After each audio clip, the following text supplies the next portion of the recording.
Welcome everyone to the Yissilmissil Productions channel. My name is Steven Yissil, and today, let's talk about it!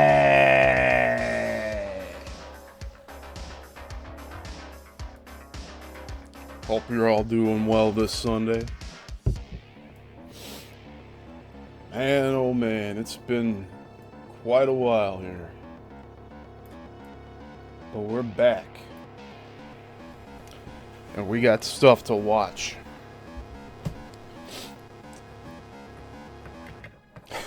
Oh, man. So, like, I haven't been wanting to do this for the past several weeks. Just because it's a pain in my ass to talk about Tom Althouse. But I had to get this out of the way. So, we're gonna go through what I have prepped for today's show. We got two different videos to watch. Yeesh. Like I said, I've been putting these off just because of it's just so cringeworthy, this content we're going to watch today.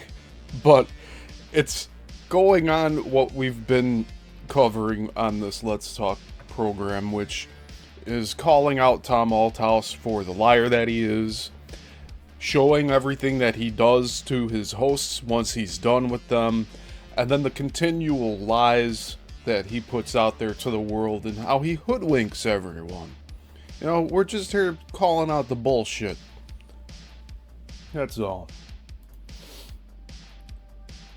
But we do have two different videos to watch today. One of them being the what was it, the Roseanne Barr interview? And another one is post-UFO conference with Tom on Veronica's show. So we're going to watch both of those. Hopefully at 1.5 speed. Because, like, honestly, I can't. This guy's just too much. Alright, so I don't know what day did he go on Roseanne? I forget. Let's look that up real quick. Hey Jason, good to see you here. Texas Learning, I'm glad you got to catch me live here.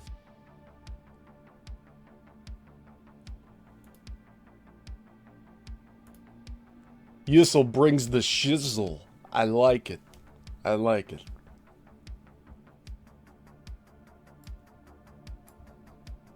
No, there's very little offense here.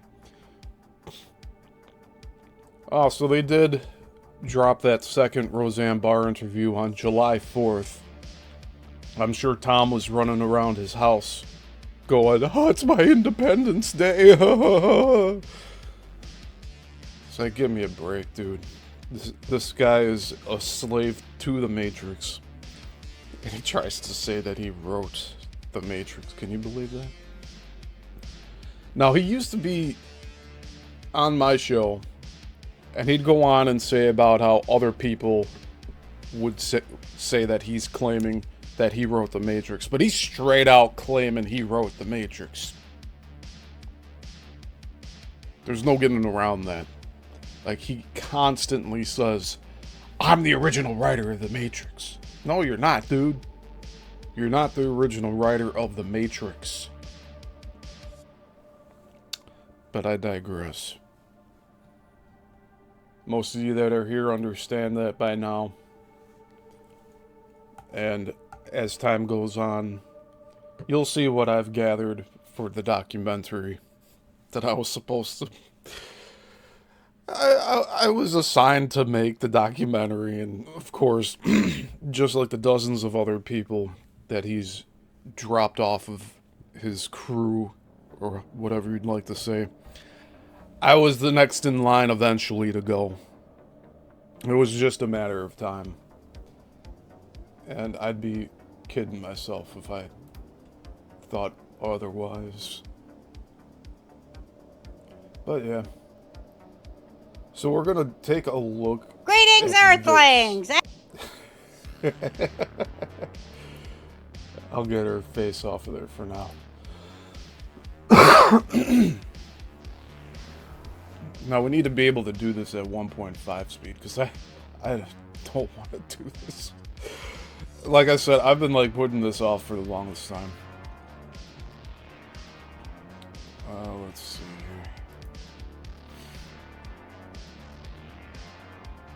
Well, Steve, if you don't want to do this, why are you doing this? Because it has to be done, okay? It's just the way this goes.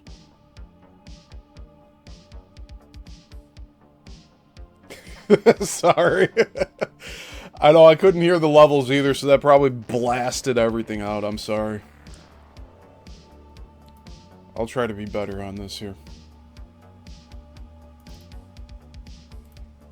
Well, you probably heard...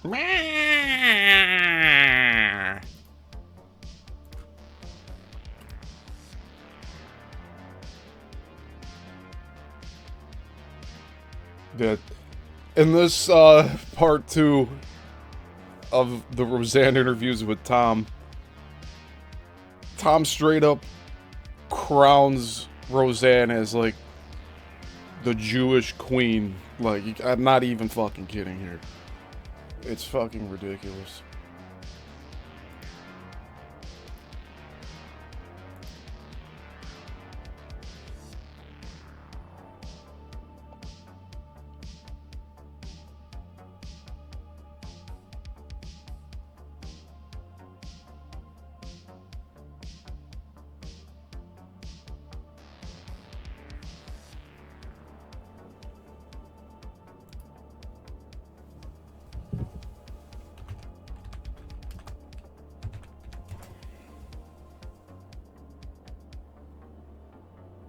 Oh yeah, he has a crown and everything for her. And then he also was trying to get on her good side, or whatever you want to call it. Because she was talking about Jewish ancestry, and he was even saying on my channel, like, oh, I might be part Jewish. It's like, dude. Like, the clout chasers will do absolutely anything to, like, get attention. And that's Tom Althouse for you.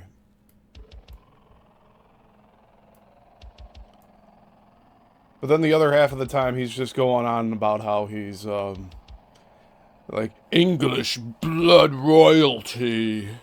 And he goes on and on about that, too. But yet he wants to say, like, oh no, we need to have sympathy for humanity. And then he throws people like me to the curb. So go figure.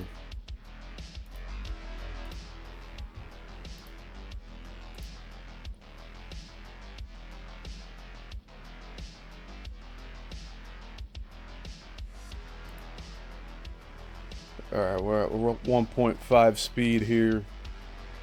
Welcome Beyond the Box.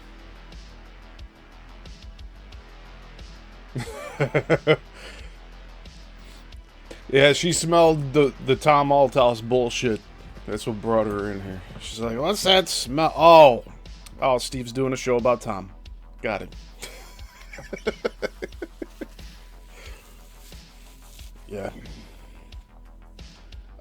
Alright. Well, I guess now is no better time to start this, right?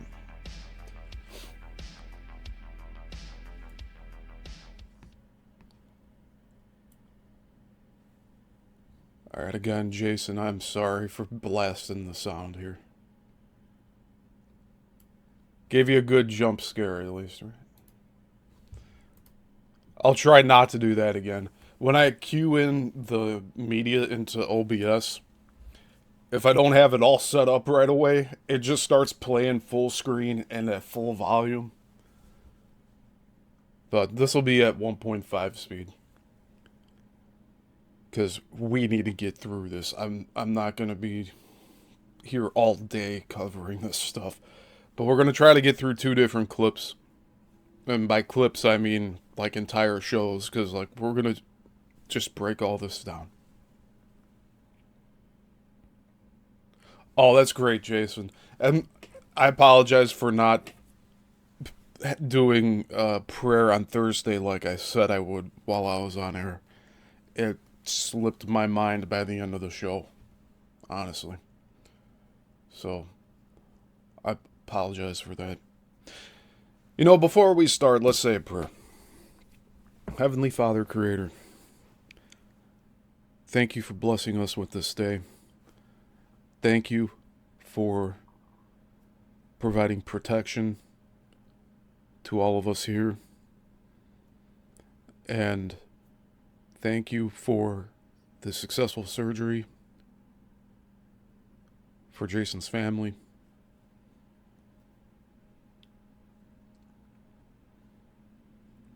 And please continue providing protection to all of us, and especially those who have been spiritually attacked this past week. And continue guiding us through faith. In Jesus Christ's name.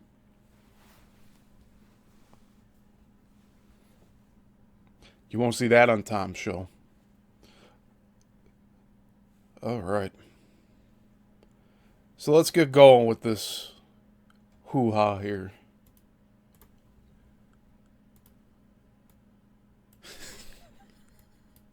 All right. Greetings, Earthlings and humans and other beings who reside on this planet, in and out of other dimensions now and then. Nephilim, Gaborim, what have you.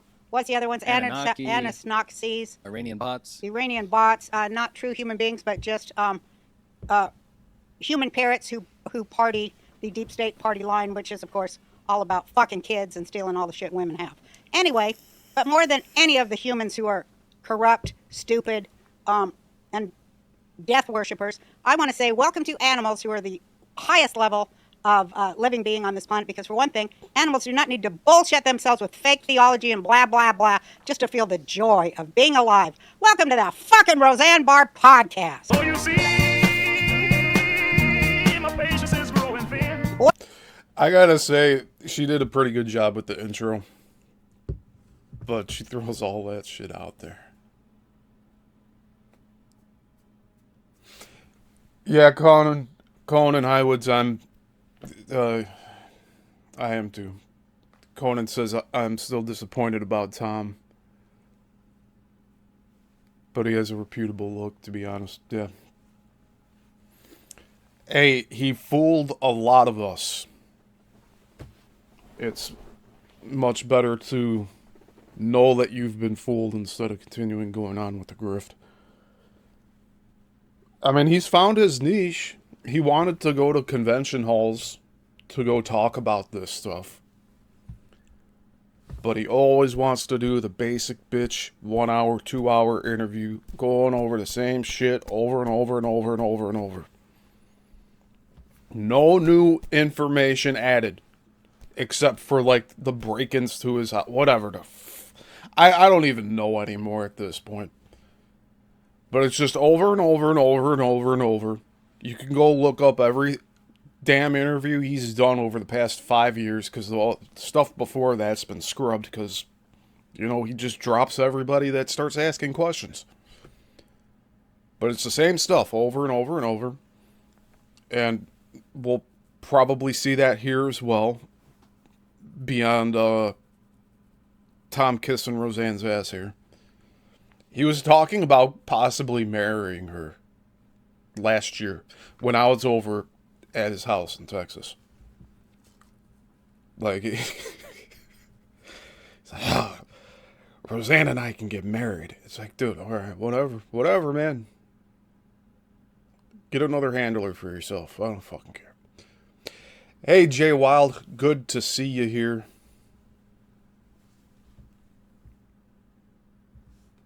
Ah, Brenda. Brenda from Beyond the Box says, it was me, Steve. I put the papers up the step in his room. Fucking hell. You just had to do that, huh? What other scripts you got? Well, I'm so happy. As you know, I love to talk to geniuses. There are a lot of middling to low-level geniuses in show business and in the creative arts, and, you know, some in politics. Not really, because I don't know what the fuck their problem is. But anyway, I have a premier genius on today. It's his second time on the show. I love him so much. He is so instrumental to everything that's happening today. We're going to break everything down today. We're going to start a whole new fucking world today. Fuck everybody. Fuck your bullshit. Fuck your theology, your genealogy, your, what else? Politics, your fucking bullshit. Fuck all your bullshit. I am so happy to have Tom Althouse here again. Hi, Tom Althouse. I'm so glad to be here, guys. Boo. We are glad to have you back. I just want to say real quick, if you haven't seen episode 1 with Tom Althouse, I will be including it in the bio of this episode. Must be done. Highly recommend you watch it. It's By the way, I believe this is Roseanne's son, if I'm not mistaken. But, you know, I don't have to explain any further. Tom's back over here on Roseanne's Ranch. And this was, I want to say in the middle of June is when he recorded this. most people probably have seen it. So a lot of people tell me that's their favorite episode we've ever done. And we've been talking about doing part 2 for almost a year, and we finally have you back. That's all I wanted to say. And we're honored. And it's also the first time we've ever drank alcohol in an episode. Not my first I'm one. joking. We're drunk every episode. But we're drunk at the well, start of we it. have that as our goal, for me to get really drunk and You know, it reminds me of Jim Carrey.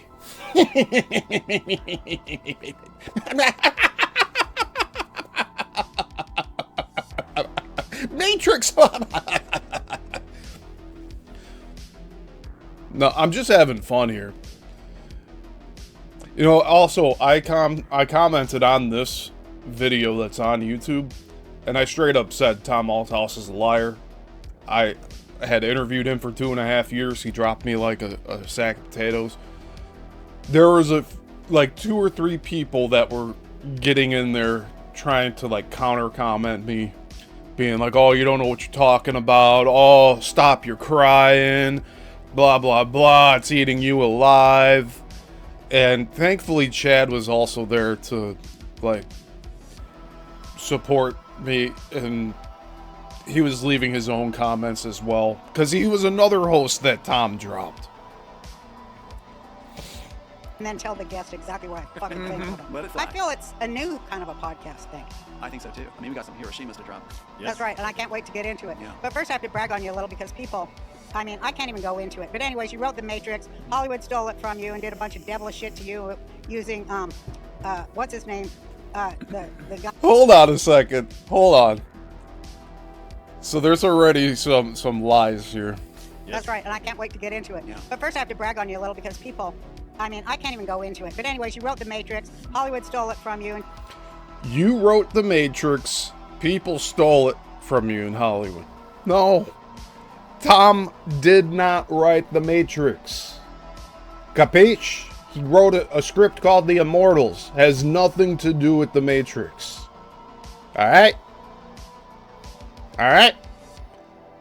Monkey in a pillowcase in the middle of a jungle. Nothing to do with Trinity running on the fucking roofs of buildings and getting to the phone booth, alright? None of that. None of that's in the same spots where it should be. He went to court. He walked out of his own deposition. We covered that on the last few Let's Talks. Awesome, Jason. Jason says, I've been linking all the conference people to your video whenever they ask about him. That's awesome. Thank you.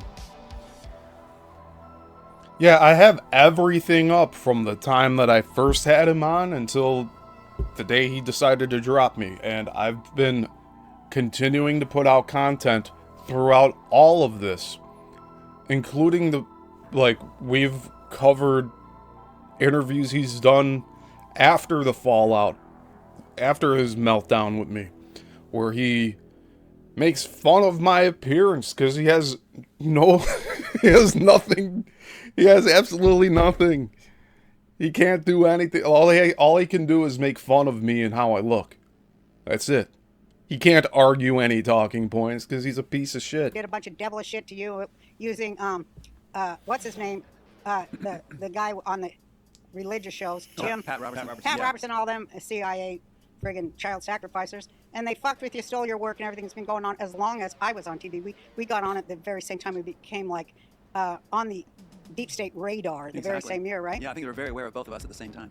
And they don't like neither one of us, even though they used our work to make billions. That's right. We're unbridled, so we're going to say what we feel and put it into our art and dare through our art, and there's nothing you can do to influence us away from that. And now it's what, some 30 years later? 33. 33 is a big number, as you know. Oh wow, I didn't think Yeah. of that. I doubt he will bring up anything about Demolition Man and the fact that he went to court over that in 2000. No, none of that'll come up. You know what?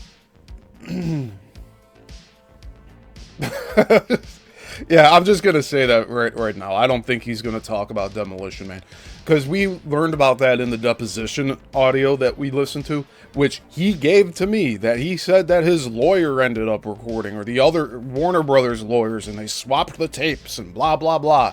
He gave me the audio file of that for the documentary. He wanted it put out there to the public, so I showed it on this show several weeks ago. Hey Juan, good to see you. All right, let's keep going with this. We were talking about that today. That's right. And then this huge switch up where all of a sudden the climate has changed 100%. 100%. So they picked the year 33. Didn't it go quick? I mean, from where I started, I thought, but I'm always wrong on time. Because my concept of time is, It's not sequential. no, it's not sequential. And it's biblical. Absolutely. So I'm watching a story unfold. Yeah. I'm not watching what the world unfolds. Absolutely. I felt right? like we were a character in the Dune series and our bio suit just ran out of water. It was like, it couldn't have gone any later. We kept going and going and going and going, like walking through a blinding, blizzard storm, and suddenly it all cleared out. Didn't it all clear out? It cleared out. When did it clear out? I mean, after really satanic torture and loss, and how they have that movie, The Agony and the Ecstasy about, is it Michelangelo, and what it took for him to create the art that he created, and the psychic torture of people who pay you and despise you because you're talented. That's right. And it's interesting too, because we started out at the same time, and you're kind of the sun that rose over the horizon when it came to an end. The end of that Job story. It is Job, isn't it? It That's is. what we're talking It is. about. Heard it a lot. It is all Job. I feel like it's Job too. The story of Job, where you're like, what the hell is happening? I tried to walk the right. I tried to show you I was doing the right. And I tried to bring a good message of love and unity, and they hate that, and yet you allowed them to scourge me like that. Well, I think they made, even in Man in the High Castle, they put Juliana as the character where they say that she was always a constant. Any time frame, any different world, she'd be the same. All right, so Jason says, forget the Matrix. If I came up with 3 seashells, I'd never let it die. Yeah. Here's the thing.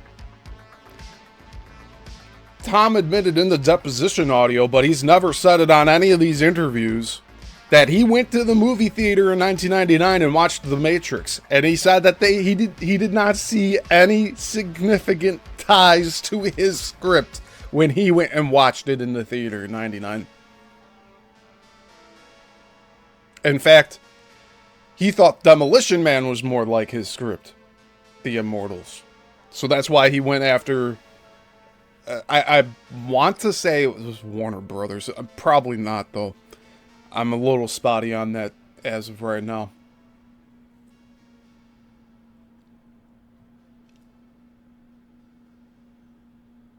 Hey, Jay, what's NDT?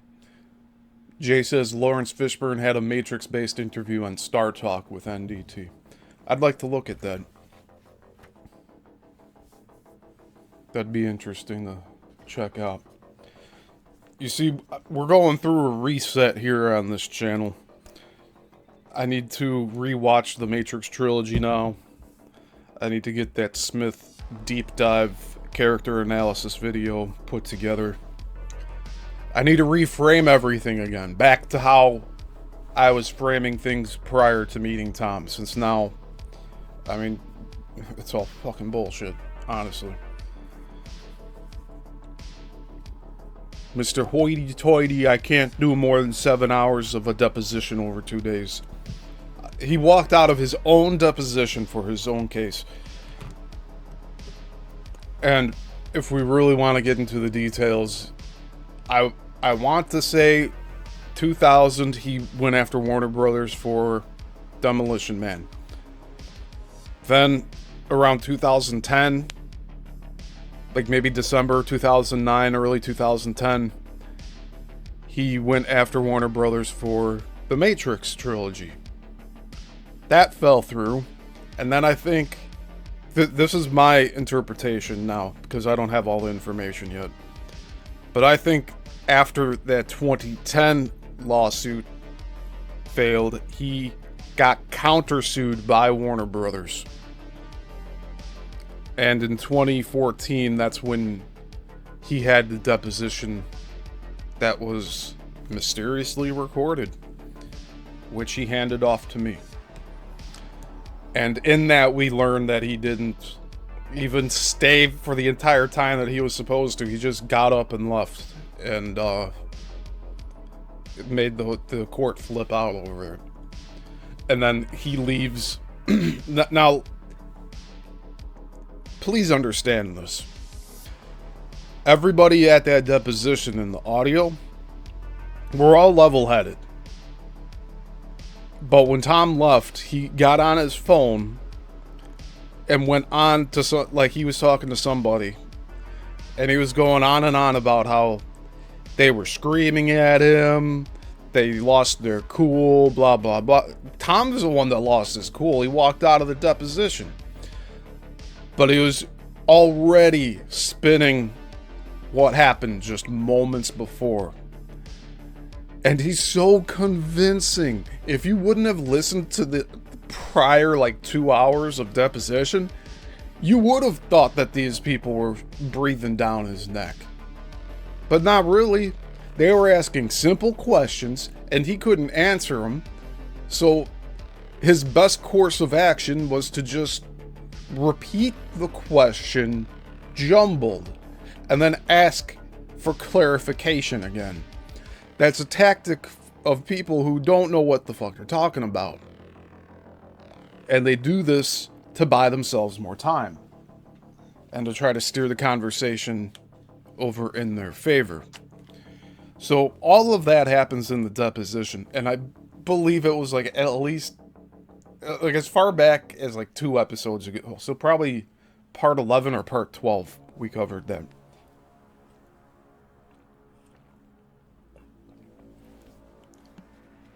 Oh, Neil deGrasse Tyson. Okay. Cool. I'm going to have to check that interview out with Fishburne.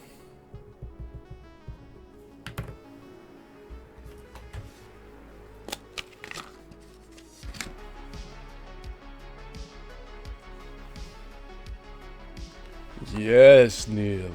You see, everything's not what it seems to be.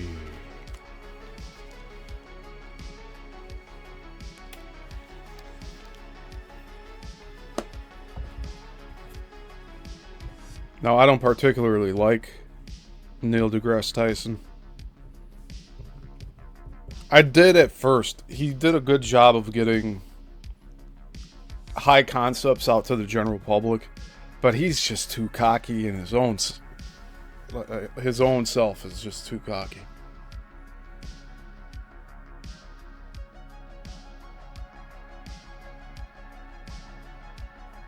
Thank you, Jay. Jay says that was such an amazing window into Tom Althouse. Yeah, you're talking about the deposition, right? You won't get that anywhere else. You'll only get that here. And it's not anything I'm bragging about. It's just the facts. Nobody else is going to be streaming that thing in its entirety like I did. Because they don't have... I'm probably one of the only people that has that deposition audio.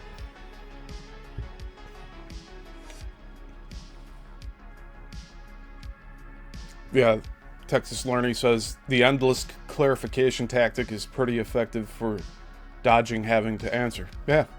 And we learned that while we were listening to that whole clip. He constantly was reframing the questions. And he was asking for more clarification. And they were very simple questions. So, it is definitely worth checking out if you haven't seen that yet. And again, for the people that are new to watching this, because I know there's going to be a few people that discover this later on. I interviewed Tom Althouse for 2.5 years, over 22 interviews. And by the 23rd interview, he dropped me over a 5-minute window. Sorry, bud. Like, he became too good for us here. Right? He just became too good for all of us.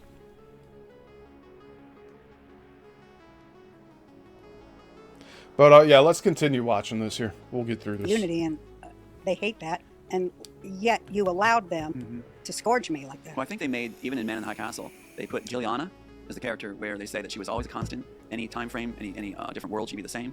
You're a constant. And I think that, I mean that sincerely. You'll always have the heart you have, and you'll always hold to the line you're holding, and nothing can sway you. So I think you're one of those that people revolve around.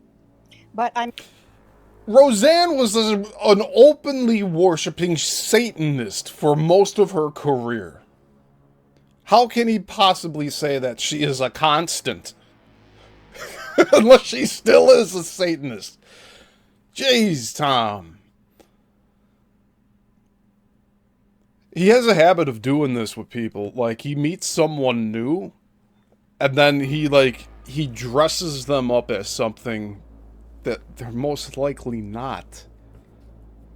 Like... If he didn't have interest in marrying this woman, he'd be calling her his sister.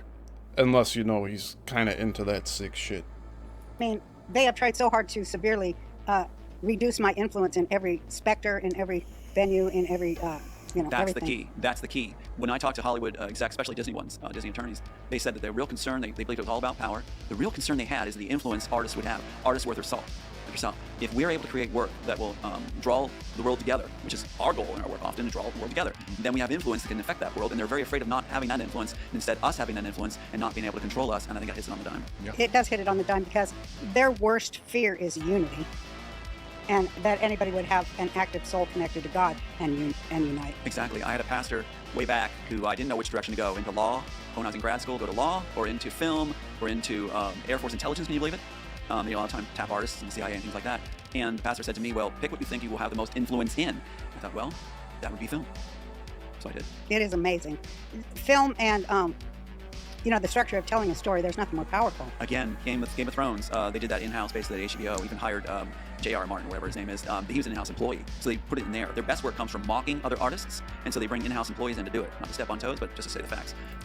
And what does Tom do this whole time that he's going out interviewing on other people's shows? All he's doing is mocking other people. Conan said, he said the red pill was bad, the blue pill was good. Yeah, that's one of the things, one of his talking points. Honestly, like, I haven't gotten to that part in the Immortal script, but like, we're gonna get clarification on that one eventually. Even if he did, let's just say he had red pill, blue pill in the script. The script that he submitted to the copyright office was like literally a few months before filming wrapped on the first Matrix film. So we can't even go by the one that he's parading around in front of the camera all the time either. And now he has these older drafts that he said someone broke into his house without leaving any evidence of a break-in, and now there was a script on his bed that was from 96, and then another one from 92. Like, still doesn't go back to like 87 when Ghost in the Shell was being made. And he absolutely avoids Ghost in the Shell conversation.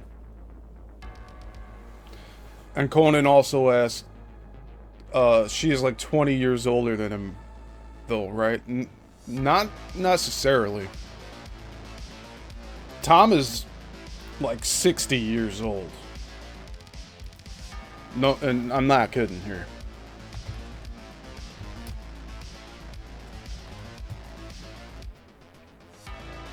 He's damn near 60.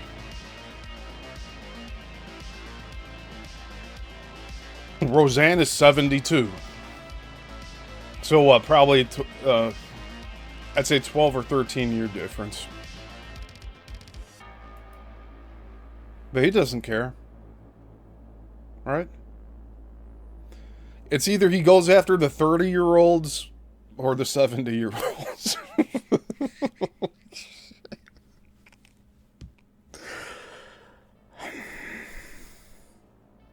You know how he talked about, like, oh, Tom, we'll give you starlets and you'll be on a yacht speaking with dignitaries discussing world peace.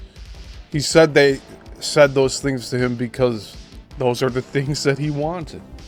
And I guess he's truthful with that, right?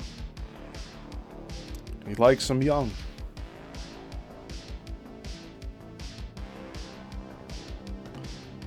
No, Tom is like, if we're being really honest here,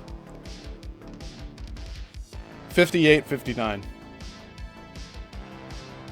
He's like on the cusp of 60.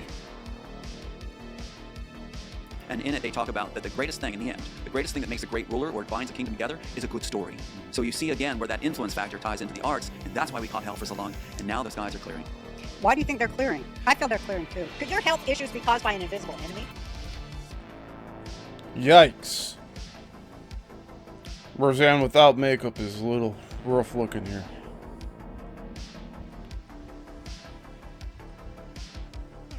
Alright. And you know, I don't like talking like that about people's appearances, but Roseanne's a public figure here. Yeah, Beyond the Box says he likes them in what, their 20s or 30s? Yeah. Well, I'm basing this off of Emma from the Imagination podcast. And then Danielle. And I forget her last name. But Brenda from Beyond the Box knows Danielle. I really think you should get her on your show, Brenda. But I know, well, like Tommy is your contact for that one. Hopefully that follows through. Hopefully you'll be able to get in contact with her eventually, because I think that she's another important piece to all of this. Danielle went and visited Susie's ranch shortly before I went. So like before Tom had me at his place in April of 24, he had Danielle there like a month prior, and he was pushing her to move in and marry him. I'm not making this shit up. He wanted a mother for his son. Blah, blah, blah. Like, I get it, man. I get it. But, like, don't be trying to rope these poor individuals into your crazy-ass world, Tom.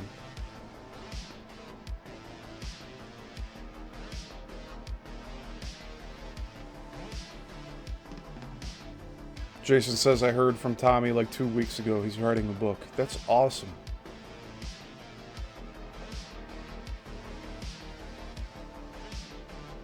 And Brenda says, I told Susie to call her. She has her number. Excellent. Yeah, I think you need to have her on your show very soon. Hey, Zen. Good to see you here.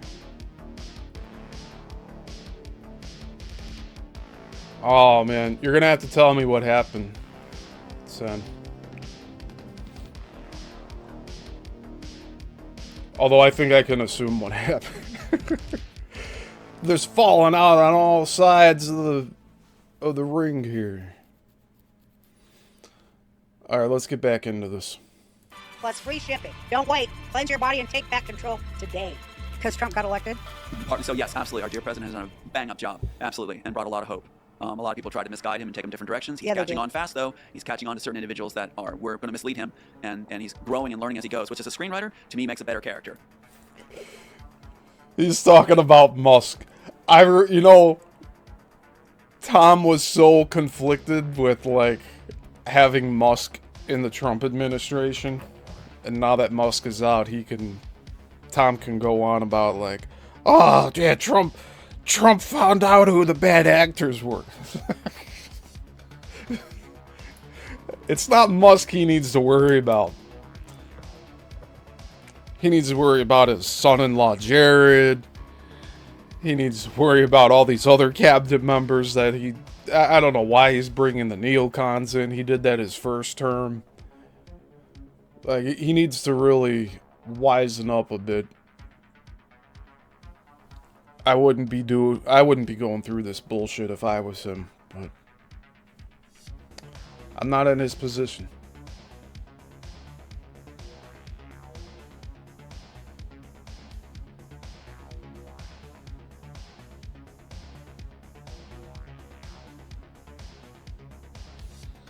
Awesome, Zen. Zen says, I was watching your and Susie's show, Brenda, and an hour into it when I saw Steve was live. Well, thank you for hopping over here and catching me. I appreciate that. And make sure to go and finish Brenda's show once we're all done here. I gotta watch that Saturday, like that last live show. I haven't gotten around to that yet. There's just so much content to cover and like get through. Like, I'm having a hard time keeping up with the subscriptions that I'm like subscribed to. So it just takes a little time to get through everything. That's why I like being there live, because then it gets it out of the way. But I have so many browser tabs open, it's crazy.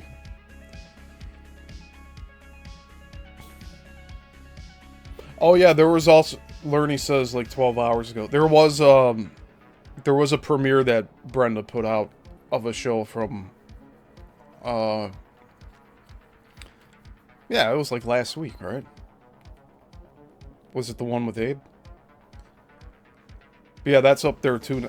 So, both Brenda and I, like, on both of our channels here, we do live shows, and then a little later on, like in the week or several weeks later in some cases, we put the premieres up of the lives.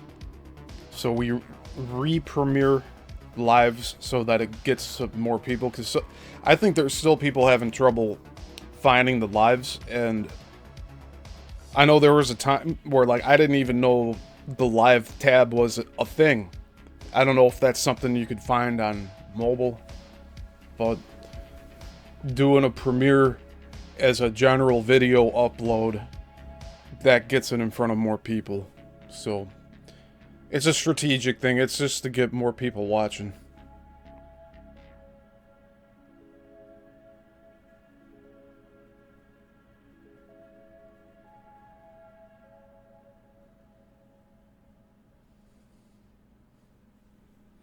All right, let's continue on here. It does make a better Yeah, show. if you're a fish out of water, you catch and grow as you go. You're a more dynamic character. Well, isn't that kind of the story of Neo? It is. I was writing In The after, Matrix? Yeah, I was modeling after myself. It's funny they call him Thomas A, because I modeled Neo after myself. As a young writer, I'm trying to flesh the character out. I've got to know how he's going to react. He's not giving the name of the character he wrote in The Immortals. He is only giving the name of the Wachowski's character, Neo. You notice this? This is just something I need to continually point out.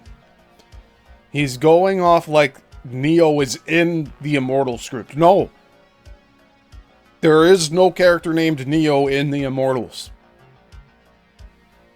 So I'm going to model after myself how I'm going to react Yeah. and bring up the situations and try to be honest with those reactions. Can I interject for one Yeah. second? For those of you who aren't going to watch the first episode, because there's a lot of lazy people out there, you wrote a script called The Immortals. So And this just is- I want to yeah. kill people, and I'll do it in the Cliff Notes versions. And it was stolen by the Wachowski brothers and turned into The Matrix, is what you're claiming, yes? Yes, and you have to say alleged. I know. See, even this, you know, Roseanne's son will be the one to tell Roseanne this guy is bullshit. Don't have him on the show anymore. Because this is the type of stuff I would do, where I'd be correcting Tom. Just to clarify, Tom, to our audience here, you wrote the script The Immortals, which was then stolen and turned into The Matrix, correct? And then he'd be like, yeah, oh yeah. But prior to that, he'd be saying, oh no, my script My script with Neo and Trinity and Morpheus and the Matrix and... no, none of those words are in his script. Full stop. None of those words are in his script. Not even the word Matrix. Can I interject for 1 second? For those of you who aren't going to watch the first episode, because there's a lot of lazy people out there, you wrote a script called The Immortals. I'll hold it up. And So this is... I want to yeah. tell people, and I'll do it in like Cliff Notes versions. You can. See? I'll never show you it, though. It was stolen by the Wachowski brothers and turned into the Matrix, is what you're claiming, yes? Yes, and you have to say alleged. I know. I do. Allegedly. But even You have to say alleged. Say it. though we know what's going on. They it's were like, yeah. allegedly women who allegedly stole your Yeah, shit. but allegedly just happened to get it. Allegedly, because he doesn't have the fucking proof. I could end the show right here if I wanted to. Good night, everyone. No, but for real, like, you see this? He says he has to say allegedly. Because besides the point that he's been to court 3 different times, he has never proven that they've written it based off of his script. From Joel Silver, who allegedly just got it from Bonaventura. Highly recommend When the I first allegedly episode. The showed red pill, the blue pill, it's all in there. It's all in this original script you wrote in 93? 93. 93. Yeah, and we sorry, have, 99.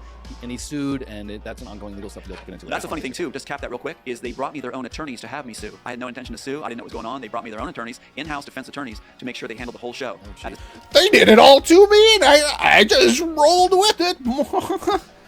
Hello, my baby. Hello, my honey. Hello, my ragtime girl.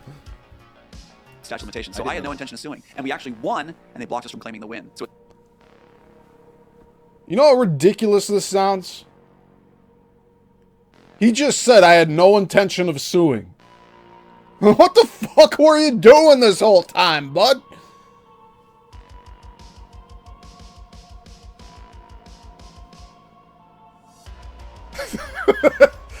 Jason said should have red pen on the cover, see me after class. Oh, see, this is the new one that he paid $500 for to have it stamped with the little gold stamp and the tassels. And then his sheet music's so long, it's going down past the cover page and shit.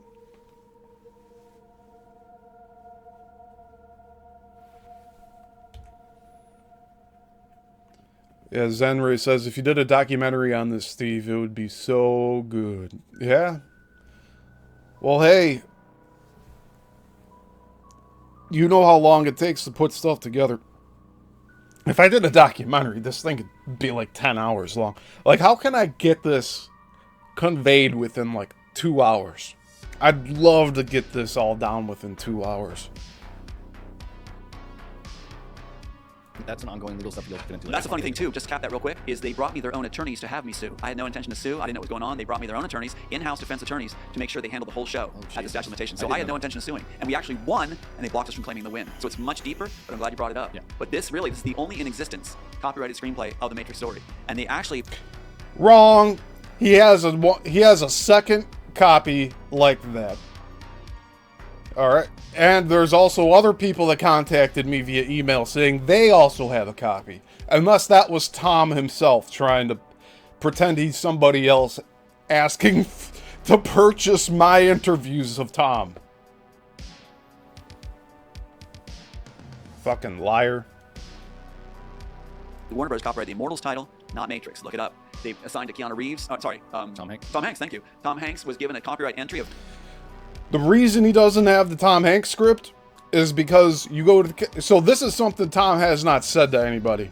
You go to the copyright office and you request a copy of any of these materials, you have to get written permission from the author.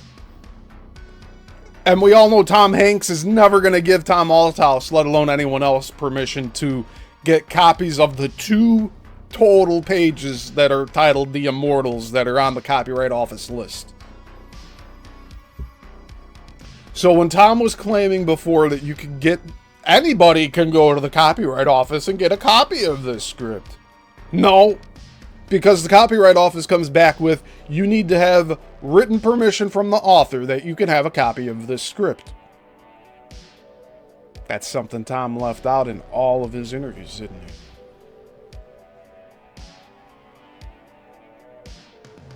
3 pages long, not a screenplay, just saying that he is commissioned and ordered by Warner Brothers and HBO, who did Game of Thrones, to steal this work. So, yeah. It's Another lie. He has not seen the Tom Hanks 2 pages that are on there. For him to say that it's, oh, I was commissioned to do this by Warner. He has no fucking clue what it looks like.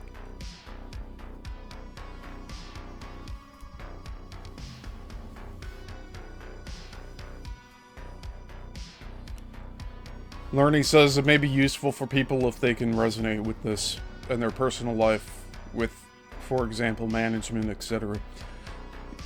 Yeah, I mean, if I were to make a documentary right now based off of everything I have, it would be like a personality study on Tom Althouse. Like, where'd he come from? How'd this all start?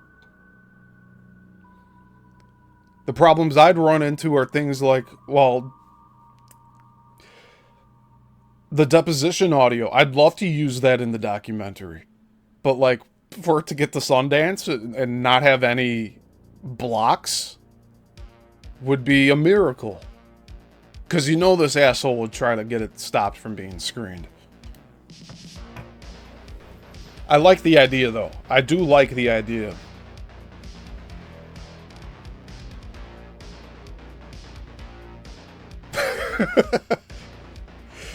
Brenda says, hey, let's type one up and sneak it in his house. You know, I'm sure he'd eat that up. Although I think we're at the understanding now that Tom himself left older copies of his script on his bed. And he just thought, the time is now. The time is now to reveal this. So if he was sitting on all those older scripts for this long until, like, he had more fallings out with people, like, it's just so sad.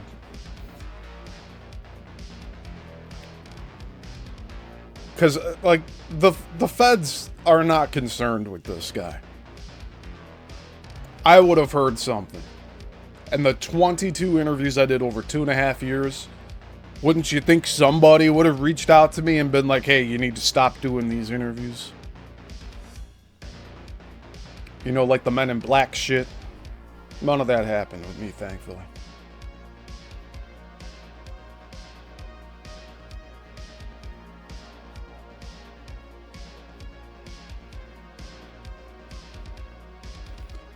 Texas Larney says, good idea, Beyond. Make sure Tom Althouse is the villain without him realizing it. Yeah.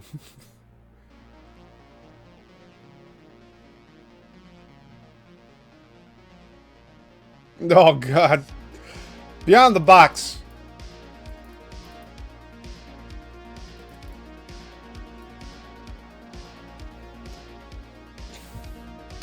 Behave yourself. Alright, let's continue on here. Look at my script. Look at my script that none of you will ever read. 3 pages long, not a screenplay, just saying that he is commissioned and ordered by Warner Brothers and HBO, who did Game of Thrones, to steal this work. So, yeah. It's all your work. I mean, I see so many things on TV that are stolen directly from me. Like they show Hacks. That's my fucking life story. They have no shame of stealing my life, everything about it. They have no fucking shame of theft. They don't have any shame of anything. It's like they bleed the bear, like in Chinese medicine. What they do is they take the bear and get the vial and stuff to create the medicine. They bleed us. They keep us down. Disney had the audacity to tell me through one of their attorneys, and I recorded it, where they said that you're a star player on the bench, which means you're not going to get work, but you're a star player on the bench until you behave yourself, basically. Yes, exactly. So that's what it is. So you hear this? I wonder if he has more audio clips that he just didn't give me.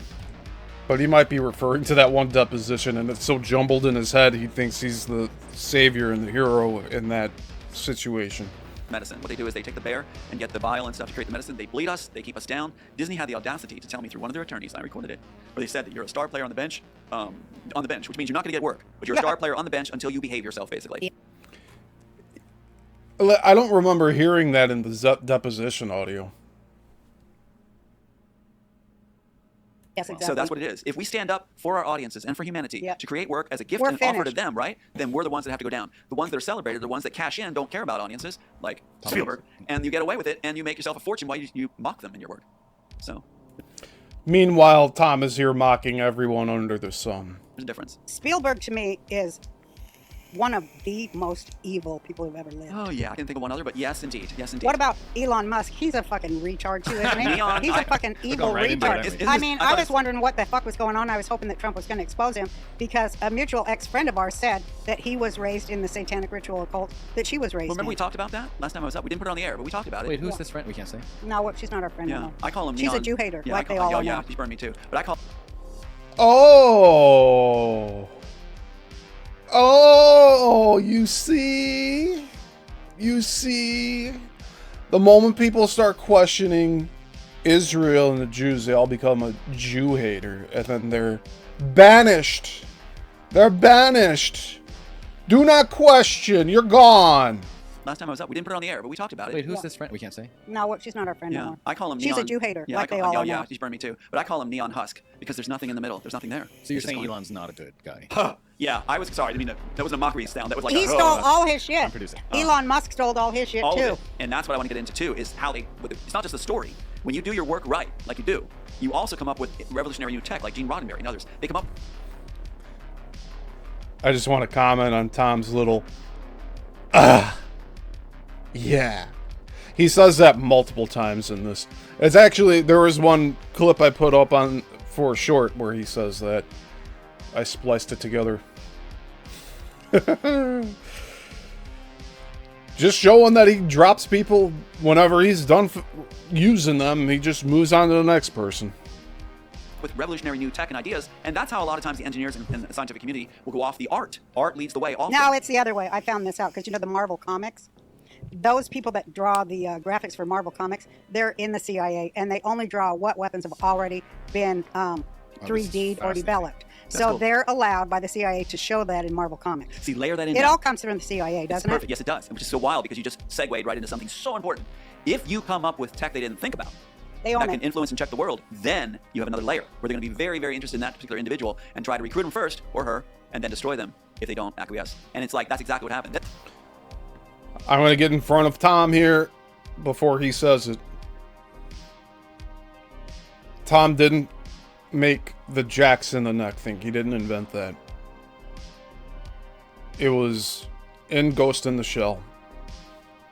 And it's probably in earlier science fiction as well that we're not recollecting at the present time.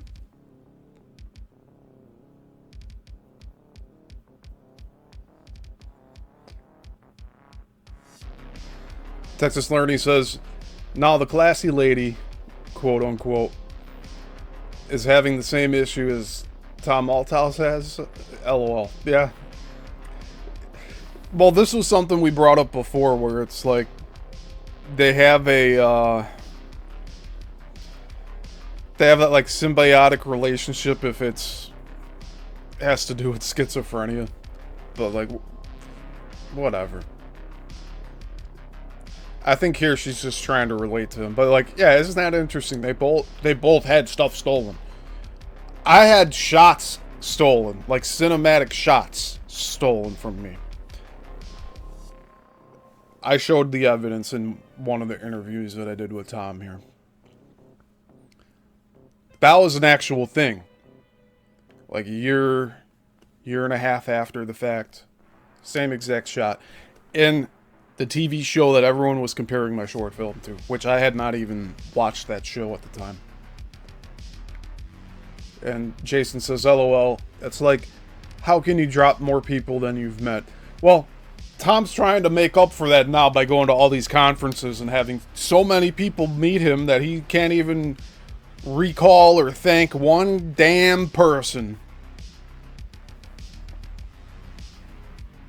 On his Twitter, he goes and he talks about how, oh, I met so many people, I can't remember them all. Thank you, everyone. What the fuck? You'd at least remember like 3, 7 at most. Shout them out, tag them. Something.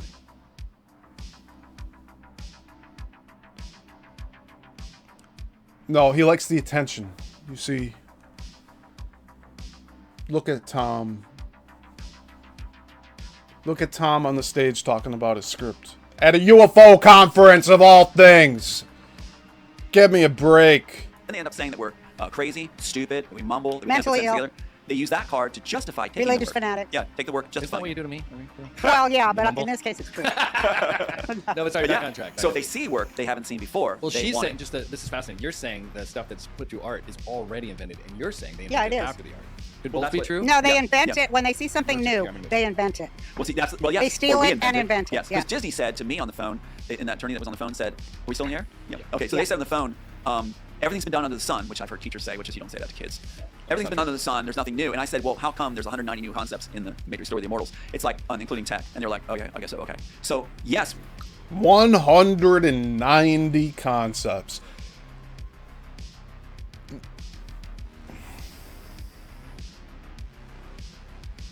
That would be more than 2 concepts per page.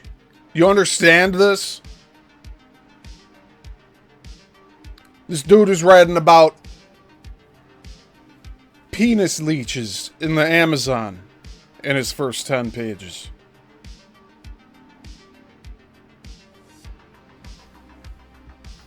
I'm not making that shit up.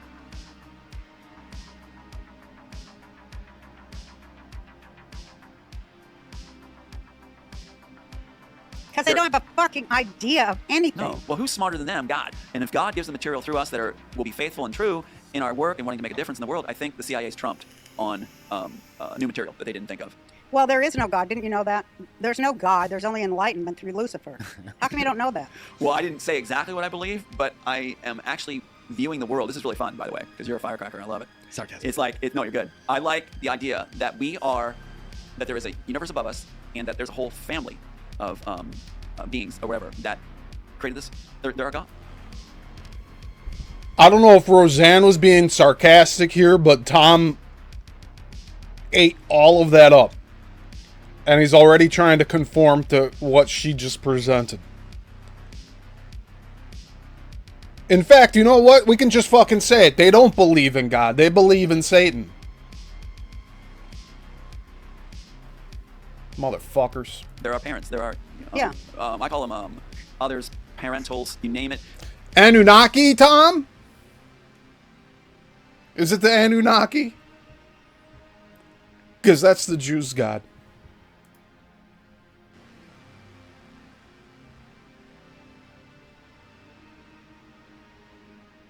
You know, I love having such a small channel. There's like no demonetization happening. There's no there's no sponsors being pulled because I say something wrong about the Middle East. Like, fuck all that. Just fuck it all. I should be able to speak about what I want to.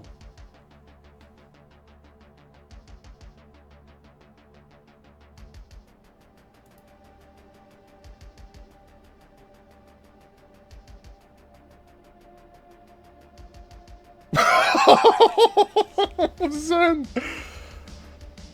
Oh, Zen. Okay. So Zen says he probably knows them by the color of their hair, purple, green, or red. He's talking about the conference people. Yeah.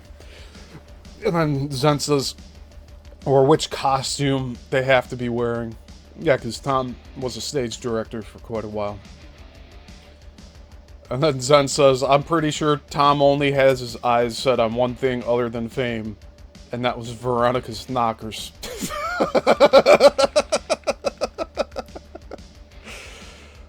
Whew. And you're coming with the heavy artillery here. And Texas Learning says, damn right, Steve. Thank you. I'm glad you agree with me. But I kept getting the imagery given to me, and I saw imagery while I got Okay, we're going to go over this little 20-second thing one more time. Just to confirm. Like, okay, Roseanne's kind of like saying this off the cuff, but she just straight up said, like, no, there is no God, there's only Lucifer. Like, she's fucking said that, and like, it almost feels unironic at this point. Through Lucifer. smarter than them, God. And if God gives the material through us that will be faithful and true in our work and wanting to make a difference in the world, I think the CIA's trumped on new material that they didn't think of. Well, there is no God. Didn't you know that? There's no God. There's only enlightenment through Lucifer. How come you don't know that? Well, I didn't say exactly what I believe, but I am actually So I want to say that Roseanne was being sarcastic here, and that's giving her a lot of slack. She shouldn't be joking like this. But Tom fed right into it and took her literally. And now he's trying to reframe it. Oh, I didn't really say who I believe in, but I think there's a bunch of families of gods up there watching over it. Like, fuck! The world. This is really fun, by the way, because you're a firecracker and I love it. Sarcasm. It's like, no, you're good. I like the idea that that there is a universe above us and that there's a whole family of beings or whatever that created this. There are God, there are parents, there are, I call them others, parentals, you name it. But I kept getting the imagery given to me, and I saw imagery while I got it, and I feel that the only reason I was able to... You see her face? She's like, oh, fuck, I didn't think he'd take me seriously. Of beings or whatever that created this. There are God, there are parents. Watch her face. Yeah. I call them others, parentals, you name it. But I kept getting the imagery given to me, and I saw imagery while I got it, and I feel that the only reason I was able to create what I created, which the Wachowski stole, and they did so many different takes on it, they got drunk on it in Hollywood. Yeah, they did. Is because I had a heart of humility. And I think that's why they counter it so much, that humility and compassion is key to great creativity. And I tried... You know, if Tom did have humility, he would be able to give me a phone call and be like, hey, Steve, I realize I overreacted a little bit on that 5-minute window that I blew up on you over. Let's talk. But no, he's like, oh, Steve's just like my sister, trying to say I'm schizophrenic and I belong in a mental institution and I didn't write the Matrix and telling people I'm suicidal. This dude is saying that he might not have a fucking life anymore by the time I leave. Essentially. Giving me all these notes and the audio clips, and it's like, if anything happens to me, Steve. They tell Disney this. They say it's all about power. I said, if you want great creativity, you got to serve your audience. That's what I said in my show too.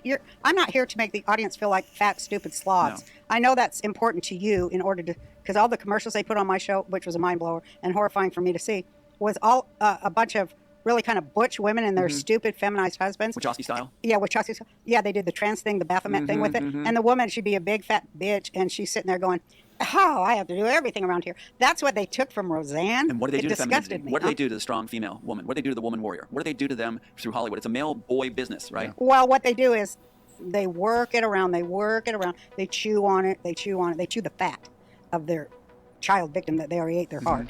Then they're chewing the fat and going around and around. And they're like, you know what? Here's how I think it works. It's the shortcut, the low-hanging fruit. Well, she is a Jew.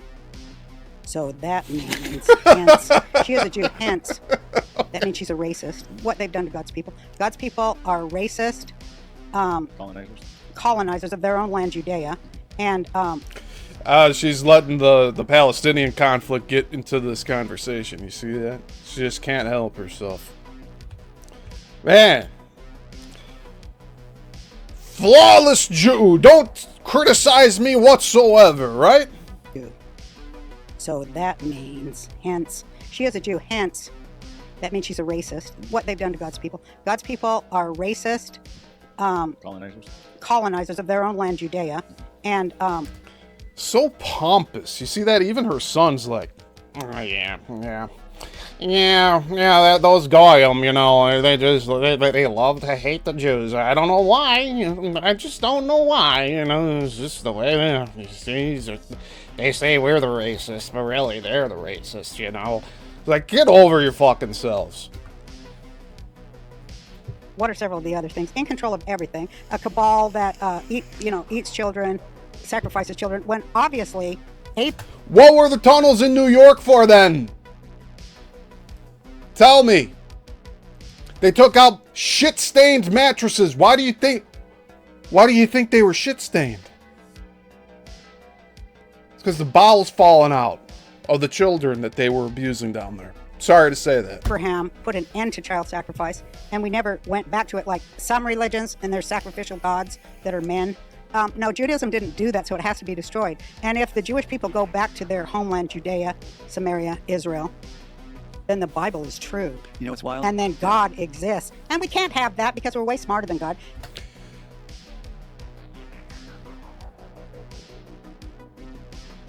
These Hasidic Jews, these Ashkenazi Jews, are not the Jews of the Bible. And I know I don't have to explain this to all of you here. Most of the Jews today came from Russia. Look into the Bolsheviks. They killed tens of millions, possibly hundreds of millions of people prior to World War II. Anyway, Lucifer tells us that. We believe in the devil, but we don't believe in God. Right. In the original work, Smith draws a Agent Jewish... Smith. Yeah, Agent Smith draws a Jewish star in the original work. Agent Smith's not in his original Immortal script. Again, he's a liar. When Neo, the Neo counterpart, is explaining about the Ghost program and what he's seen, he's mocking the Jewish people by drawing a Jewish star. Yeah. In the beginning, you have what they used for Outbreak, right? And Forever Young with Mel Gibson. He's Oh, Joel he's Silver. so royal. Joel He's Silver, so Ninth Circle. yeah. I mean, he's completely Ninth Circle. Joel Hello. Silver brought Ninth in Mel Circle. Gibson to Ninth take the Circle. work, and they did Forever Young right away. It pisses me off because then he celebrated. The only time Mel Gibson I saw him really do an honest moment that I can conceive of or witness that I can say I can witness was Sugar when he tits? was inebriated. Yeah, when he calls When it he- Yeah, when he was real. When he called it, then he got to get back on air. Remember when Mel Gibson was drunk and he said bad things about Jews? Get the fuck over yourselves already. Apologize. No, he shouldn't have. That was the No, coolest you did moment. the right thing even if you're inebriated. You finally did the right thing. If that's how it works for you and you did the right thing, then Let good. yourself Let's set. Yep. I'll go back on the No, that He's one of the only people that made a feature film in Hollywood about Jesus Christ. And look what they did to him. that's who you are. Yeah, it's like you might as well say, I'm going to beg for anything to get the work, so I'll do whatever you want. Where's your strength? Yeah. Give up playing those characters.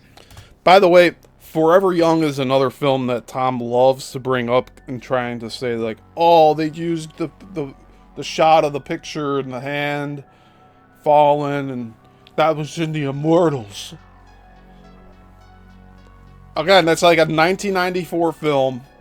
He's saying like 93 was his script. No. Just no, Tom. Enough. Not, Well, he was right to say that the Jews start all the wars and He do did. all the bad He shit was. on earth. He was. He was completely right with that. Not. Oh, really? Let's hear Roseanne admit that one more time. Don't go back on the No, that's who you are. Yeah, it's like you might as well say, I'm going to beg for anything to get the work, so I'll do whatever you want. Where's your strength? Yeah. Give up playing those characters. Not, Well, he was right to say that the Jews start all the wars and do all the bad shit on earth. He was. Roseanne just admitted Mel Gibson was right that Jews start all the wars and do all the bad shit on earth. Oh, is that why people hate them? Hate them? Why do they hate them so much? She just said it. They start all the wars. And quoting Roseanne here, they do all the bad shit on earth. He was completely right with that. Not. And he did call the cops. Oh, she's being sarcastic again. Yeah.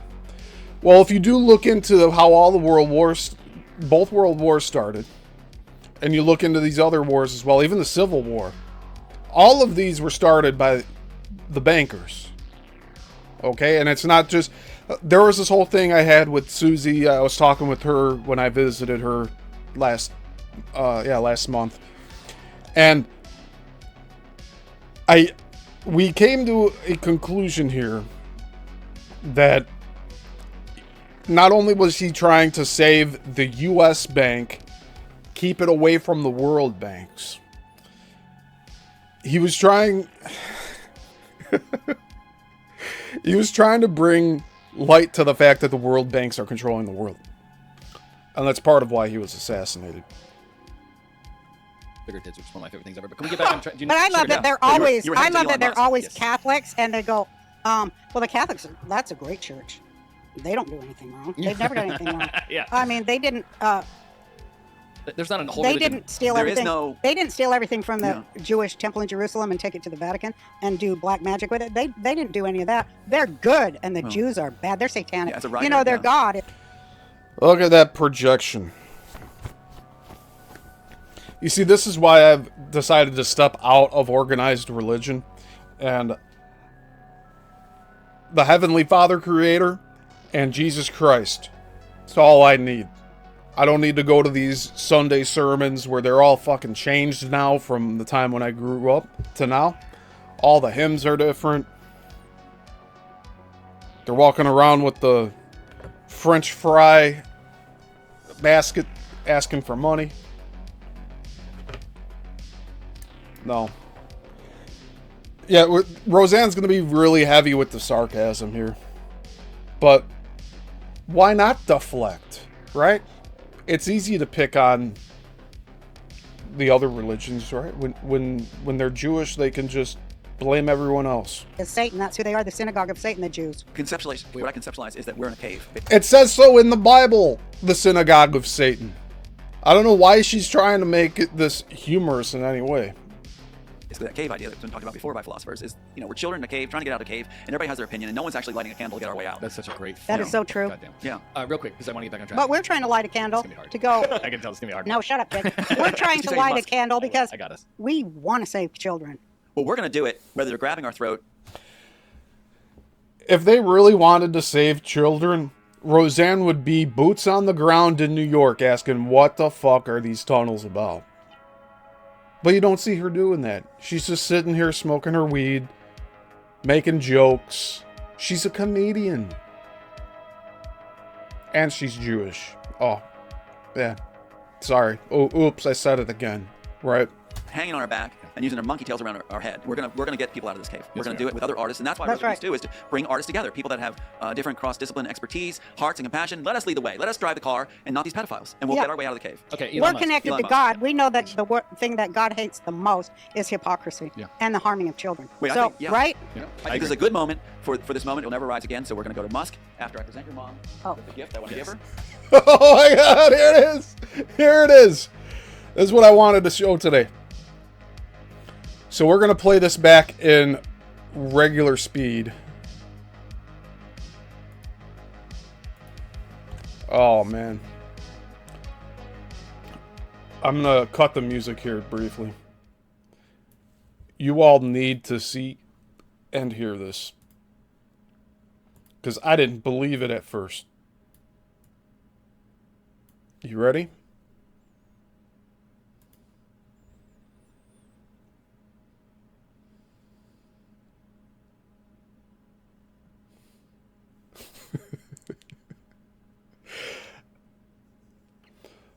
Texas Learning says she's as Jewish as she's classy, and she just said God doesn't like hypocrisy. Yeah, well, you know, when Jewish women aren't following the Jewish faith, it really doesn't matter when it comes to generational blood. As long as they're a Jewish female, they can pass on the Jewish ancestry to a new person if they have children. And that's a fact too. So they don't even have to be practicing. As long as they have the blood, that's what counts in the Jewish religion. All right, so here Tom's about to crown her queen. All right? I'm not making this up. See for yourself. Children. Wait, I so, think yeah. right? Yeah. I think this is a good moment for this moment. It'll never rise again. So we're going to go to Musk after I present your mom Oh. with the gift I want to Yes. give her. Keep framing in line. There we Yeah. go. So I am There you go. presenting my dear. This is a big mistake because she's already got a huge ego. I do not have a huge ego. You're feeding the beast. I don't have a huge ego. I have a Oh, huge no. sense of. This is the birthday Oh, present God. that I gotta feel is film right. this. Oh, I And love so it. it goes to who I consider should be honorary queen of the world for your courage, Thank you. brilliance, beauty, compassion, divine feminine, and never say no. Thank you, baby. There you are. I so appreciate You have that. earned that, mother. Of course, you I are. agree with You are a goddamn icon. Because I and a know, and I'm legend. not goddamned. I'm Sorry. God blessed. It fits, and see? I am so happy somebody gets me. If you were queen of the world, honorary, we'd have peace. Hey, it's Roseanne. Wow.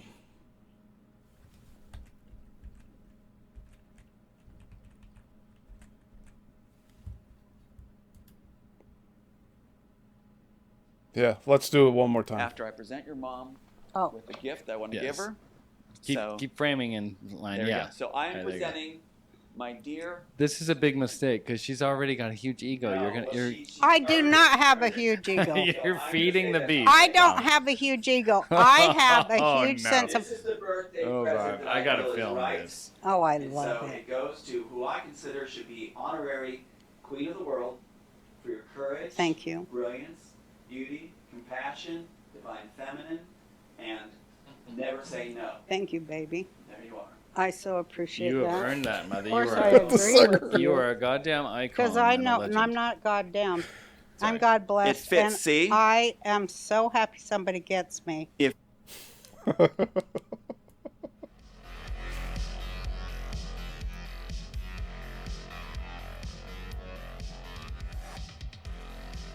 Oh, man. Can't make it up. Okay, so we're going to go back to the 1.5 speed. I wanted to play that at its normal speed so you could see that in all of its unbridled glory.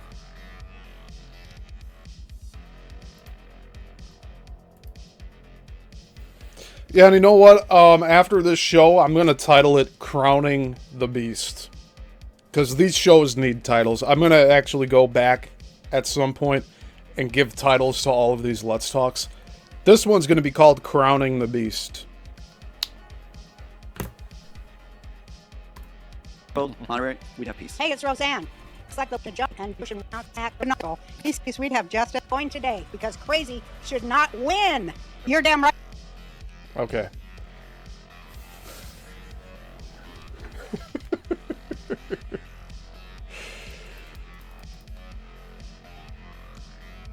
Texas Learny says, good job, TA. Idol worship. Yep. Beyond the Box says, that was a big wedding ring, lol. That's a damn big wedding ring. Zenray says, I'm speechless. Texas Learny says, divine feminine, quote unquote. LOL. And then Learny says, that insulted like 50% of the human race. Beyond the Box says, I hope someone cleaned that drool. And Learny says, just make sure that people don't read it as you crowning the beast, Steve. Yeah. Alright, I'll put Tom's name in front of it. I'll just put Tom Althouse crowning the beast. Oops, I called Roseanne the beast. Whatever. That whole, like, holding the cigarette while accepting the crown. Oh my god. We wouldn't. We would not only have peace, we'd have justice. And like I said when I ran for Thank you, baby.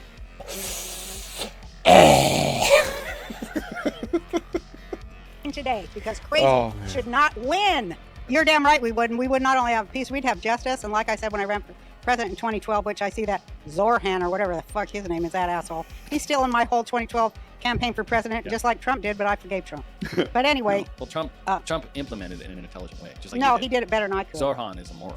Zorhan, he's out there. Remember when I was Or running whatever for president as a socialist, and I'd go out there and I'd say socialism is the only thing that can save America. Now he's fucking doing my act. And I'm going to help you. I'm Fucking going to help you here asshole. with this. Wait, what? What the fuck?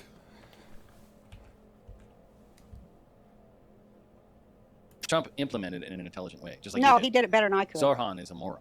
Zorhan, he's out there. Remember when I was Or running whatever for his name is. president as a socialist, and I'd go out there and I'd say socialism is the only thing that can save America. Now he's fucking doing my act. And I'm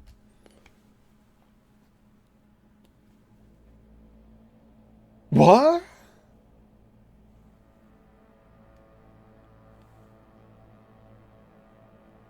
I'm so confused. This bitch is here going off about how she's Jewish and everything. She's a supporter of socialism? Get your cards in order, Roseanne. Jesus. going to help you. I'm Fucking going to help you here with asshole. the segue lead in. So, All right, let's go. And Trump also had the brains to let someone expose themselves. Mm-hmm. And who was that guy? Elon Musk? That's right. Let's go That's to that. right. Oh my God. I, So round and round we go. Round and round we go. Blah, blah, blah, blah, blah. Hello, my baby. Hello, my honey. Hello, my ragtime gal. It just never fails. It's the merry-go-round. New information tries to get it. You can't add any new horses onto the merry-go-round. They're all fixed. All they can do is hop from one horse to the other on the merry-go-round.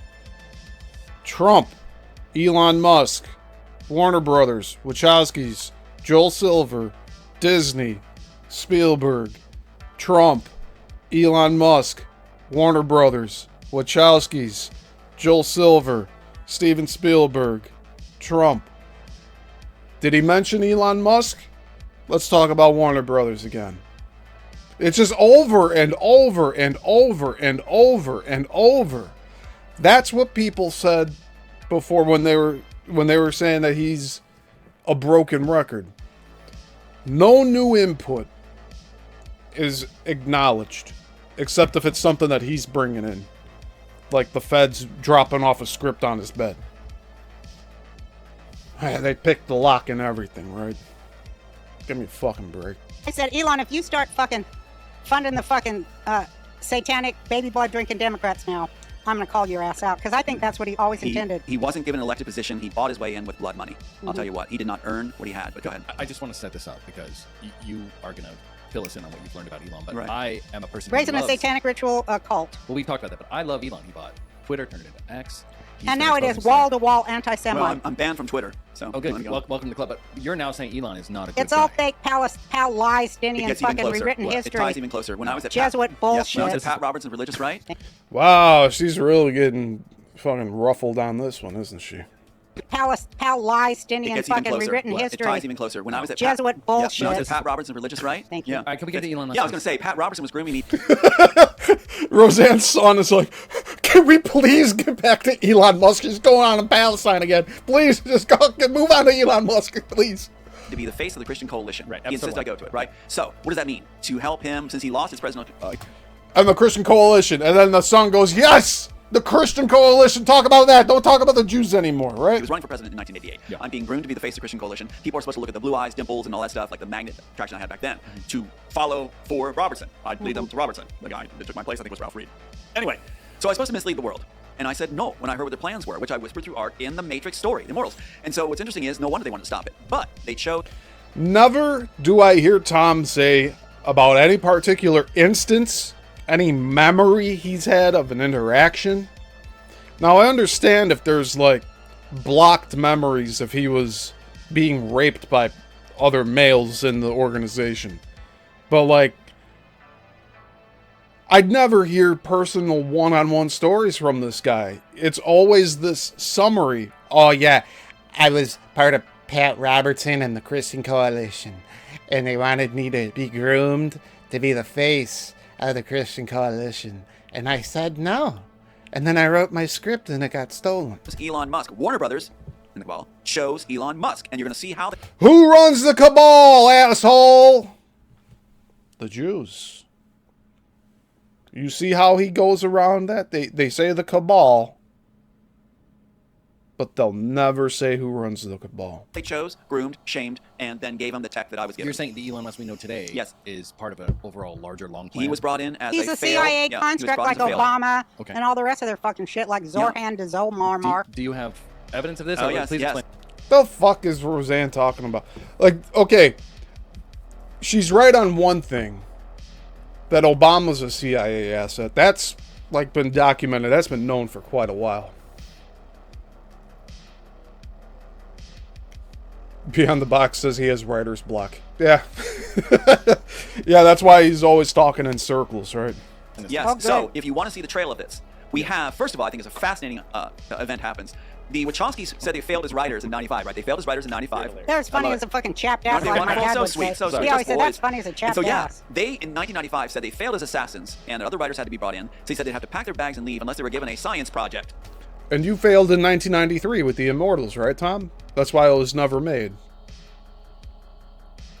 And now you're claiming like over 190 matchups and probably just as many films stole your work, including Kung Fu Panda and Ratatouille, right?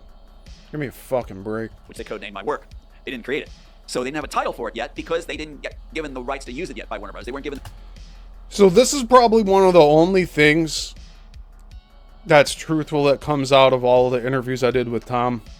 I do still believe that the Wachowskis named their film The Matrix in 99 because of Carrie-Anne Moss's TV series, also titled Matrix. And you could look that up. It's on IMDb. You can't find the whole show, by the way. It was made by a Canadian director. There's only, like, I think 2 episodes out there on YouTube. I think there's 10 episodes total. And this fuckhead director's just sitting on all the material. So it was broadcast once. I got a comment from someone on YouTube saying that they might have it recorded. This was some guy in the UK. That's where it was broadcast, was in the UK. So I'm hoping that at some point someone will come forward with all 10 of those episodes. And I'm sure there's going to be material in there where you can see the connective tissue of Carrie-Anne Moss being a star in this TV series called Matrix in 93, and how that eventually led to the titling of the Wachowskis' project, The Matrix. Now, as far as the Wachowskis stealing this dude's work,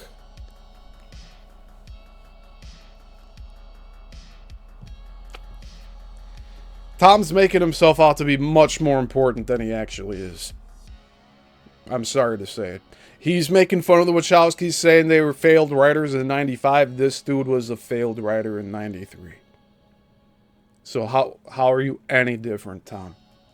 The go-ahead, there were other candidates. We find out that, like we said, Tom Hanks is in the copyright office along with He's Wendy a fucking Wasserstein. monster. Yeah, not a great guy. Allegedly. And so, yeah, so he's in the copyright office under commissioned and ordered by Warner Brothers. This is a recap. Commissioned and ordered by Warner Brothers to write Tom The Hanks Immortals. is a fucking middle-range comic. He's a middle act. And Allegedly. I mean, no, he's a fucking middle act. There you go. So I'll leave it at that. But yeah, so he's given this to commissioned and ordered to write it and given certificate of authorship of my work with a 3-page entry. Okay. All right. So now, Why? because they wanted him to steal the work. They wanted somebody in-house to take it. So if you're ordered and commissioned, an employee for hire, they put it on the copyright. Employee for hire. So they're bringing people in-house at Warner Brothers so they can launder the work in-house. You get more out of it if it's in-house. You can claim it on taxes, things like that. It's Yeah, you in-house. can say you own it. That's right. So, and also you can control those that you're giving it to. Same thing with Wachowskis. Now, Joel Silver, when I pitched it to Bonaventura, there's a wonderful Lenny Coco tape of who's friends with Bonaventura. I pitched it at his house. I have a tape of him when he's older, remembering everything. It's huge. That's Blow awesome. away. They're- Yeah, and the tape, he showed this, I think, on Chantel's show. I believe that's where he showed it at. It was an audio tape. But it's him, like, calling Lenny Coco, and Lenny Coco being like, "Oh yeah, I remember meeting you once." And Tom just, like, bursts into, like, I don't want to say tears. He was like fake cry. He was like, "Oh yes, yes!" Like this was the pinnacle. Like what he was saying, he's been saying this whole time. We're on the precipice. We're right about at the point where we're gonna win. No, like he thought that was it, and this is now more than 10 years ago. attorneys are going like, you're vindicated, that's good for the 2.1 billion suit. And so what happens is, 2.1 billion. Guess what?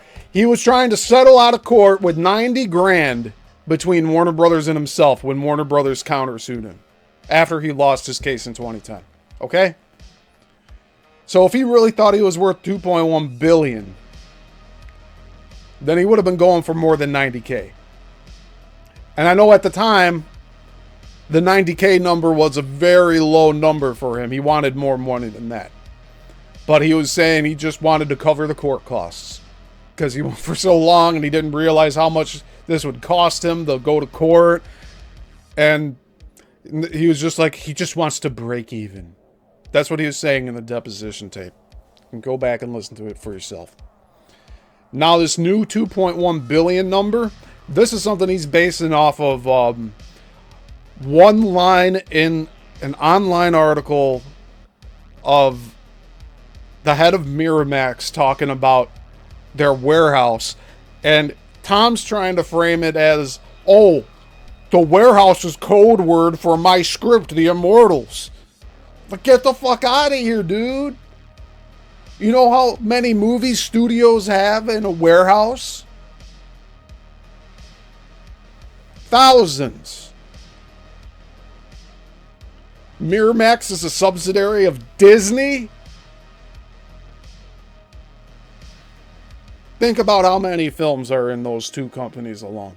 onto the work in-house. You get more out of it if it's in-house. You can claim it on taxes, things like that. Yeah, you can say you own it. That's right. So, and also you can control those that you're giving it to. Same thing with Wachowski's. Now, Joel Silver, when I pitched it to Bonaventura, and there's a wonderful Lenny Coco tape of who's friends with Bonaventura. I pitched it at his house. I have a tape of him when he's older, remembering everything. It's huge. That's Blow awesome. away. Their attorneys are going like, "You're vindicated. You're vindicated." That's good for the 2.1 billion suit. And so what happens is, Joel Silver says he bought The suit that he's never going to file. He's never going to file it. He's probably betting on just coasting through all these conventions, talking out of his ass, until he dies. He's never going to go to court. And that's not a challenge. That's the reality of all this. He's always on the precipice. He'll never get to that Act 3. He'll never get to the climax of Act 2. He does it to himself. He had me at his house. I flew to his house to film the documentary. I showed up with all my film equipment. By the time I got there, he's like, "No, let's not do the documentary." The fuck, dude? Oh, I want to do a book. Oh, I want to do 4 books. By the time I'm leaving, he says, "I want to do 4 books." He doesn't know what he wants. Okay? it. The executive who claims the Matrix franchise says he bought it with his spec money from Bonaventura, who I pitched it to, in '94. Okay. Now in '95, the Wachowskis aren't even in the picture yet. But in Assassins, De Laurentiis, who wined and dined the Wachowskis from Warner Brothers, the exec who claims he has the copyright on Immortals, did not include the Wachowskis. I in the tried to copyright. stop him, De Laurentiis. I'm glad you tried. They brought me in to try to stop him. Well, he's a goofer. He's dead now. Yeah. God deal with his Well, soul I as he stopped wishes. him. Let's So, just yeah. put it that way. Yeah. Anyway. So you have De Laurentiis wines and dines the Wachowskis, promising them women, fortune, and fame when they failed at everything. Yep.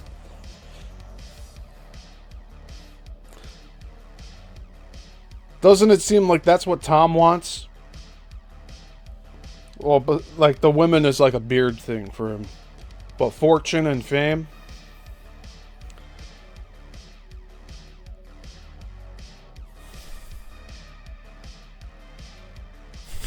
I don't even know how to frame this.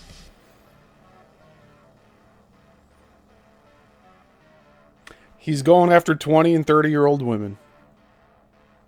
He's claiming he has a $2.1 billion lawsuit that's ready to go, but no one will take it. And he's claiming he's the mastermind behind The Matrix and 100+ other films that A-list Hollywood people have put out. Sure sounds like women, fortune, and fame to me. Those are the things that he wants. De Laurentiis. I'm glad you tried. They brought me in to try to stop him. Well, he's a goofer. He's dead now. Yeah. God deal with his Well, soul I as he stopped wishes. him. Let's just yeah. put it that way. Yeah. Anyway. So you have De Laurentiis wines and dines the Wachowskis. Is that how people are going to talk about Tom?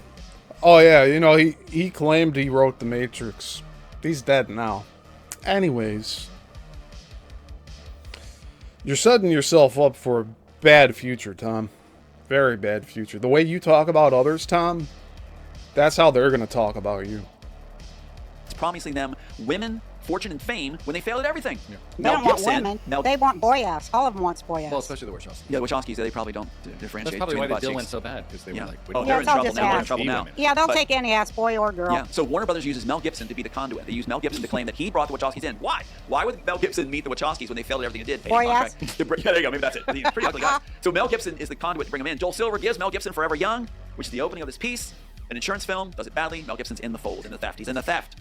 Yeah, they're all in the They're in the gang. theft, that's right. They're in the gang. That's right. That's how they get right. jumped in. So here we have Mel Gibson tied with Joel Silver, tied with Bonaventura, tied with the Wachowskis. So the Wachowskis then are given the work after they failed Assassins because Joel Silver wants to placate them. They're threatening to go. They went all the way to the Writers Guild. They went out. They're angry. They're pissed off that they didn't get to be the authors and Assassins. They want their name off the Warner Brothers tag. I happen So- to know this, that Joel Silver on his deathbed, because my friend's friend was his assistant, and said that on his deathbed, you know what he said, Joel Silver? I shouldn't even say. It's probably a curse word. He's pretty No, famous for that. you have to say it now. And look in the camera when you say it. He said, Roseanne Barr is the only one who's figured this shit out. Did That's he? what he said, yeah. Allegedly. To be in a good Allegedly. family, yeah. Allegedly, with a nice believe big that, egg in it. though. I would believe it too. I think So he's I probably. have to like him, even though he's a baby blood drinking Democrat donor. Well, he's responsible for the theft of the Matrix. He's the one who helped orchestrate this. He bought it with his spec money. They say at the story department, Teresa Wayne at the story department says that only Joel Silver entered it, not the Wachowskis, in '94, and in sworn testimony. And then in '95, the Wachowskis are given it to placate them, as I said. So if they bought the Immortals, there would be a paper trail that somebody would be able to find, and nobody's been able to find it to this day. So again, more bullshit. They're not talking about Tom's script. Whatever he's trying to conflate. They're so upset about being taken off Assassins because they can't write. And they said in the article, we hope to give them the science project. We have to at least prove we can direct if we're going to stay in Hollywood because we keep proving as they can't write. So they're given Bound. In Bound, they put the grandmother's name as the main lady's name is my grandmother's name, Violet. And they are starting a theft roll. They're starting a theft roll. And so they show they can direct at least, which wasn't really well done. And they get away with it where they're then handed the project. Tom Hanks is out, Wachowskis are in, but they still can't explain it. They can't explain the work. And so what you have is the Wachowskis then are in position. Wachowskis get greedy. As soon as they're given the work in '95, what do? They go on the air and try to force Warner Brothers' hands. And I want the public to understand this, because fans are going to understand this phrase. They said, we want to do Jackson Neck for real. What are they saying? We don't just want the story, we want the tech. We don't just want the fame of the story, we want the worth and money that you can get from the tech in it. The tech that is also in Ghost in the Shell, which predates what you're holding up, asshole. Neuralink. The intellectual property. Neuralink, right. No. No. Again, he's conflating Jackson the Neck with Neuralink. They're two different concepts. But you see Elon Musk is front and center. And Tom sees him as an easy punching bag. Like he's punching up. Alright? Whatever. But his claims are false. Tom Althouse's claims are false. He did not come up with Jackson the Neck. We covered that on this series. The neck. So they said that. Now Warner Brothers slaps them back and says you can't have the tech. We choose who gets the tech. And they can figure out who they gave it to. Now, Warner Brothers, yeah. They gave it to Elon. That's right. Warner Brothers, by controlling the tech, by establishing that they have Jackson Neck for real first, that means whoever then gets the tech later, they can pull that string if you don't do their bidding, the cabal's bidding. And so Elon, when he comes into position next to the president, which was intended, buy your way in, if he doesn't do the dance that they're telling them to do, they can pull that tech away from him. And with his failed rockets, he doesn't have much to hold on to. No, he doesn't. So that's right. I highly doubt that anybody's going to take what Elon Musk has away from him. Especially considering his parents are satanic and he's involved in the satanic shit. He's good. He's covered. Or he's not necessarily good, but he's covered. He's well insured by the system. Musk's not going anywhere. He's not that smart. No, he isn't smart at Wachowski's all. failed. Elon Musk Well, has he's failed. smart, but he's like autistic smart. He has an English accent, a South African accent, which makes him sound smart. But actually, he's not smart. If you get him talking to me, talking about Neuralink, he'll be diapers for dollars. He's not going to be able to understand anything about it. He still gets it wrong. Wait, Where'd you get the... We still haven't heard a single, explanation from Tom of what Neuralink is. Or what Musk's Neuralink is versus what Tom wrote in the script. And we're never going to get that. Because this bullshit is the only thing that Tom cares about. Getting on other people's shows and pushing the agenda. He's not going to get into the nitty-gritty with it. idea for Neuralink? Yeah, God. That's right. What And did why he would give tell it? you? What did he Because tell you? that way we can control its dissemination. All right, again, here's Tom saying that God gave him the idea for Neuralink. So, Tom calls these other people failed writers. Tom's not a writer. Especially if he said he got channel, and it's not necessarily saying the one high mighty Father. The Heavenly Father Creator. He's just saying God gave it to him.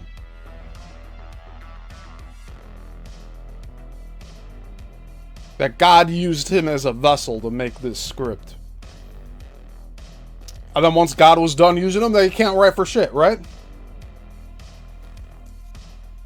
So who was really influencing him at this time? When he was being abused and potentially raped? What was going on here? What entity was influencing Tom to write the script, The Immortals? These are good questions, which I'm sure we could find answers to but we won't hear them directly from this dude. For Neuralink. Yeah, God. That's right. What And why did he we get tell it? you? What He did- didn't know anything about it. He still gets it wrong. Wait, you, Where'd you get the idea for Neuralink? Yeah, God. That's right. What And why did he we get tell it? you? What did he Because tell you? that way we can control its dissemination. We can control it. It is a loose cannon that can bind every man, So woman, you're really child. talking about artificial intelligence. We're talking about slavery. The whole human race enslaved. Neuralink will enslave you. And you know what's wild? He also didn't just give me the idea. He illustrates it through the whole script. He gave me the downloads on exactly all the evil things this thing will do. Neuralink, oh my God. Neuralink. Is it the mark of the beast? It is the mark of the beast. If you have Neuralink, you want a scenario now or you want to go into the reveals on Elon? Both. Both. Which one first? The Whatever you Neuralink think, reveal. baby. You call it. Neuralink reveal. Neuralink reveal. Here's the scenario, and it happens in the screenplay. And they carried it over to Matrix. With the jacks of the neck, we can all agree it's in the Matrix, right? They got it off my 93 script. It was submitted fully through Bonaventura, through his directions. Receipt, tracking number, our main guy had it, our submitting attorney Boyd, all the way in.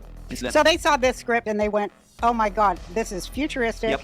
It's amazing. It's Yeah. absolutely holy. Bonaventura called it revolutionary. That's why he called it Revolutionary and holy and I can't think of the word, Divine? but yeah, divine. So they We stole got to get a hold of this and fuck it up. Well, that's what he's saying. Can I tell you about the mistake? Okay, we got so many layers. I know. We have, you're going to choose. It's like, guess your course. We're gonna get it all right, all guess in. your course. We can either go in the Elon Musk reveal, which is just blow away. We can go into the nasty things about the Neuralink, right? Or we can go into how they are going to be caught in the $2.1 billion suit that will be upcoming. Choose one of the horses on the carousel to jump on for me to talk about. That's what Tom is saying here. Choose the talking point that I'm presenting. I tell you about the mistake. Okay, we got so many layers. I know. We have, you're going to choose. It's like, guess your course. We're gonna get it all right, all guess in. your course. We can either go in the Elon Musk reveal, which is just blow away. We can go into the nasty things about the Neuralink, right? Or we can go into how they are going to be caught in the $2.1 billion suit that will be upcoming, where we have all the proof where they never let us claim Matrix 1, Warner Brothers, Disney. You never let us claim Matrix 1 by your own supplied attorneys addressing you right now. So that means we can claim it. And by your own accusations of me, how I am mentally, there's no statute of limitations, baby. So we're coming for you. So he's...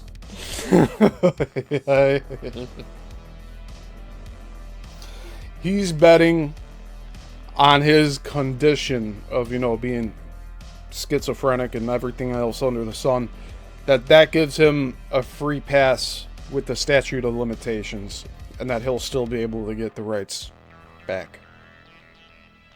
It's not gonna happen. Texas Learning says it's all abstract. Not the same God we have, Steve. The one Tom Althouse is worshiping, I mean. Yeah. Yeah, I agree. They do a good job trying to fool us, though. But you see, he's throwing around this 2.1 number. It's just... Oh, my...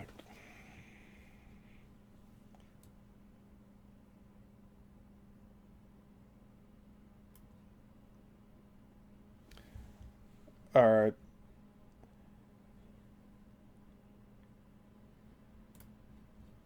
I want to pull up more music here.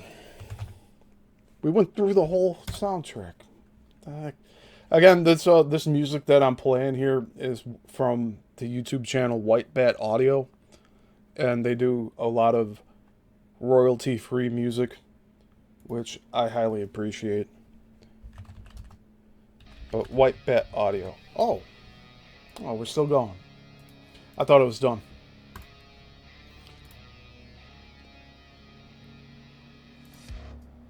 Alright, I'll get this queued up for when we do have to change over.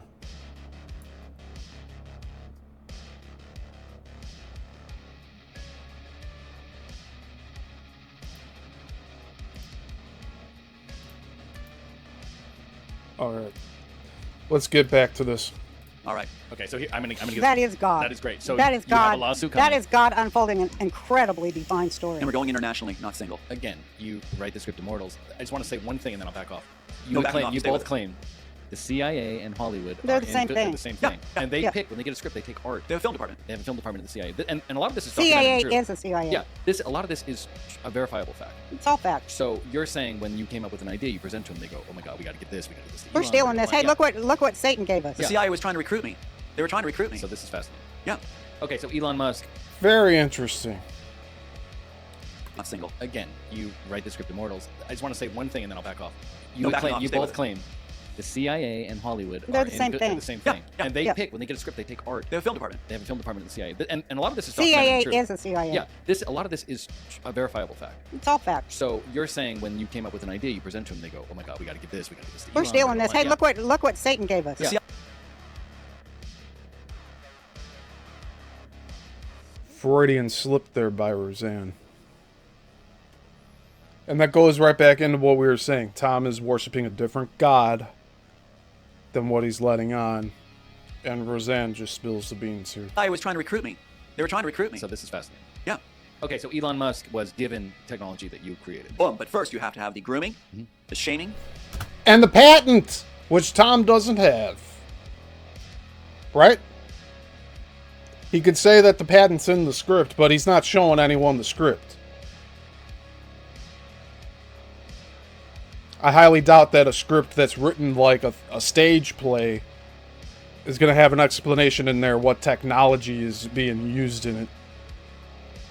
Like, it wouldn't make any sense. So for him to say that the patent is in the script, like, no, that's not how that works.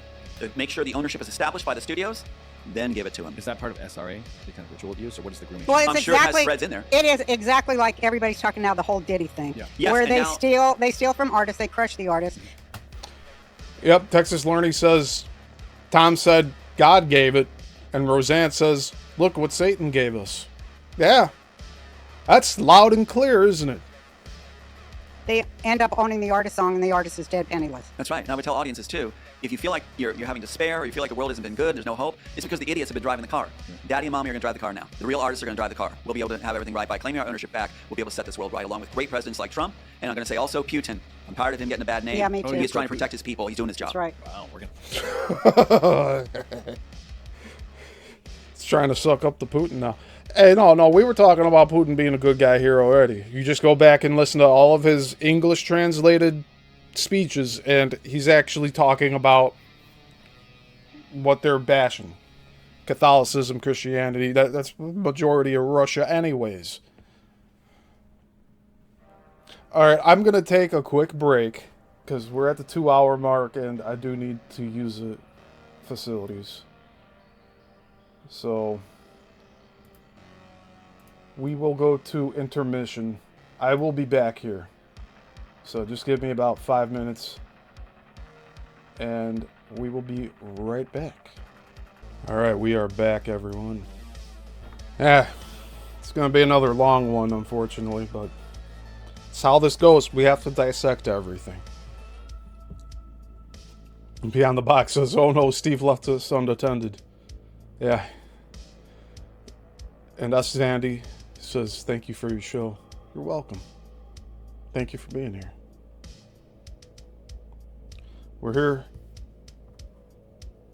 seeking truth. And yes, everyone make sure to hit the like button. And share this to people you know, or people that you know are currently under the spell of Tom Althouse. Because they need to see both sides of these things. See, I put off doing this show for weeks. I went on vacation to Texas. This time I went to Fort Worth. And when I got back, I started the deep dive series again. But I wasn't quite ready to do this show again. But now, today, I'm ready to continue diving into all this. So I thank you all for your patience. Because we have this. I think what we're going to do today is just finish this Roseanne Barr interview. Because doing 2 different video clips, like, that's going to take more than 5 hours probably. Because, well, we're not even we're not even halfway through this one. But it's at 1.5 speed, so it's going to keep going a little faster than normal. Texas Learning said, did you behave, Beyond? Beyond the Box said, I did, Tex.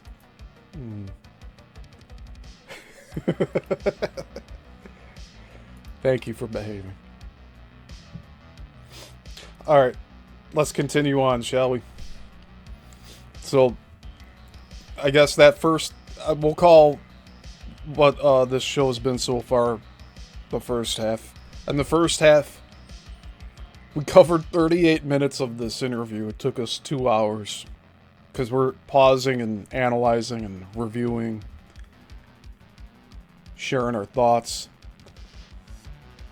And if you have a thought to share, throw it in the comments. I'll read it out here. But,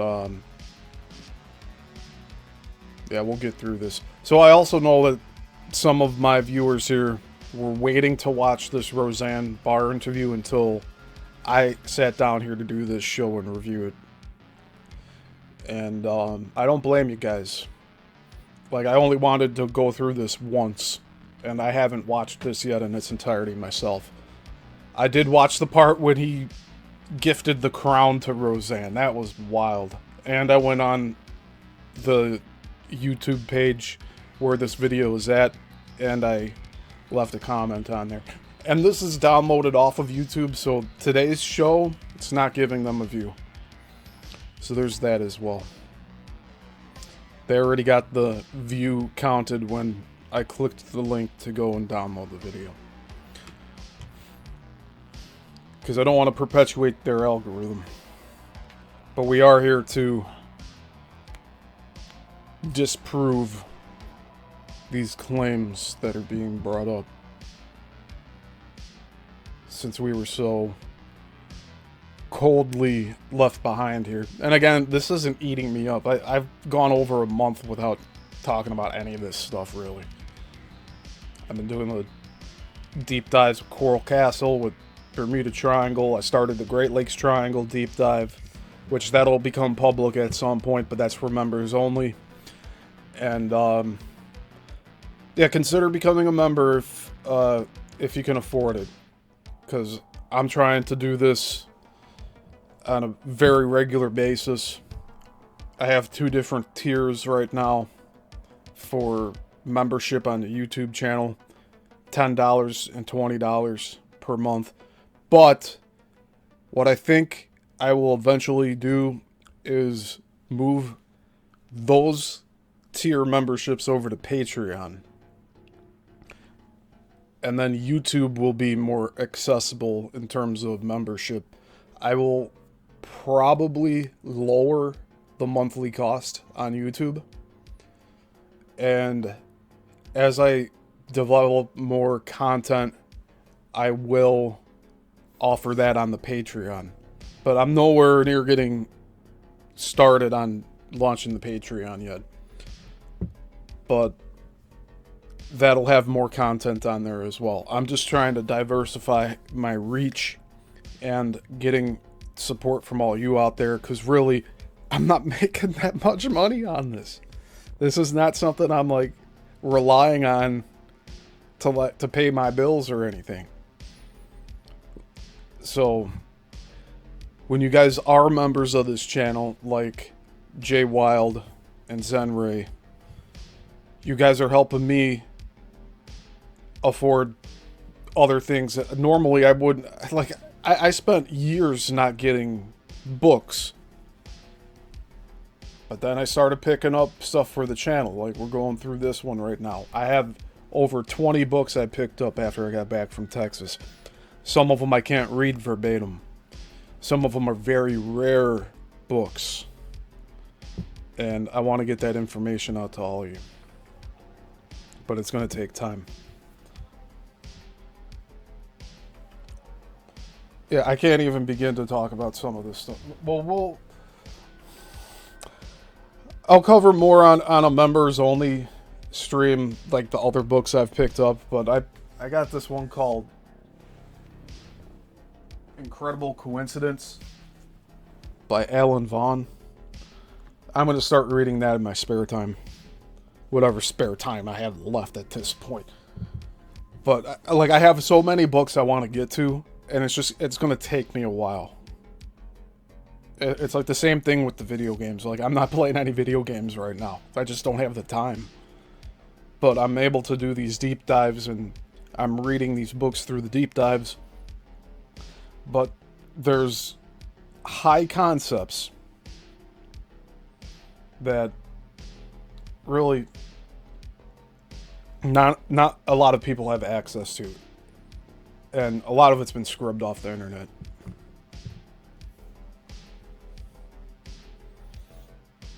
Jay Wild says, I can't wait for YM Uncensored.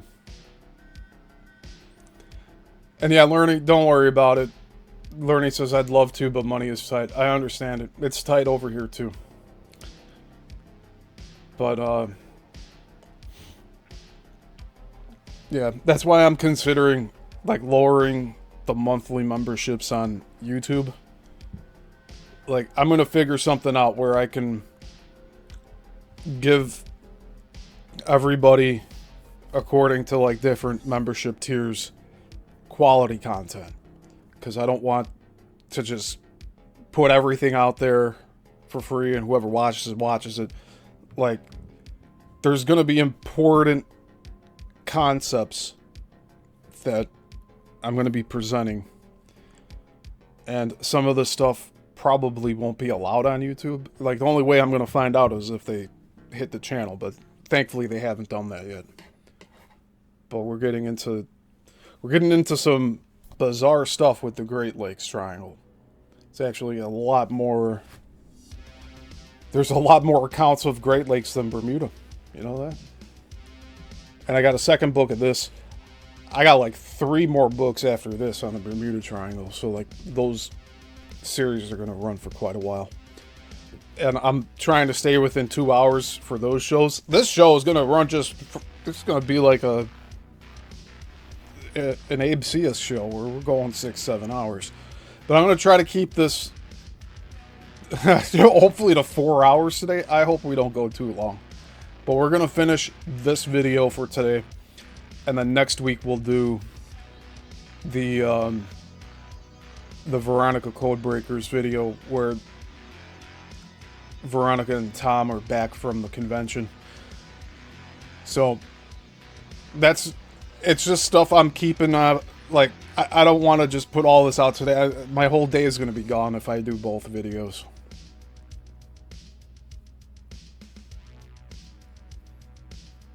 Thank you, Jay. Jay says money is tight. That is why this is the only channel I support financially. Thank you, Jay. I appreciate that. And you know,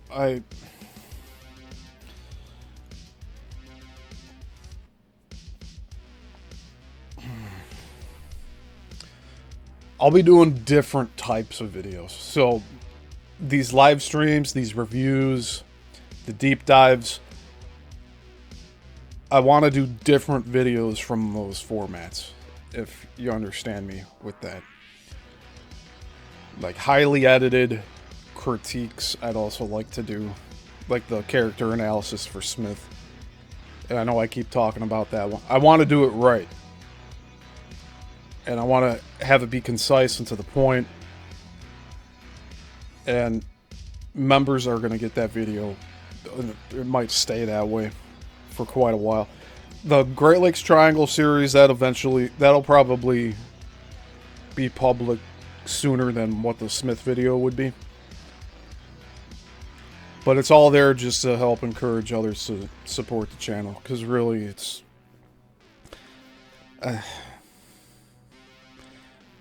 it's tough. It's tough having to choose what creators to support. So I'm glad that you think this channel is worthy of that. I appreciate that. Oh, and by the way, I do need to mention my childhood friend that got me into the Matrix franchise just reconnected with me about I want to say like 2 weeks, about 2 weeks ago. I can't wait to I want to have him on this show and just have him and I shoot the shit on the Matrix franchise.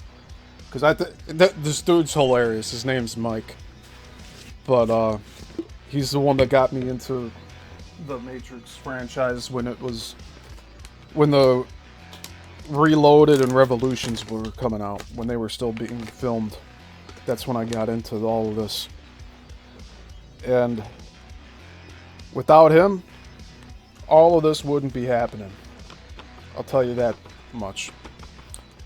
So I'll have Mike on this channel eventually. He's a good dude.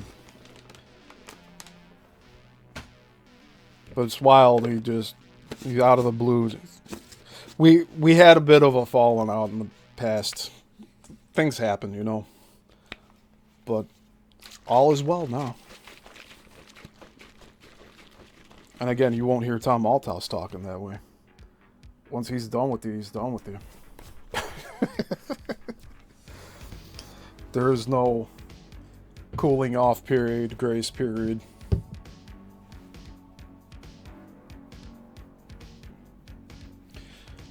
All right, Jay.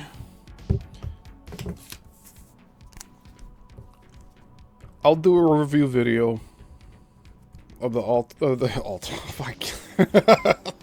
of the Fishburne interview with Neil deGrasse Tyson. In fact, I'll watch it off screen, and then I'll do a video sharing my thoughts on it, and I'll release that as members only. Sound good? I'm really I have so much to watch, but I'll make that a priority. I also have videos from Zenray to watch on photograph manipulation, photography, some real high concepts here. I'll be getting to all that, but I'll do the review of the Fishburne for EJ. That way, it's better than doing sending an email out. So I'll just do a setup like this, and I'll talk about it. I'll talk about my thoughts on that interview. And if there's any clips I want to show, I'll show them. But I won't do an entire thing like this. Awesome, Jay. Alright, so... Oh, one more thing. I want to thank Zenray also for being a member here. So you can see in their... both of their usernames are in green. And that's because they are members of the channel. So I appreciate that, guys. And as time goes on, like I said, I'll be expanding what members get in terms of content, and it keeps me going. Because the whole thing of I have 2,000 subs on here, but I'm lucky if I get 10 live viewers. That's been a consistent thing. So I know a lot of subscribers watch after the fact, but we're not even hitting in the hundreds for most of the videos these days. Hopefully that'll change. The reels really get more traction than these lives or the regular uploads do. But hopefully the tides will change. You know, I'm going to be cross-referencing on my other socials all of this content, so that'll bring people in. I got a shout out on Substack by Gregory Manarino, which was really unexpected. I didn't even know what happened until a week after the fact. But that's bringing in subscriptions and follows on Substack, and I'm using that as just an announcement board. Hey, I'm going live Tuesdays and Thursdays. That's what I've been using that for lately. And I have some of the Althouse videos up on there and the other interviews I did. But I think right now, using that as an announcement platform is the best way to go, and then have everyone funnel over here. I think that'd be the best way. So, alright, let's get back into this, shall we? Got a hell of a long video here. It always happens this way, though. You just gotta expect 2 minutes for every minute. So there's going to be a minute of commentary for every minute. That's roughly how it's shaken out to be. All right, let's continue. He's standing against NATO, a fascist Nazi organization. No, the world is clear when you simplify down what's really going on and get rid of the smoke and mirrors and mud that this other side's been throwing. Yeah. The cabal and I'm saying the cabal and the media, the mainstream media, and the Hollywood studios, your time has passed. Your time has passed. Time's Even up. the paparazzi are saying it's a new Hollywood. Everything's forming, and they're attributing to authors like ourselves. Do you know that Disney formed Miramax Films under Mike Lang at Disney? And his whole purpose of forming Miramax Films was to have a library of hard copy scripts that Disney didn't own, and the strategy he was in charge of was to come up with a strategy for the acquisition of intellectual property they didn't own. And they came up with the final solution that they'll either destroy the authors or have them killed, and they'll just lift what they want after they're dead to the courts and venues of their choice. So what other authors did they steal from? You don't hear Tom talking about any of these other authors. It's just him. Me. Again, it breaks down a lot of his claims when you look into it this much in depth. That's That's Jay-Z. it. There it is. I Jay-Z spelled and, this out. and Diddy. But it all runs like that. But, my friend, they're really stupid. They are dumb as doornails dipped in manure. They really can't think their way out of toilet paper, out of And Diddy. or have them. Like that. But,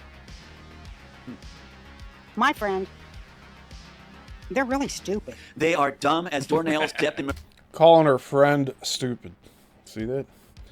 Although she's calling her a friend, it's more of like an ex-friend. All because she questioned the Jews. Come on. Like, grow up already. They really can't think their way out of toilet paper, out of out of the bathroom, wrapped around their ankles. They don't know how to get it off. For They're so instance, idiots. I'm going to just say this on this show. For instance, my friends, Jews, who saw what Disney was up to with China, their whole, their Deals. WEF, UN Agenda 30, UN Agenda 30, their one world government, that's the cabal. They just use the word cabal because it conjures up Jew things. But it's... Tom uses the word cabal. Come on. Like, Roseanne's not catching on to this? For instance, my friends, Jews, who saw what Disney was up to with China, their whole, their Deals. WEF, UN Agenda 30, UN, See all the buzzwords she's just throwing out there? Man. Agenda 30, their one world government, that's the cabal. They just use the word cabal because it conjures up Jew things. But it's... They just use the word cabal because it conjures up Jew things. Well, Tom's been sitting here saying the cabal. And that hasn't thrown any red flags off for you, Roseanne? See, when I talked with Tom, he was kind of moving towards that idea of like, yeah, the cabal is ran by Jews, but he would never say it. And here she is going and admitting that. It's that's the wrong word for it, but anyway, they think it's okay to steal from artists. They brag about it. The They attorneys do. for Warner Brothers, Linda Burrow of Caldwell, Leslie and Proctor, and her team bragged about how much I was screwed, how much money I was worth, how much they got away with. They cheated Yeah. all the way. No discovery given to us at all. And they say on tape they have no working drafts whatsoever.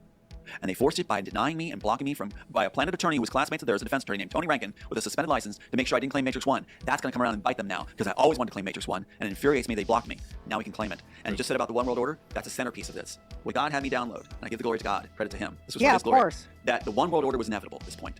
And in it, Operation Paperclip, Operation Monarch. Garden, yeah, Rising Sun, whatever it is, yeah, all in there. And what happens is our character, our main character, which they call Thomas A, right, Anderson, is trying to make it, if there's a one world order inevitable, then let's make it one that's going to be good. And that's the whole thing. Now, that's a complexity that Wachowski didn't understand. I often get hit with, he doesn't even know the whole Matrix, he doesn't know the Matrix story. Yes, I do. I know completely the Matrix story, the original Immortals, and all the intricate layers and details that go with it. What about the monkey in the pillowcase? What about the penis-sucking leeches in the Amazon? What about the Jewish cryogenic chambers? That's all in the Immortals, by the way. That's not in the Matrix. I'm not lying. The stolen work is kindergarten, nursery school. That's like, it's really badly done as No, far as and content. They've connected. proven that they can't write. They can't write. No, because What I like about Disney is my friend who just passed away, which is sad, Billy Phillips. We had him on the show, but he and his friends who understood technology, they went to China and were able to trademark all the Disney movies. Right. And I told you I paid for it. Right. They trademarked all the Disney movies that Disney stole. It just came out of like, what do you call it, Jake? It just eminent domain. Right. Yeah. And I put my name on them, and I'm about to in the next few years, I'll release I'll release some movies about Disney Good. princesses. The way it works is the other side, when they know they're wrong and brag about doing the It wrong. didn't even occur to them Yeah. to protect their trademark in China. Of course not. They did the same thing with the Matrix. They're not claiming the Matrix title. They're not claiming the trademark or the title because they're claiming the Immortals title. It's like so Okay. stupid. But what they do is they're so busy trying to bury Nope. everything and Yep. cover everything up, where all we have to do is reveal everything, which we'll be doing about Elon Musk in seconds. Yeah, let's get into it. Let's get into it. All right, Elon Musk. Elon Musk. So what you have is the Wachowskis Round and round we go. recap. Wachowskis are given the work to steal the green light. Tom Hanks is out. Well, he's kept in the wings as a possibility. And this is the CIA and Hollywood working together. to That's right. decide. That's right. Now, you got to Well, imagine. the CIA is Hollywood. Just do the shorthand. Okay, well, here you go. So the Wachowskis get the green light from the execs, the suits at Warner Brothers, to go ahead and get the work. Joel Silver's relieved. That keeps them from fussing. So they're going to get the work. They announce that thing about, one New Jack's neck for real. They're pulled slap back. So the next thing what they do is Warner Brothers is now going to take their candidate for the tech. And this is so important for people to realize.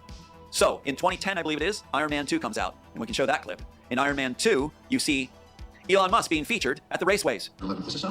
It can be. Make it us. They actually showed it. How are you? This is the promotion. Thank you very much. You Thank know, you. those Merlin engines are fantastic. Yeah, good idea for electric jet. You do. Then we'll make it work. It doesn't fit the story. It doesn't propel the story at all. It doesn't belong there. I could almost see the character, who plays Tony It's Stark. them rewarding him with your intellectual property. Grooming. That's right. That's right. Grooming. You're right, Roseanne. So they're grooming Elon Musk. First the groom, then the shame. The grooming is you'll appear with Tony Stark on Iron Man 2, our property, and you'll get to be seen as introduced as up and coming. This is what Tom wanted. He's envious of Musk having that cameo in Iron Man 2.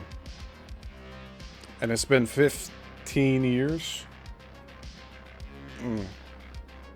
Still won't get over it. They say. So we do it. So he's on there going, and one of the things he says is just ridiculous. He wasn't even smart enough to catch it. He goes like this. I have an idea for a electric jet. Does that sound smart? Doing the South African accent best I can? So yeah, so electric jet, are you kidding me? Electric jet is not revolutionary.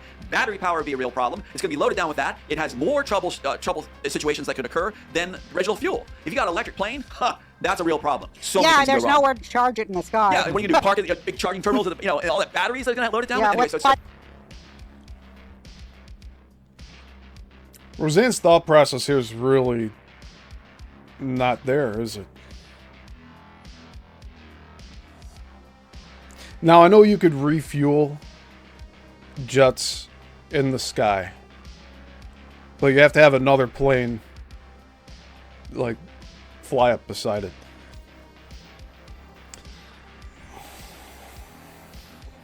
It's just the holes in the logic give me a headache. 100 jets in front of it. So he doesn't even know and they're the mocking him. jet Yeah. don't work. They didn't know he's mocking him. They're showing that you're dumb, basically. So anyway, that's the grooming, 2010. Now, jump to young Sheldon. Warner Brothers, right? Young Sheldon. What No, happens? let's.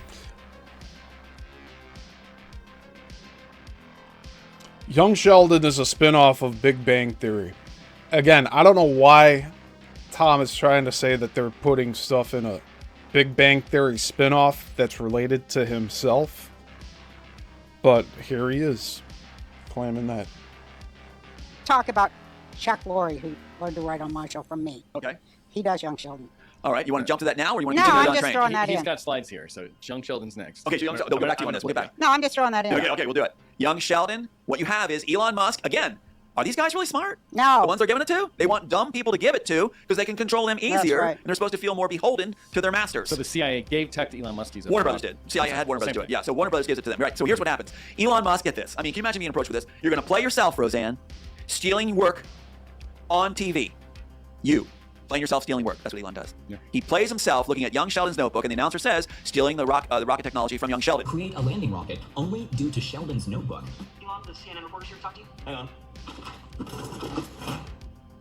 I'm sorry. That's the shaming ritual. So now we've had grooming and shaming through the company's shows. And even in that clip with the young Sheldon part, they say CNN is on the line. CNN's owned by Warner Brothers. What is Tom doing watching Young Sheldon is my question. What is he doing watching that show?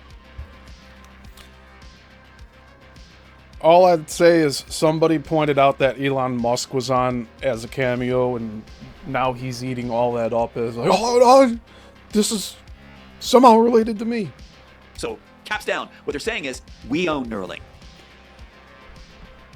So in the comments here, Lerny says it's either me, or me. Yeah. And Lerny also says now he knows about rockets. Yeah, apparently Tom invented everything here. Soon he's going to be talking about the light bulb, right? And then Zenray says she's too drunk to hear for listening. Yeah. I mean, who's going to say that Roseanne's not drinking during this interview? Especially after the first one. We own Jack's That the is Neck. what they're saying. That's Yep. what they're saying. So whoever we give it to, They're building is the ours. narrative. Right, and control. They're putting on the harnesses. What's the thing you put around the horse's mouth? The bit. So stuff like that. Neuralink technology was given to Elon as long as he plays along. Yes. So if he's standing next to the president, he has to say certain things and influence certain things. And I It's know what the mark tactic of was. the beast, in your opinion. Absolutely. Well, he was groomed to do what I was doing. Basically, if you look at the shorthand of it, I was being groomed to do evil. I was being groomed to be the face of the Christian coalition. Doesn't say much of my talent. And you're doing a good job of it, Tom. Spreading lies, hoodwinking people. Yeah, you're doing evil right now. Basically, if you look at the shorthand of it, I was being groomed to do evil. I was being groomed to be the face of the Christian coalition. Doesn't say much of my talents. Face. So I'm to mislead the public into supporting a About bad what? agenda to make a one-world society, which is also going to be theocracy, Right. where Robert's going to be the head, not the tail, he said. So I was in meetings with that. So I'm saying, I said no. I said no. And did I pay a price? Did you Elon pay a said price? yes. Did he pay a price? No, he had to follow himself, didn't he? So what you have is Elon Musk is given the tech, my tech, God's tech, really. I'm just to make sure it's contained. Yeah. It's a Pandora's box. What is Neuralink? My tech, God's tech, Satan's tech, right? That's what he's talking about. He said that his God is not Heavenly Father Creator. It's conglomeration of parental beings, right? The Anunnaki. Same one that Roseanne is probably worshipping. Neuralink is the attachment to the back of the neck, and it's so funny what they put in the trademark office. You could write on my pages. Back of the neck, where you can connect to the veins. You have a sort of a association where it's not stabbed in. They're trying to do a stab in thing with like filaments. It's supposed to be just harmonic, the where battery, it's like isn't just touching on. Okay. Just Isn't it on. the battery charger? Well, Neuralink is a interface with your mind. It also allows It's just supposed to be touching to the back. You see, he can't even explain his concept. I have to fill in the blanks here in my own head, saying like, oh, he must be talking about some magnetic thing under the skin where it just sits. Like, how could a device like that just sit on the back of the neck? It has to be held up by something. He's not going into detail on it. And he never will. Yeah, Lerny. You caught that too. You said my tech, God's tech. Yeah. He conflates the two. What is Neuralink? Neuralink is the attachment to the back of the neck, and it's so funny what they put in the trademark office. You could write on my pages. Back of the neck, where you can connect to the veins. You have a. Has he seen the videos of Neuralink today, where they cut out a square of the skull and embed it into the brain itself, and then put the skull piece back on? Because that's not a jack in the back of the neck, dude. Or sort of a association where it's not stabbed in. They're trying to do a stab in thing with like filaments. It's supposed to be just harmonic, the where battery, it's like isn't just touching on. Okay. Just Isn't on. it the battery charger? Well, Neuralink is a interface with your mind.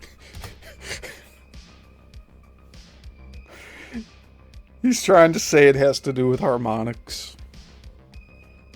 This guy will never give a clear answer to anything. So how would it stay on the back of the neck through harmonics? You would need a device on either side of it vibrating to make it weightless, and also how would you have it stick to the skin? He's not saying it because he's just talking out of his ass. It also allows telepathy. What happens is you will be able to share memories. Isn't Just it the battery charger? Well, Neuralink is a interface with your mind. It also allows telepathy. Right. What happens is you will be able to share memories, download memories, Right. log your memories on your computer, attach to your, it even says in here, your home terminal, connect to it. We have that one Yeah. slide, connect to the home terminal, and you can download, delete memories. Not doing it. Yeah. And good luck having any kind of faith, because it'll have ways you to don't buffer need- and block. And in this, it shows that when Neo is going to, go to the dome in the Cortex building, Yeah. he has 3 days to adapt to Smith's Neuralink in this original story. Sound cool? And he needs Trinity's help. That's why Trinity goes with him. Because he's going to suffer the feelings. He's going to lose his own memories. He has to adapt to Smith's memories, which includes raping his wife and murdering his daughter. They took that out. They put it in Inception. No, Elysium. They put it in Elysium. The very thing. How many movies did they make out of your script? We're up to about 100. No, They're going off. They're going off. And that's why they put the copyright.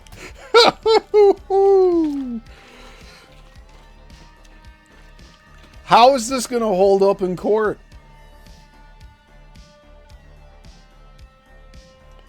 No, it was Inception. Oh, no, wait. Elysium. Those are two very different movies, dude. Memories. He has to adapt to Smith's memories, which includes raping his wife and murdering his daughter. They took that out. They put it in Inception. No, Elysium. They put it in Elysium. The very thing. How many movies did they make out of your script? We're up to about 100. They're going off. They're going off. And that's why they put the copyright. Remember I said Tom Hanks copyright? Not to diverge, but Tom Hanks copyright includes 346 other subtitles. Each subtitle then could accommodate other studios that wanted it. That's how they made peace among the studios, because they'd be fighting over it, I was told, when he said it.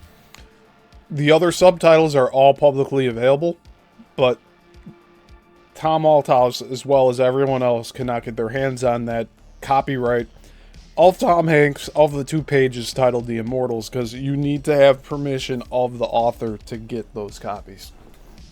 Something that Tom left out when he was saying on my show that he knows anybody can go to the copyright office and get any script. It's blatantly not true. So again, another lie of Tom Althouse. Not just anyone can go get a copy. You have to get written permission from the author. A very key detail that Tom left out of all of that. Revolutionary. So each of them then can take a subtitle and enter that in the copyright office and have the Immortals work under it, so they have a slot. Wow. The Wachowskis, to get back at It's a prop. It's a shield. He will never fold it open page by page and show what's in there, because it'll dissolve everything he's talking about. Warner Brothers for putting another writer in for Assassins didn't take a subtitle. They had 346 choices. They didn't take one. They want to get back at Warner Brothers. So they take the letters of the Immortals, switch it around to Matrix, and add an X. No.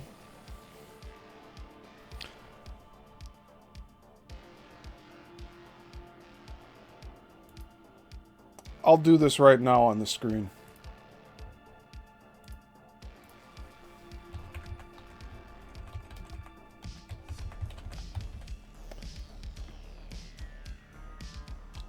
So we're going to move these letters around. And you tell me if this makes sense. We're going to take one M.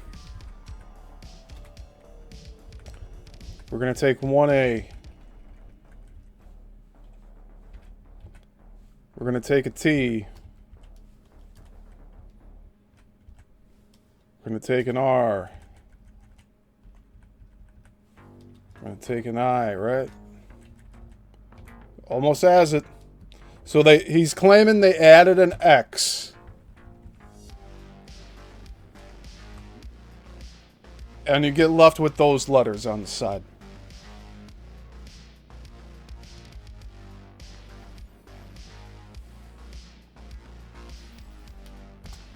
Watch, I'm giving Tom content here. He, Tom, LS. I can have fun too. She, Tom.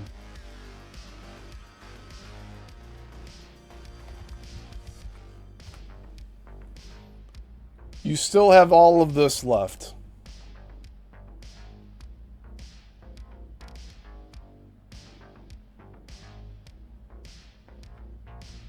I guess it's like Shelton, right? Oh no. Don't tell Tom. But you have all these letters left on the right side.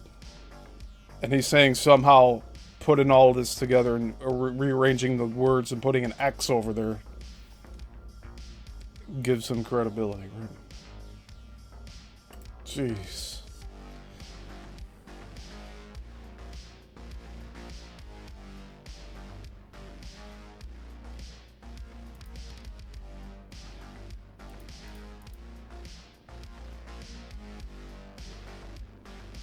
So Elysium has the it has a giant like clunker type of thing that's on the back, and there's a device on the back of the head.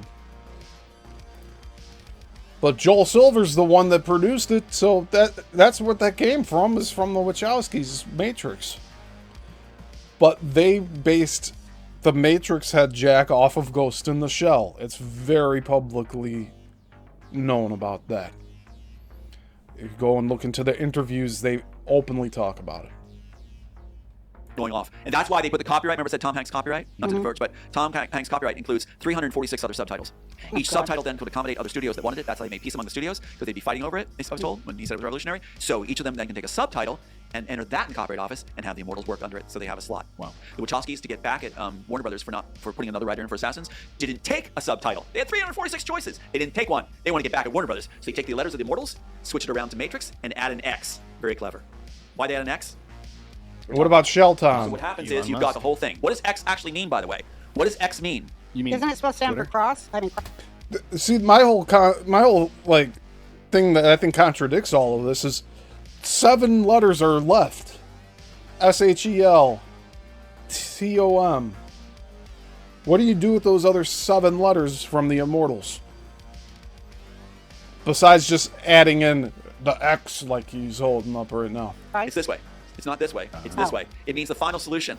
That finally they're going to get it right. To reduce the world's population and have the 1% have a utopian Earth, a sustainable Earth. Bill Gates is in on it. They're all in on it over the rest. I knew that to be Degeneration X in my time. Have a sustainable Earth, and that's the only solution they've come up with. And so X means we finish the job by getting rid of the fat of society, the undesirables of society, and that includes certain ethnic groups. yeah, Jews are Jews included. undesirable. Unless you are, they're subcategorying, like they're doing categorizations. Yeah. So it's like they're graying.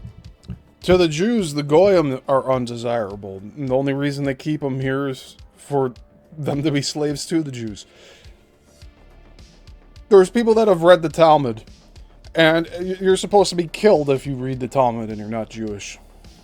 But they talk about Jesus boiling in shit in hell. Alright?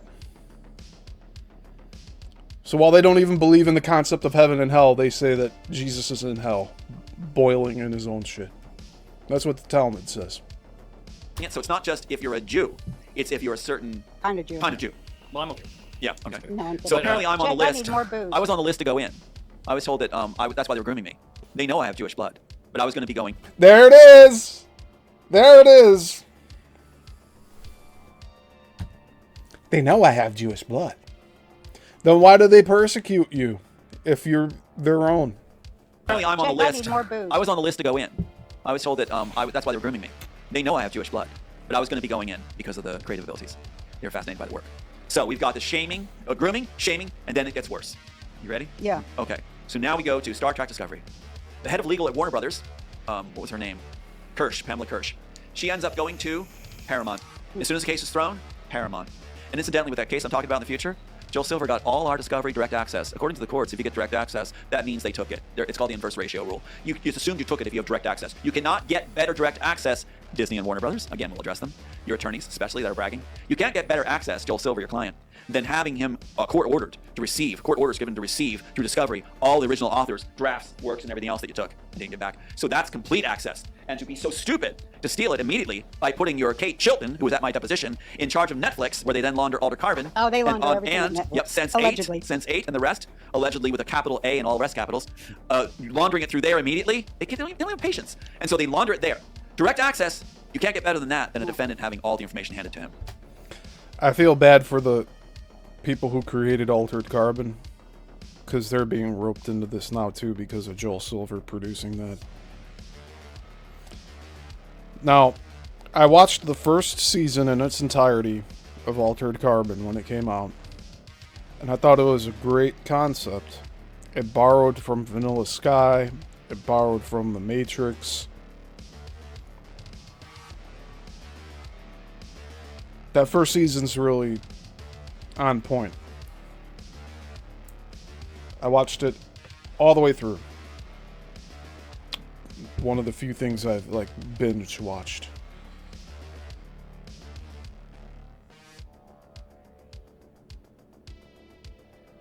I don't believe you, Tom. We're claiming Matrix 1 very soon. Just so you know. Heads up. Twinkle in the eye. May God will it so. Very soon. It's been 26 years, Tom. Maybe if you focused more on actually going to court than getting on people's shows, then maybe you'd get somewhere. But then again, you've also gone to court 3 different times, and you weren't the winner on any of them. May God will it so. Elon The worst one. Yeah. Star Trek Discovery. So the lady, Pamela Kirsch, who was sending letters to me saying we received her stuff, we'll look into it, goes to Paramount. At Paramount, they do Star Trek Discovery, and that's where these slides will be very interesting you're going to see. Because in it, you have the mention of Neuroenhancer. Then the character, I think it's episode 6 of season 1, episode 6, Star Trek. He didn't use the term Neuralink, neural anything in his scripts.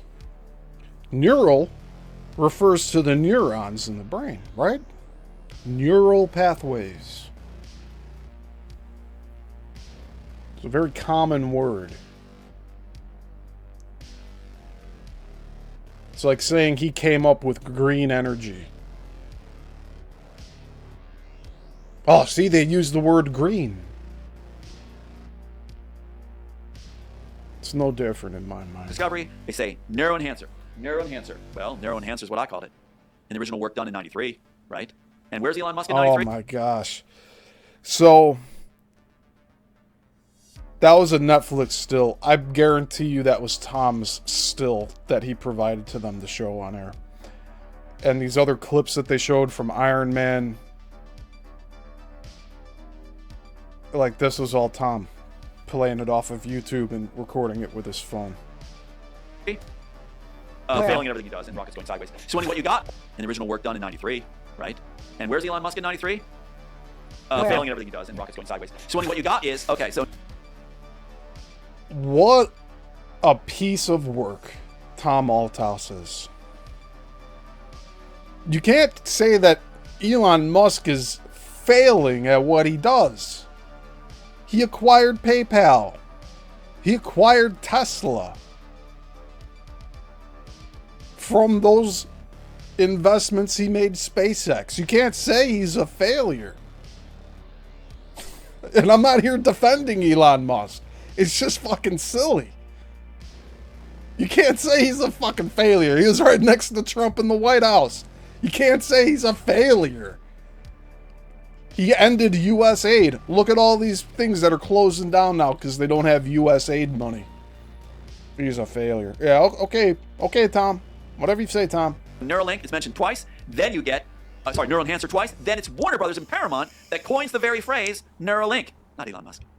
Neuralink comes from the studios and from the agencies. Elon Musk. And why'd they change it? Think of it. Before we finish on him on this, because there's much more of this Star Trek Discovery. Why do you think they changed Neuroenhancer, which is about what we talk about, artists bringing people together, enhancing, bringing together, quality of life? Why'd they change enhancing to link, to enslave us all, to hook us all up? That's right. That's right. And that can lead us right into, remind me, please, Jake, Roseanne, too, about getting to the bad things about Neuralink. If we're going to be on this, we need to hammer this home. Yeah, for sure. Okay, so Star Trek Discovery. Good. So with Star Trek Discovery, we got Neuroenhancer, they're rubbing it in. They're claiming we own it. That way, sideways come hell or heaven. They're saying we own this. Whatever you call it, whether it's sliced bread, chopped bread, Not hell or high water. Hell or heaven. tickled bread, it's ours. It's a CIA. Neuroenhancer, Neuralink. Right. So now what they Which do means is... the Nazis. That's what I've been saying. Yep. And so what you got is... What? Neural heaven. Why does she can't get past any of this crap? Why can't she get past any of it? They're saying we own this. Whatever you call it, whether it's sliced bread, chopped bread, tickled bread, it's ours. It's a CIA. Neuroenhancer, Neuralink. Right. So now what they do Which is... means the Nazis. That's what I've been saying. Yep. And so what you got is...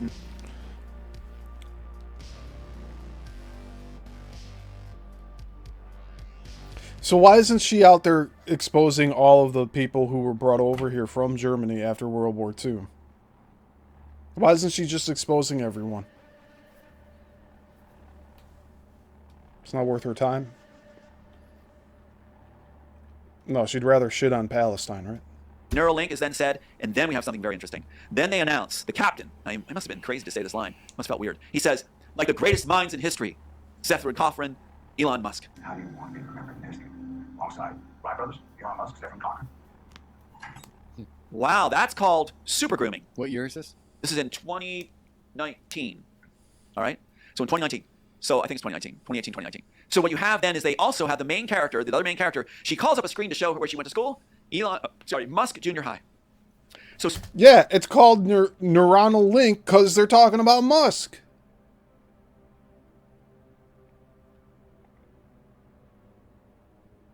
We'll find out eventually if his concept that's in the Immortals is called the neural enhancer.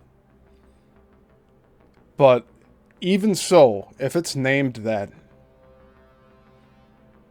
It's a it's a generic name.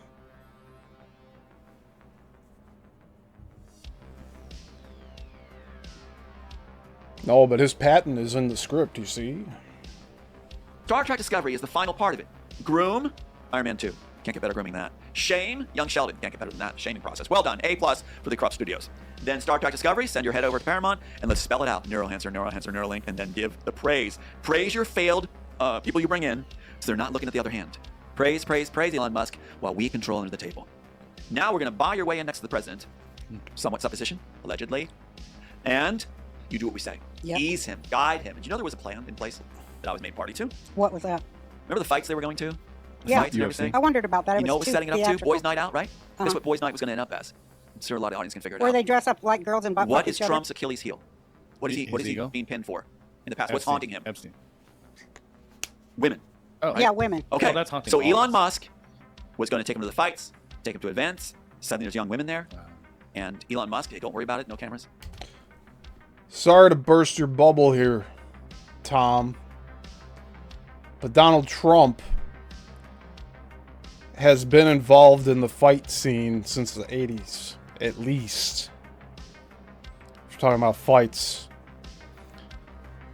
He hosted WrestleMania 3, I believe.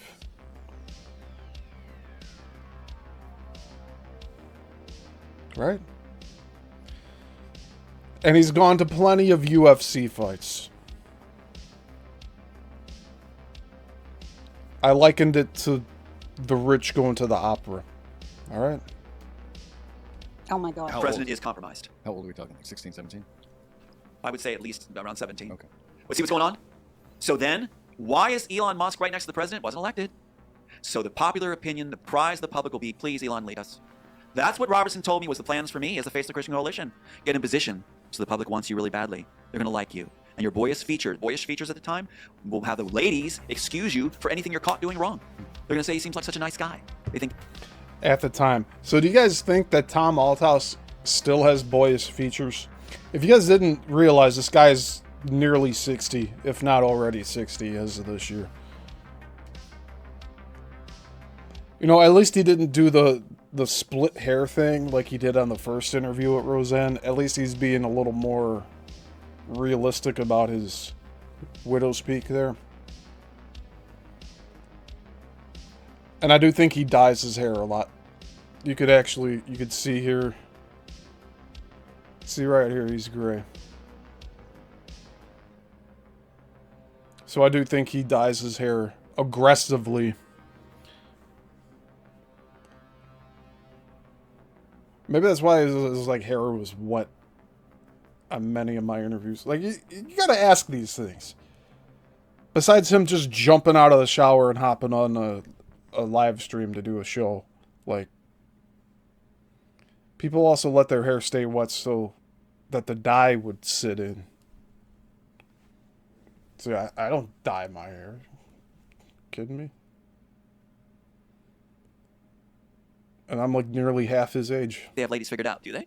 Yeah, actually. Yeah, they do. sadly they Yeah, do. That's pretty accurate. Okay, well, that was what they told me. Yeah, women write letters to As they told murderers in me. prison. So see how it works? Yeah. So Elon Musk replaces me. And what is Elon Musk doing?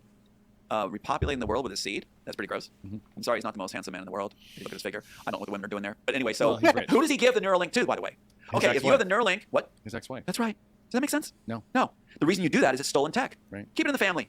Just like Warner Brothers did. I hope this makes sense to audiences. I never This is thought what we're about looking this at. before. You're Yes, onto it. there we are. Well, even TMZ, owned by Warner Brothers, the lead attorney that was throwing this case with all these ploys and fraud on court, named Linda Burrows, classmates with Rankin from the University of Berkeley, all defense attorneys, hand off Rio's and Associates.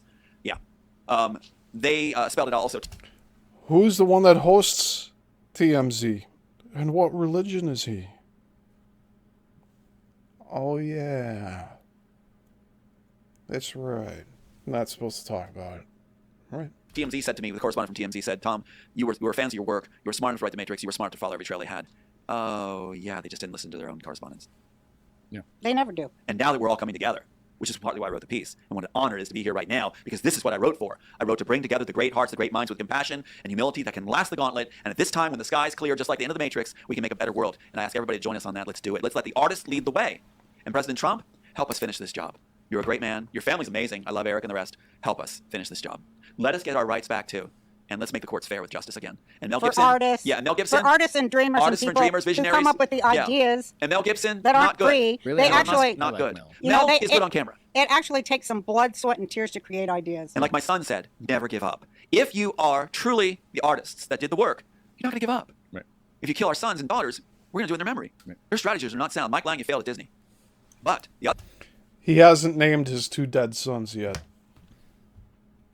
They're an hour in. Has not named them. Hey, Rain, good to see you here.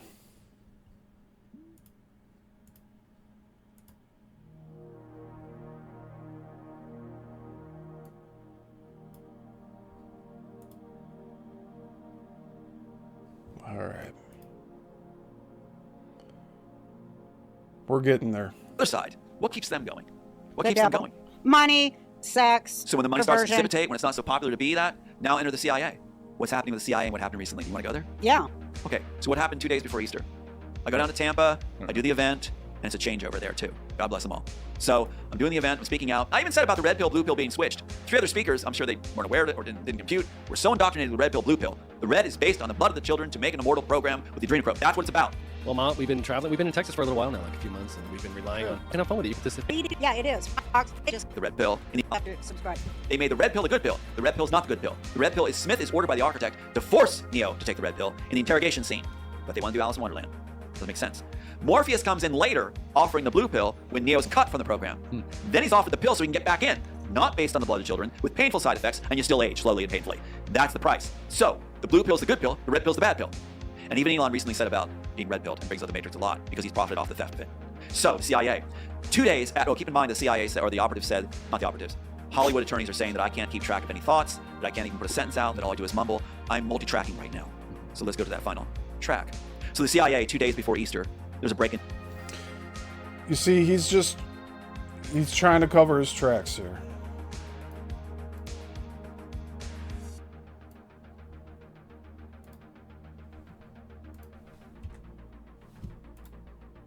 Multi-tracking right now.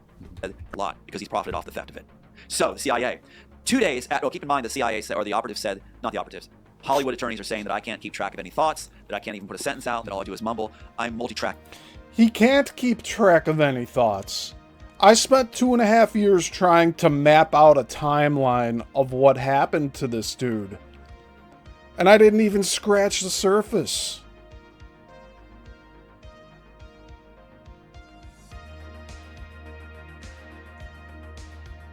Yeah, Lerny says, and this guy claims to have written The Matrix. He does. And then backtracks and says, oh no, that's not what I meant. No, he says that. I went to Texas Roadhouse with this dude. He practically harassed the hostess with his phone. See this picture? See the animatrix still of the clock? You see that? You see that? I wrote The Matrix. He straight up... I can't make this shit up.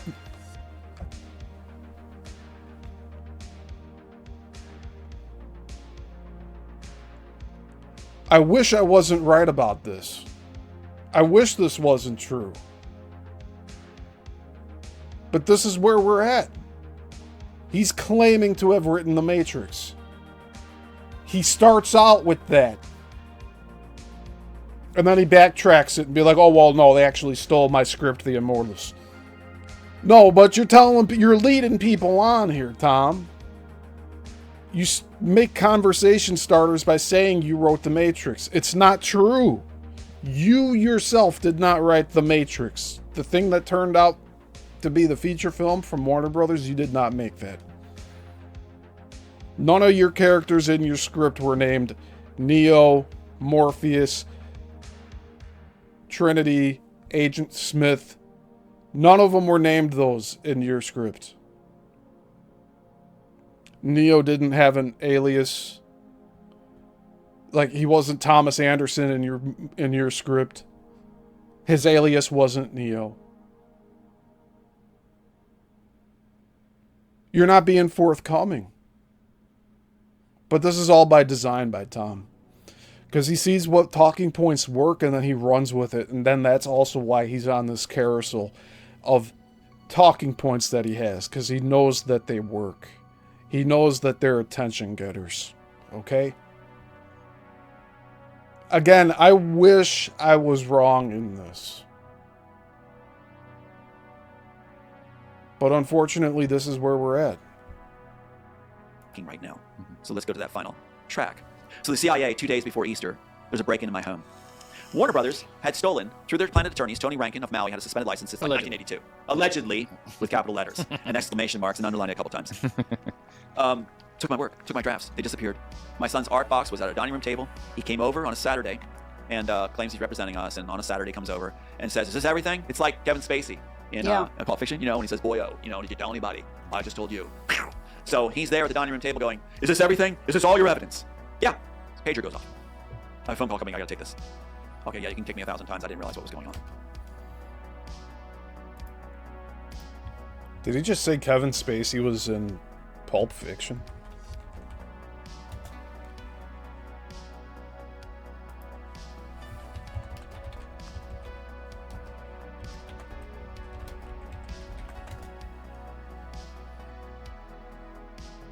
No.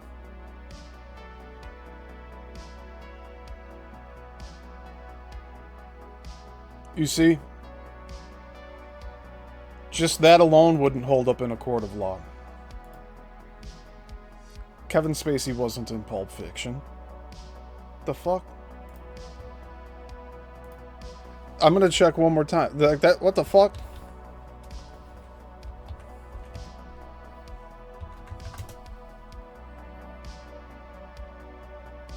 No.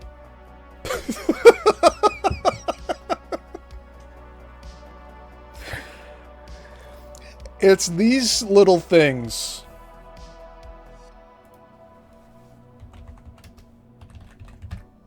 You know that meme of Ben Affleck, like, taking a drag off of a cigarette?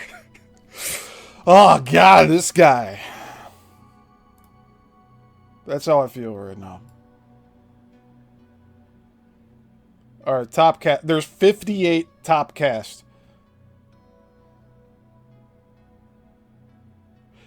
I'll read you the names of the 18 that are listed on IMDb as the top cast. John Travolta, Uma Thurman, Samuel L. Jackson, Bruce Willis, Tim Roth, Amanda Plummer, Laura Lovelace, Phil Lamar, Frank Whaley, Burr Steers, Ving Rhames, Paul Calderon, Brano Gallagher, Rosanna Arquette, Eric Stoltz, Jerome Patrick Holden, Michael Gilden, Gary Shorell. Where's Kevin Spacey? Unless he meant to say The Usual Suspects, which I assume that's what he's trying to say. What the fuck, Tom? Harvey Keitel.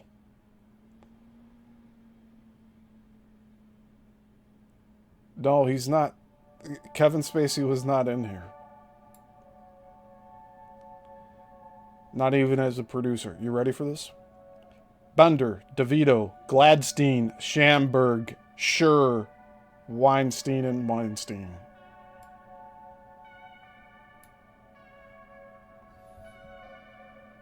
Jeez, Tom.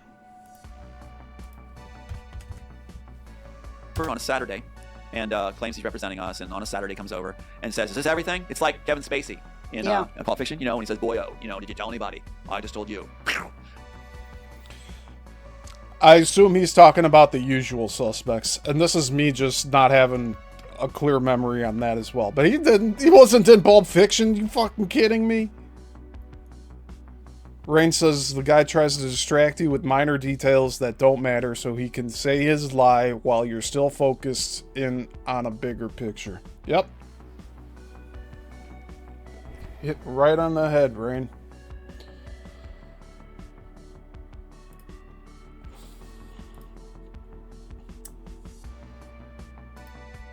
So he's there at the dining room table going, "Is this everything? Is this all your evidence?" Yeah. Pager goes off. I have a phone call coming. I gotta take this. Okay, yeah, you can kick me 1,000 times. I didn't realize what was going on at the time. I thought you were supposed to trust your attorney, right? Didn't know he had a suspended license at this point. So he does. He says, we got to leave the room. You got to leave the room. I got to take this call. On a Saturday in my dining room? What about the... I think we... Okay. He went to court 3 times.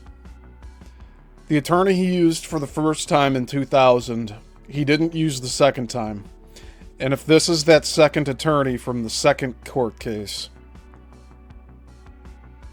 this guy may have been assigned by the courts because he couldn't afford an attorney. Okay?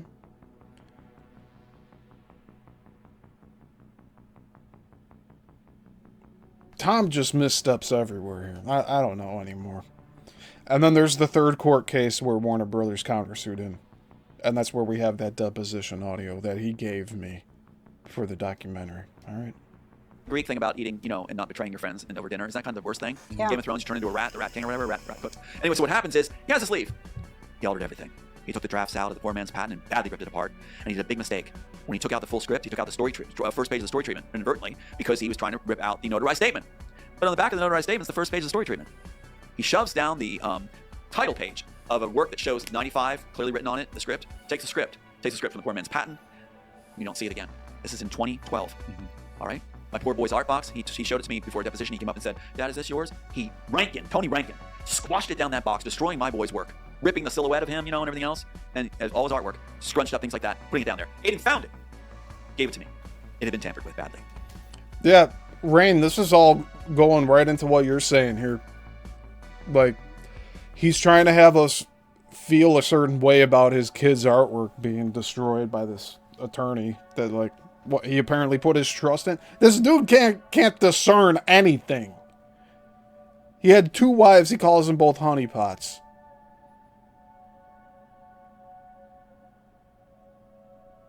He'd have 4 wives by now if he married Penny and Roseanne. And again, talk about having handlers, I tried to tell him Penny was a handler, and that's what set him off with me. Like, he decided to cut me off because I tried to give him a heads up.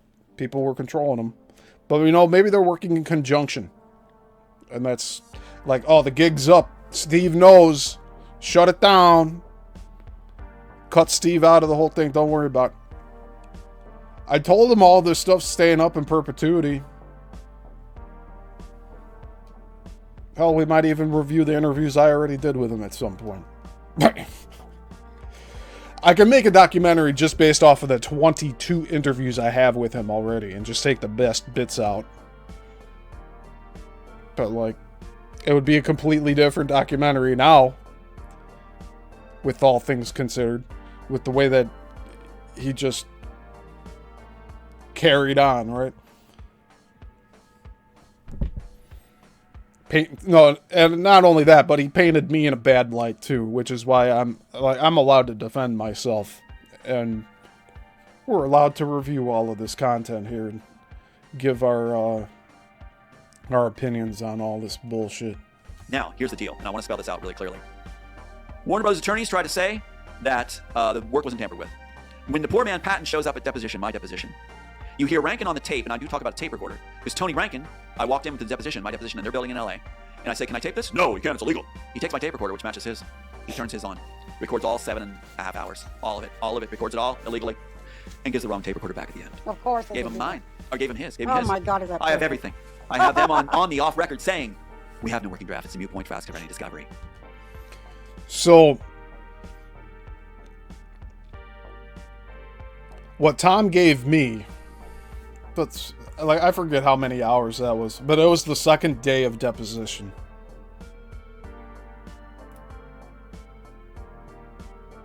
Yeah, I don't even know where it would be.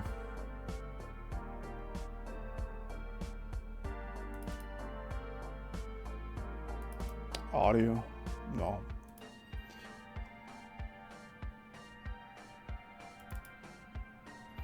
Second deposition by Sohal.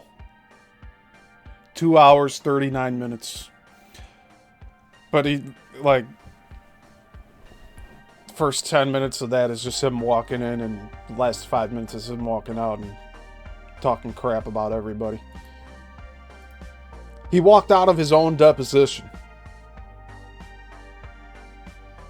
for a court case where he was looking for, I don't know how much money back then, but now he's claiming 2.1 billion. And he says in the deposition that he'd like to settle for $90,000 just to cover court costs and to take care of what other costs he incurred during the time.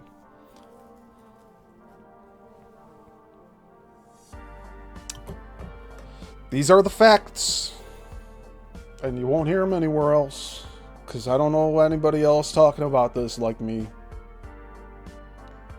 I was supposed to just go away, remove all the content, sell it off to people for money, right? For all we know, that was Tom emailing me asking to purchase the interviews so that I could pull them off the internet. Because they were talking about documentary and financially compensating me and having me be a part of the names in the credits and shit. You know how many dozens of times I've heard that from people? I'm in the film industry.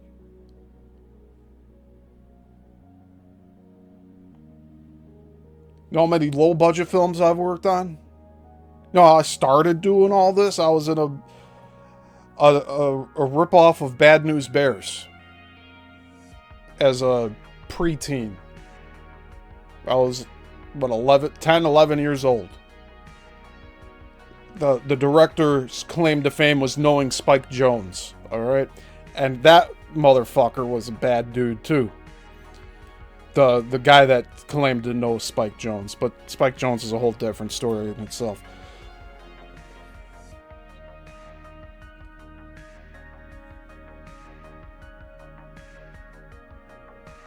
All I'll say is Tom should have known better, being at a position where he was.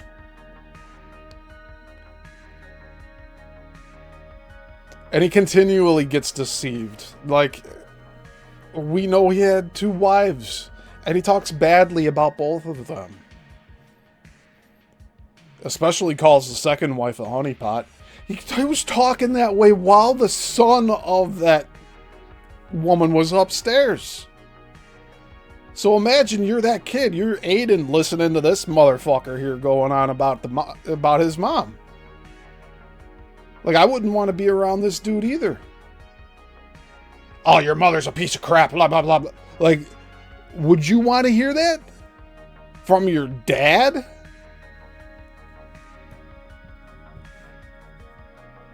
And then he reframes it and says, like, oh, Aiden told me to keep going. Don't give up. The dude, Aiden sits in his room all day. And this was last year. Now Aiden's in college. Probably enjoys being away from Tom for long periods of time. Hey, Juan, good to see you here. Alright, we're getting through this. We got an hour left to watch. So I'll try to not talk as much. But there's so much to deconstruct from this. We've only gotten an hour in. I shouldn't look at it that way.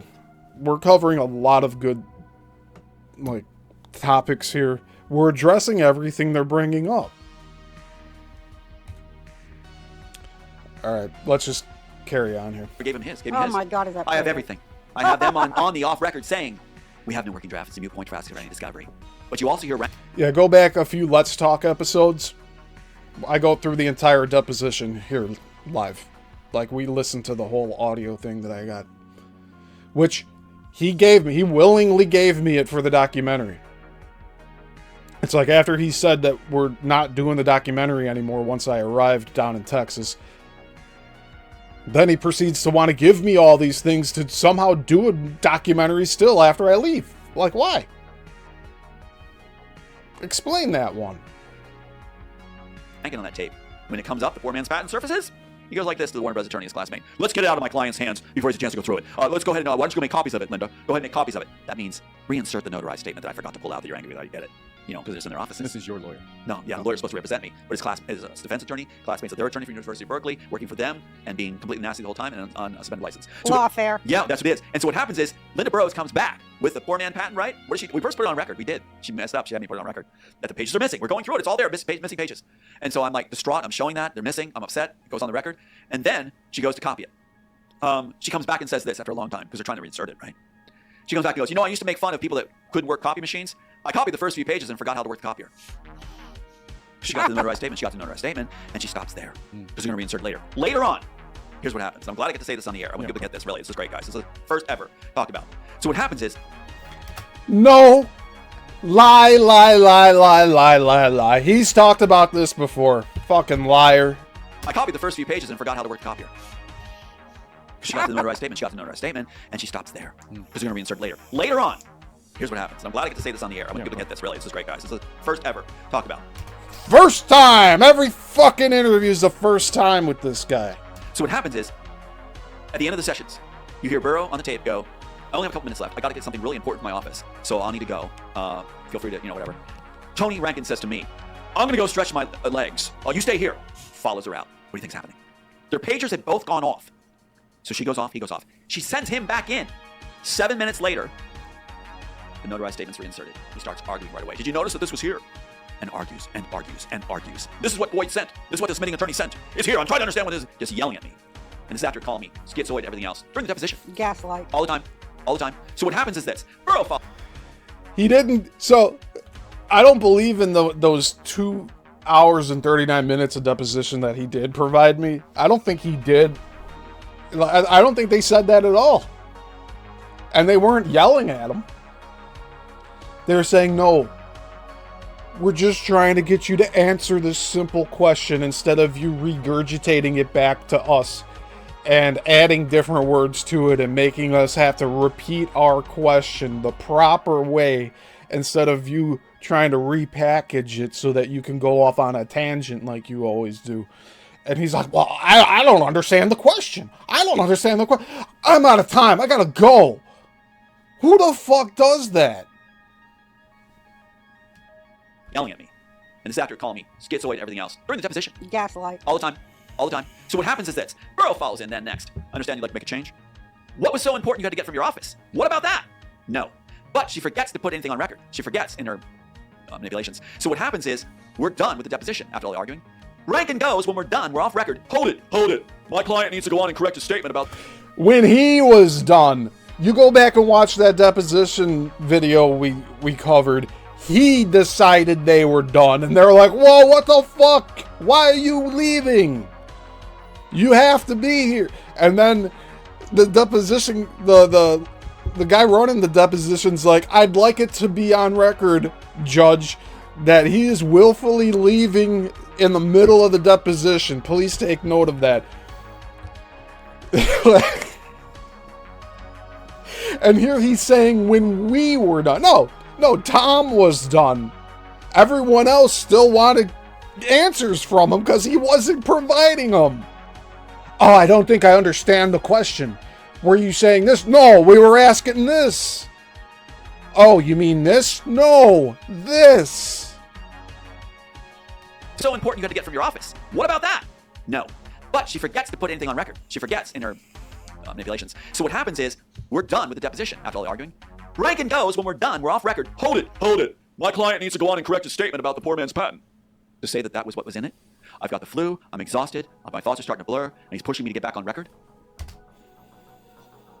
All of his lies were starting to blend together. I clarified that for you, Tom. We're done with the deposition after all the arguing. Again, Tom was done, not all. Everyone else wanted to keep questioning him, and he's like, I hit the 7-hour time limit, I'm leaving. And keep in mind, again, this was over the course of 2 days. Back in 2014. And this is the information we know. Who knows about everything else that happened? And then he proceeded to get on the phone without... Like, he forgot to shut the recorder off. So it's funny. He tries to blame the other people for recording the deposition when he knew the recorder was in his pocket. They didn't swap anything out. You understand this? Like, he leaves the deposition, calls on the phone someone, tells them, oh, they were chewing me out. They were so mad. Oh my God. Oh, hold on a minute. I'm crossing the street. I got to do something. And he turns off the recorder. So he knew it was in there the whole time. And how did it get swapped out at all? Or when did that occur? The truth here, I really believe this. He walked in there with his own tape recorder, recorded it, walked out, found out that that was illegal, and then proceeded to say that, oh no, the other people were recording and they somehow swapped it out of my pocket. It was in his coat pocket. You can tell the way that it's recorded and everything, the rustling and shit. Texas Learning says someone who can't be honest does that, Steve. Yeah, the repeating of the question back and mixing up the words. Yeah, they do that to buy more time. No, but she forgets to put anything on record. She forgets in her manipulations. So what happens is, we're done with the deposition after all the arguing. Rankin goes, when we're done, we're off record. Hold it. My client needs to go on and correct his statement about the poor man's patent. To say that was what was in it. I've got the flu, I'm exhausted, my thoughts are starting to blur, and he's pushing me to get back on record. So I get back on record. They thought they had me. I'm like, well, if it wasn't tampered with, then I guess that's what it was. Here's the catch, guys.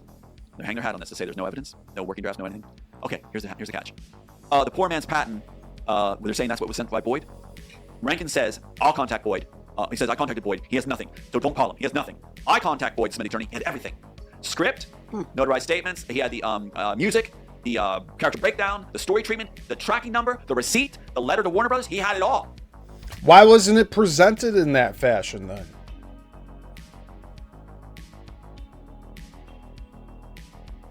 It wasn't.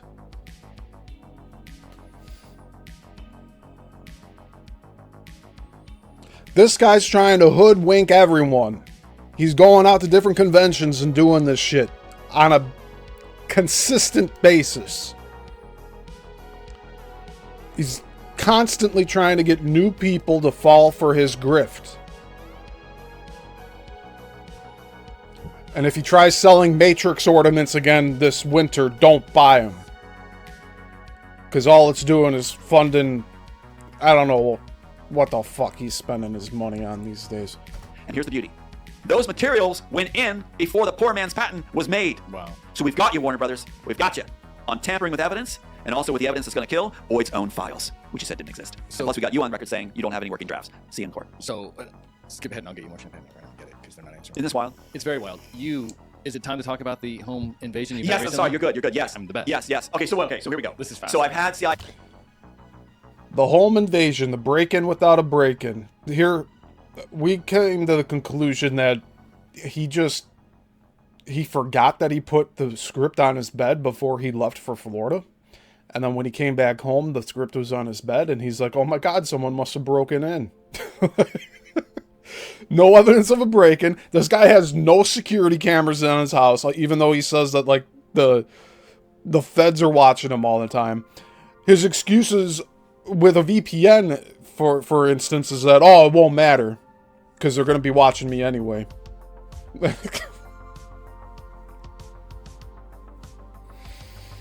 Okay.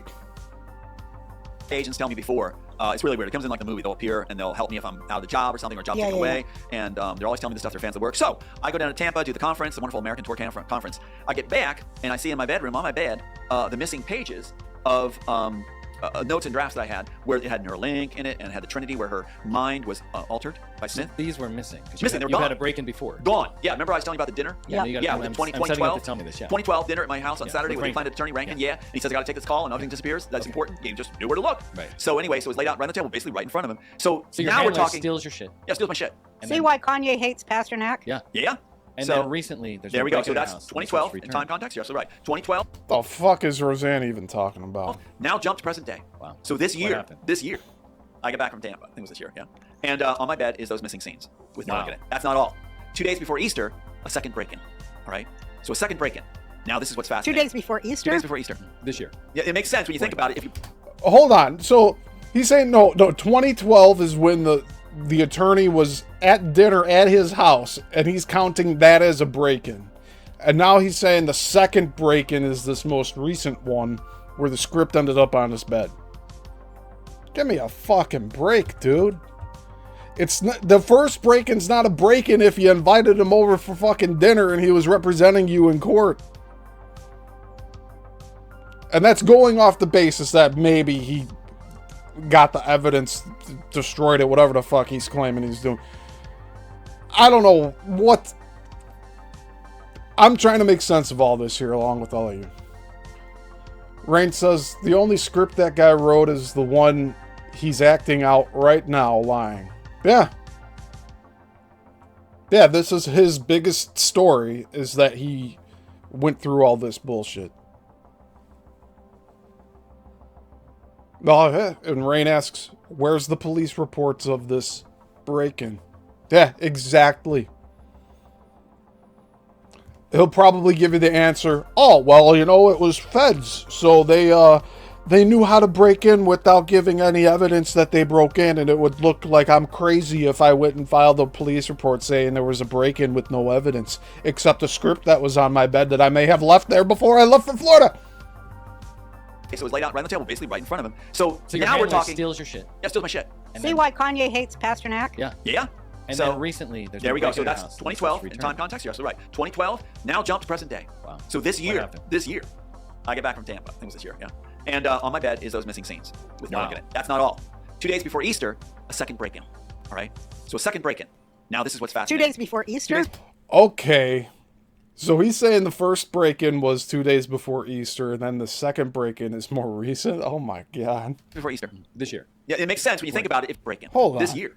Recently, there's There we go. So break-in that's house, and it's 2012 in returned. time context. You're absolutely right. 2012, now jump to present day. Wow. So this year, happened? I get back from Tampa. I think it was this year, yeah. And on my bed is those missing scenes with no Wow. one in it. Okay. First break-in, right? I'm trying to follow this. That's not all. 2 days before Easter, this year, I get back from Tampa. I think it was this year, yeah. And on my bed is those missing scenes with no Wow. one in it. That's not all. 2 days before Easter, a second break-in. All right. So this year was the first break-in, and then 2 days before Easter this year was the second. What the fuck is he talking about? When was what happened there in the first one? So a second break-in. Now this is what's 2 fascinating. days before 2 Easter? days before Easter. This year. Yeah, it makes sense. This is where this is exactly what I think Lerny was saying earlier. Because they're getting lost in the details now. You notice this? Like, this is... Or Rain said this. Rain said the guy tries to distract you with minor details that don't matter so he can say his lie while you're still focused on a bigger picture. You think about it. Yeah, this year. What is that date? April 17th or 18th. There you go. Okay. You see, even Roseanne is getting confused at this point. Because they're talking about 2 break-ins, and he alluded like the 2012 incident was the first one. But no, he's saying this year 2 break-ins, with the second one being 2 days before Easter. What a clusterfuck, man. Day. Wow. So this year, happened? I get back from Tampa. I think it was this year, yeah. And on my bed is those missing scenes with no Wow. one in it. That's not all. 2 days before Easter, a second break-in. All right. So a second break-in. Now this is what's 2 fascinating. days before 2 Easter? days before Easter. This year. Yeah, it makes sense when you think about it. Yeah, this year. What is that date? April 17th or 18th. There you go. Okay. So here's the deal. Is that If in they- any way Passover? It's close, yeah. That's a good question because they are doing these things on holidays, aren't they? No, they Religious do it holidays. all by holy Jewish holidays. There you go. We should check it They out. reverse and inverse for satanic power. That makes sense. So what happens Of is Torah. Yep. So what happens is I get back from I'm surprised Tom's not saying that, like, I did what I did where I questioned him and it was on a Saturday. I did it on Shabbat or whatever the fuck. I'm surprised he's not saying that shit, you know? So here's the deal. Is that If in they- any way Passover? It's close, yeah. That's a good question because they are doing these things on holidays, aren't they? No, they Religious do it holidays. all by holy Jewish holidays. There you go. We should check it They out. reverse and inverse for satanic power. That makes sense. So what happens Of is Torah. Yep. So what happens is I get back from So what happens is... Tampa 2 days before Easter, and I realized they can't do it on Easter. I'm at the house. We're celebrating Easter. You're not going to show up on Easter. You got to be at a time where I'm out shopping or something. Right. So 2 days before Easter, what shows up on my bed in my bedroom? Remember I told you about Warner Brothers saying they wanted all working drafts before, Yeah. especially 93? Mhm. Yeah. Gone? Wow. In your bed. On my in bed. your house. What I'm holding up right now, it says on it, right here. And on the back, you'll see all the notes on it. It says Draft 1, March 21st, 1993. The very first draft of the Matrix story. What would that be worth now when we get the credit back? Billions? Yeah. What does this mean? I got to cut in here because I'm getting drunk and I want to be very clear. Yeah. Oh! Class act, Roseanne. You can't even fucking host anyone with drinking yourself to smithereens. What the fuck? All the notes on it. It says Draft 1, March 21st, 1993. The very first draft of the Matrix story. What would that be worth now when we get the credit back? Billions? Yeah. What does this mean? I got to cut in here because I'm getting drunk and I want to be very clear. Yeah. I love to be drunk and elevated. No problem. But now, what does this mean? And I would pose it, I would say somebody in the CIA is having your back. Now they do. What I'm told. Now they do. Now they do. They killed my kids, but now they got my back. Fucking psycho. Fucking psycho shit. Billions? Yeah. What does this mean? I got to cut in here because I'm getting drunk and I want to be very clear. Yeah. I love to be drunk and elevated. No problem. But now, what does this mean? And I would pose it, I would say somebody in the CIA is having your back. Now they do.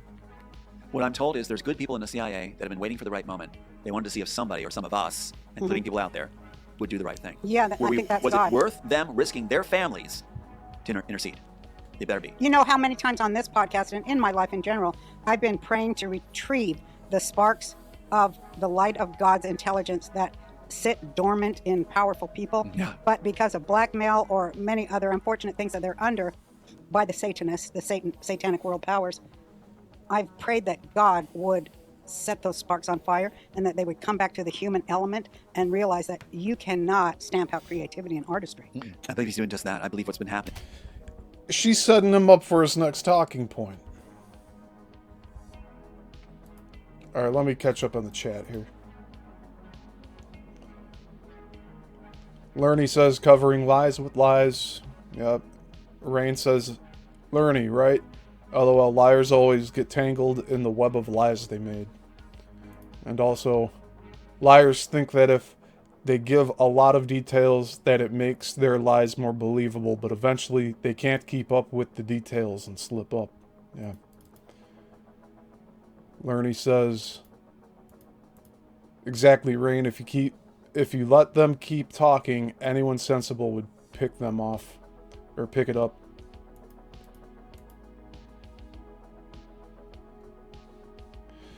Yeah, I'll go back and listen to that again, Lerny. Lerny says, hang on, what did she say? Something godly and powerful people. Like we said earlier, not the same God as us. Yeah.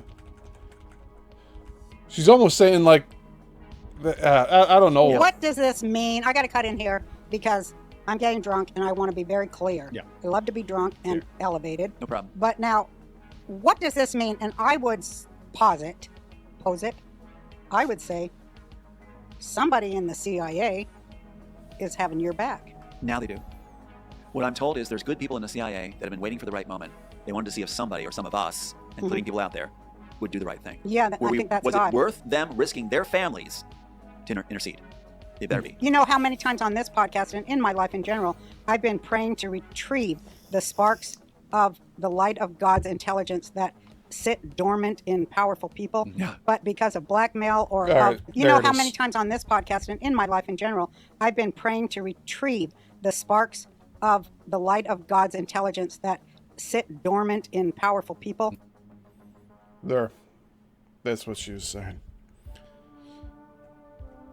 Praying to receive the sparks that lie dormant in powerful people. Families to intercede. They better be. You know how many times on this podcast and in my life in general, I've been praying to retrieve the sparks of the light of God's intelligence that The light sit of God's dormant intelligence. in powerful people. Yeah. But because of blackmail or many other unfortunate things that they're under by the Satanists, the satanic world powers.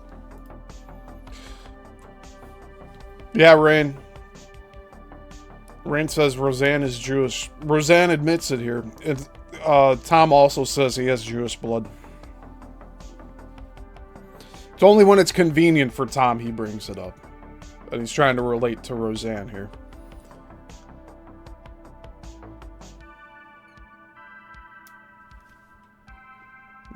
Yep, Texas Learning. He says that's false light she is after. Yep. To intercede. They better be. You know how many times on this? What? Well, listen to would it once say more. Somebody in the CIA. First draft of the Matrix story. What would that be worth now when we get the credit back? Billions. Yeah. What does this mean? I got to cut in here because She's trying to reframe all of this as if the Jewish God is not satanic. She's trying to separate that as its own thing. I'm getting drunk and I want to be very clear. Yeah. I love to be drunk and elevated. No problem. But now, what does this mean? And I would pose it. I would say somebody in the CIA is having your back. Now they do. What I'm told is there's good people in the CIA that have been waiting for the right moment. They wanted to see if somebody or some of us, including people out there, would do the right thing. Yeah, I think that's was God. it worth them risking their families to intercede? They better be. You know how many times on this podcast and in my life in general, I've been praying to retrieve the sparks of the light of God's intelligence that sit dormant in powerful people. Yeah. But because of blackmail or many other unfortunate things that they're under by the Satanists, the satanic world powers, I've prayed that God would set those sparks on fire and that they would come back to the human element and realize that you cannot stamp out creativity and artistry. I believe he's doing just that. I believe what's been happening too on the earthly level is that if you have people that, like Joel Silver said, he doesn't make art, he acquires it. If you have people that failed at what they did, vampires. People who failed at what they did, the Wachowskis, Elon Musk, failed at what they did. His rockets are still going sideways. But the thing is, like, if they failed at what they did, do you want them, as far as the CIA is thinking, would they want to support failures and let them still work? Or if you're fans of the actual creators of the work, that are the ones that have the smarts and the geniuses of it, genius of it? What the hell are you doing? If you have the people Getting that the are actually sound out. smart, Thanks, baby. eventually, to support failures and let them still work, or if you're fans of the actual creators of the work, that are the ones that have the smarts and the geniuses of it, genius of it? What the hell are you doing? If you have the people Getting that the are sound actually out. smart, Thanks, who baby. eventually they're going to want to be, I would surmise, on their side. Yeah. They're going to get tired Well, they of always working want with to be So is she getting drunk on wine here? Or she got crackers? on the Slappers, winning side, so they have to redo their dogma to fit into that. That's true. The winning side is a big thing about it. Absolutely, absolutely. Also, it becomes tiresome to support braggart pedophiles that didn't have no brain cells. Real brash. For creativity and getting all the praise, as Wachowski said, everyone buys them, drinks everywhere they go. In fact, Larry says he got married to his dominatrix because she said she would never marry a client, but he wrote the Matrix, so she's in for a shock. The thing is, like, think of it, marriage based on that. So the thing is, if you have to be I'm around married somebody for less. bragging all the time, let's say the people in the studio, bragging all the time for what they didn't earn, and watching that, it starts to wear at your humanity. Yep. So do you think Tom's earned the title of writer for these 100+ films? I don't think that. Marry a client, but he wrote the Matrix, so she's in for a shock. The thing is, like, think of it, marriage based on that. So the thing is, if you have to be I'm around married somebody for less. bragging all the time, let's say the people in the studio, bragging all the time for what they didn't earn, and watching that, it starts to wear at your humanity. Yeah. I don't care who It's you the are. best gift they could have ever given to the people. Yeah, and they ruined it. The work They was always written. ruin. The Torah says, let me just break in here with this. Torah and Zohar tell us that arrogance and ignorance are inextricably bound. They're two sides of the same coin. And the beauty of it is that whoever holds the arrogant, ignorant thing will undo themselves. And you don't have to do nothing and get none of their karma on you to take them down. Yeah, you could undo yourself, Tom. You're doing it now. You're undoing yourself from your own arrogance and ignorance. Congratulations. They'll do it themselves. All you have to do is witness it. Yeah. And wait. And watch. And what you just raised is so important, because then we go to the CIA on this. Yeah, Texas Learning, she said that she's drunk. Yeah, she admitted that she's drunk here. Texas Learning says apparently she does realize it's satanic powers. Interesting. And you see her face movements, she's drunk. Yeah. And it's unfortunate because, she could have gone into this sober and really hammered him with questions. but she doesn't want to face it. That's why a lot of people drink like that too. Like she's trying to do this professional podcast drunk. What the fuck? And instead of being with all of her mental facilities, she instead is like, she's just getting into that state now. It sucks for her, because she could be questioning him in a much better way, and she's not. And the agents that have been waiting for the right thing to be done, the right timing, they step in because now they are heroes. That's right. And in the screenplay, the CIA... And they always were. Yeah. They were hiding in the shadows till God electrified the soul, the sparks of God's soul that he put in us. Yep. It's been so wiped out by all this fucking That's Nazi right. bullshit and Islamicism to take us away. Oh my God. 80 years later and still doing this bullshit. Right? Talk about two people that can't let shit go. There's two people right here. And the agents that have been waiting for the right thing to be done, the right timing, they step in because now they are heroes. That's right. And in the screenplay, the CIA... And they always were. Yeah. They were hiding in the shadows till God electrified the soul, the sparks of God's soul that he put in us. Yep. It's been so wiped out by all this fucking That's Nazi right. bullshit and Islamicism to take us away from our connection and our desire for God. Yeah, they shout us down. They steal the evidence. They block us from speaking. They mock us. Right now, I'm doing a show with two most wonderful people I know.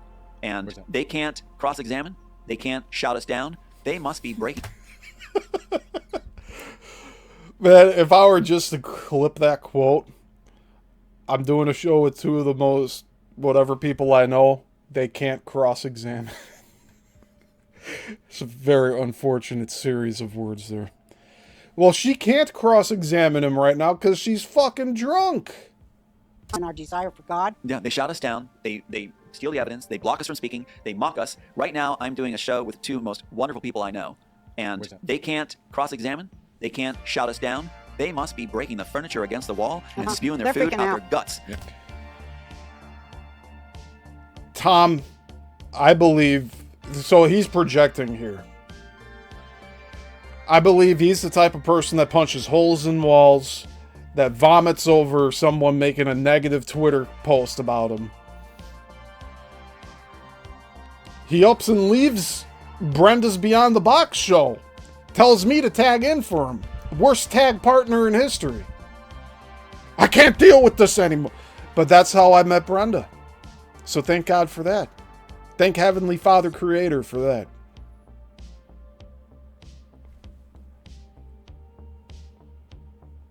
And through Brenda, I met Abe and all of you here that are in the chat right now.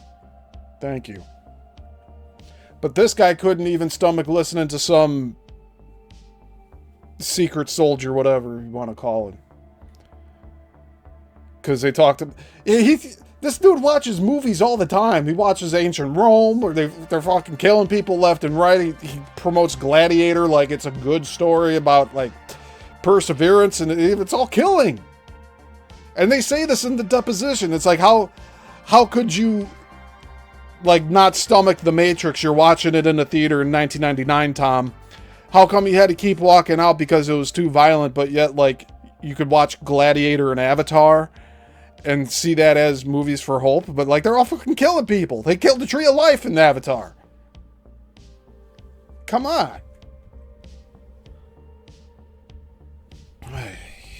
This fucking That's Nazi right. bullshit and Islamicism to take us away from our connection and our desire for God. Yeah, they shout us down. They steal the evidence. They block us from speaking. They mock us. Right now, I'm doing a show with two most wonderful people I know. And they can't cross-examine. They can't shout us down. They must be breaking the furniture against the wall and spewing their They're food freaking out their out. guts Yeah. because they can't do anything about the truth being laid out logically right Well, now. they can demonetize. Oh my Yeah. God. That's why they're doing all these things. Wait, well, They steal the evidence. They block us from speaking. They mock us. Right now, I'm doing a show with the two most wonderful people I know. And they can't cross-examine. They can't shout us down. They must be breaking the furniture against the wall and spewing their They're food freaking out out. their guts Yeah. because they can't do anything about the truth being laid out logically right Well, now. they can demonetize. Oh my Yeah. God. That's why they're doing all these things that they're doing to put people in positions who are such excellent liars. Yes, indeed. Right? That have a price and want to be famous. What's interesting, though, what you also said with the CIA. in the original work, and this is the first draft right here. First draft. This is the 93, March 21st, 93. First draft. Wow. Why don't you read it, Tom? You'll never do it. That was probably in a box in his house for many years, and he just forgot where it was. That means we can now prove before Ghost in the Shell. Texas Learning says he couldn't watch the movie, quote, he made, end quote. The guy is hilarious. Yeah. Yeah, he straight up admits in the deposition he couldn't watch The Matrix. And that there were no substantial connections. So, like, he didn't see the 190 matchups that he claims now. But, again, he couldn't sit through just one screening of The Matrix. He had to he had to go to the lobby while the film was playing in 99. And he saw it with his friends, or friend, whatever. Someone had said that, I think it was Zenray, said that he probably was on a date with some girl. He's leaving the girl in the movie theater. He's running out, and she's like, what the fuck's he doing? What, does he not like me?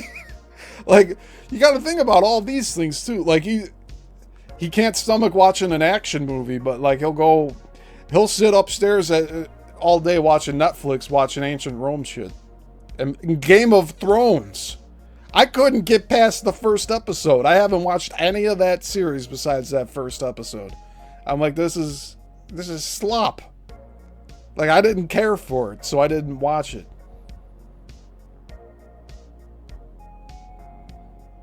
And Texas Learning says, classy lady is just eating while talking. Yeah. And hey, Jason, welcome back. We're getting some good coverage here.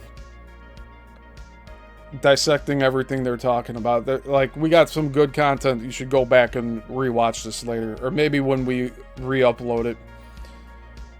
But yeah. Let's carry on here. Out logically, right? Well, they can demonetize. Oh my God. That's why they're doing all these things that they're doing to put people in positions who are such excellent liars. Yes, indeed. Right? That have a price and want to be famous. What's interesting, though, what you also said with the CIA. In the original work, and this is the first draft right here. First draft. This is the 93, March 21st, 93. First draft. Wow. That means we can now prove before Ghost in the Shell, before Matrix all the way, that before the Wachowskis in 96. No, Ghost in the Shell was 1987, you motherfucker. That's when Ghost in the Shell was being written. You're saying your script's 93? 88, 89, 90, 91, 92, 93. That's 6 years prior to what you're holding up, asshole. You can't get past that. 88 is when Ghost in the Shell became an at least a graphic novel. Let's look that up again real quick. This motherfucker.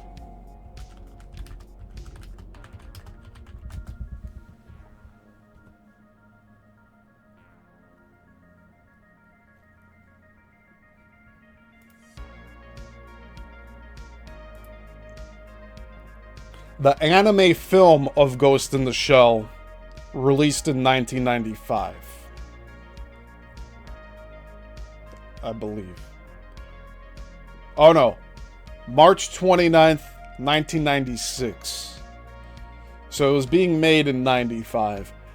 But the manga it was based off of ran from 1989 to 1991. Which means it was being written in 88. Possibly 87 as well.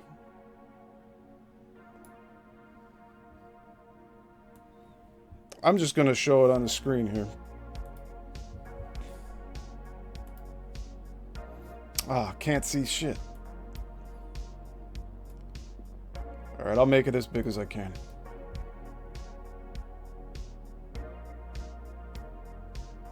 Primarily set in the mid-21st century, the fictional Japanese city of Nahama. So, we get down here. The main character of Ghost in the Shell is such a cyborg, having had a terrible accident befall her as a child that ultimately required her to use a full-body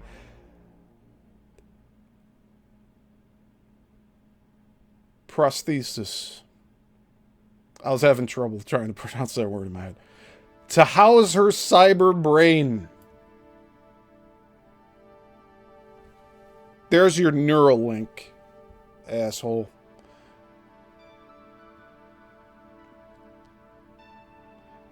The original Ghost in the Shell manga ran in Japan from April 1989 to November 1990.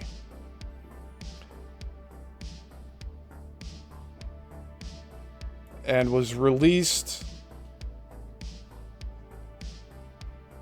in a volume in 91.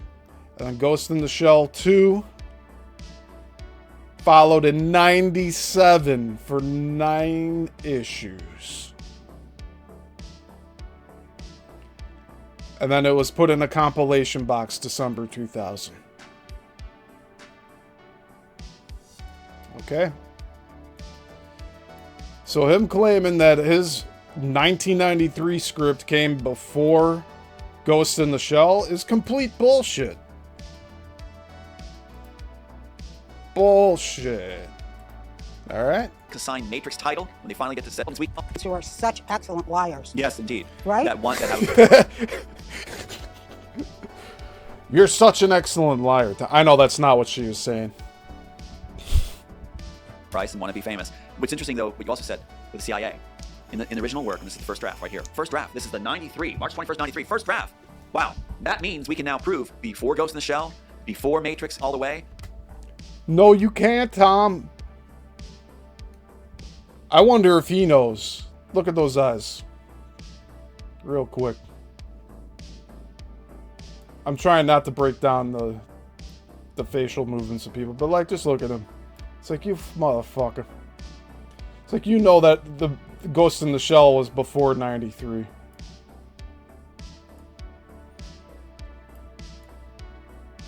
The anime film was released in 95. The manga was 89. And think of all the time it takes to create a manga. So, definitely was being worked on in 88, if not also 87. Which is 6 years before. That before the Wachowskis this in 96 little thing assigned here. Matrix title, when they finally get to set a sane science project or given the work and pick a title, we're here. It's going to be a real chagrin for the... It is a real chagrin for him because... We're going to, yes. Yeah, And I think somehow we're interconnected, all of us. Yeah, So what we're happens doing is, I think we're interconnected. Yeah. Wachowskis and not... Wow. That means we can now prove before Ghost in the Shell, before Matrix all the way, Nope. that before the Wachowskis in 96 assigned Matrix title, when they finally get to set a sane science project or given the work and pick a title, we're here. It's going to be a real chagrin for the... It is a real chagrin for him because... We're going to, yes. Yeah, And I great, think somehow we're You hear what he asked? You're continuing to release this, right? Like, you're gonna release this. And he's like, yeah, we're going to. prove before Ghost in the Shell, before Matrix all the way, that before the Wachowskis in 96 assigned Matrix title, when they finally get to set a sane science project or given the work and pick a title, we're here. It's going to be a real chagrin for the... It is a real chagrin for him because... We're going to, yes. Oh, And I think you're continuing your legal case. And he's like, oh yeah, I'm going to. So that'll be attempt number 4, him going to court. And if you look at what the past 3 did, you can pretty much guess what this 4th one's gonna do. He's not gonna win this one. Sorry, dude. You can't even keep your thoughts together.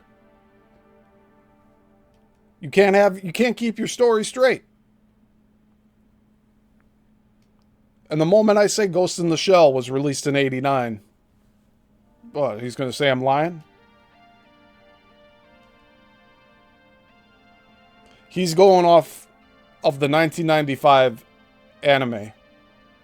The movie. Not the source material, which the source material was 89. how we're interconnected, all of us. Yeah, So what we're happens doing is, I think we're multiple interconnected. things. Yeah. Yeah. So this is God's doing here. I'm here. And he's saying that they're interconnected because he believes Roseanne's going to help him with the court case, probably. Jeez. Yeah.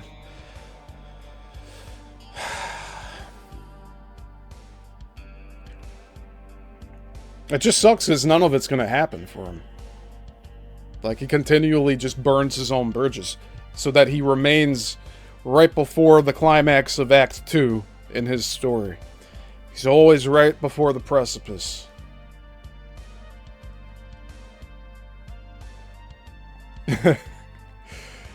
Jason says, I kind of want to take bets on when Roseanne's son will jump ship. Yeah, and it's not a matter of if, it's when. You're right. Roseanne's son is going to be the one that tells Roseanne, hey, like, some of this stuff I'm looking into with Tom doesn't check out. We should really look into this and follow up. Because if Roseanne was as great of a host as she claims to be, she would have had on hand that, yes, Ghost in the Shell, manga, 1989. Explain that, please. He'll probably say, oh, well, I was writing the idea in 87 when I was with Pat Robertson and blah, blah, blah. No, that was more like 91, 92. And that's, again, after the publication of Ghost in the Shell. You're Should continuing your legal because- case. We're going to, yes. Yeah, I great, think somehow we're interconnected, all of us. Yeah, So what 'cause we're happens suing is, I think we're also interconnected. Disney. Yeah. Yeah. So this is God's doing here. I'm here because I'm to be here. Yeah. It's God's the orchestrator. He's the architect. And so what we God's have, the author of all life. the Queen said it. It's the author. I agree. He called her the Queen.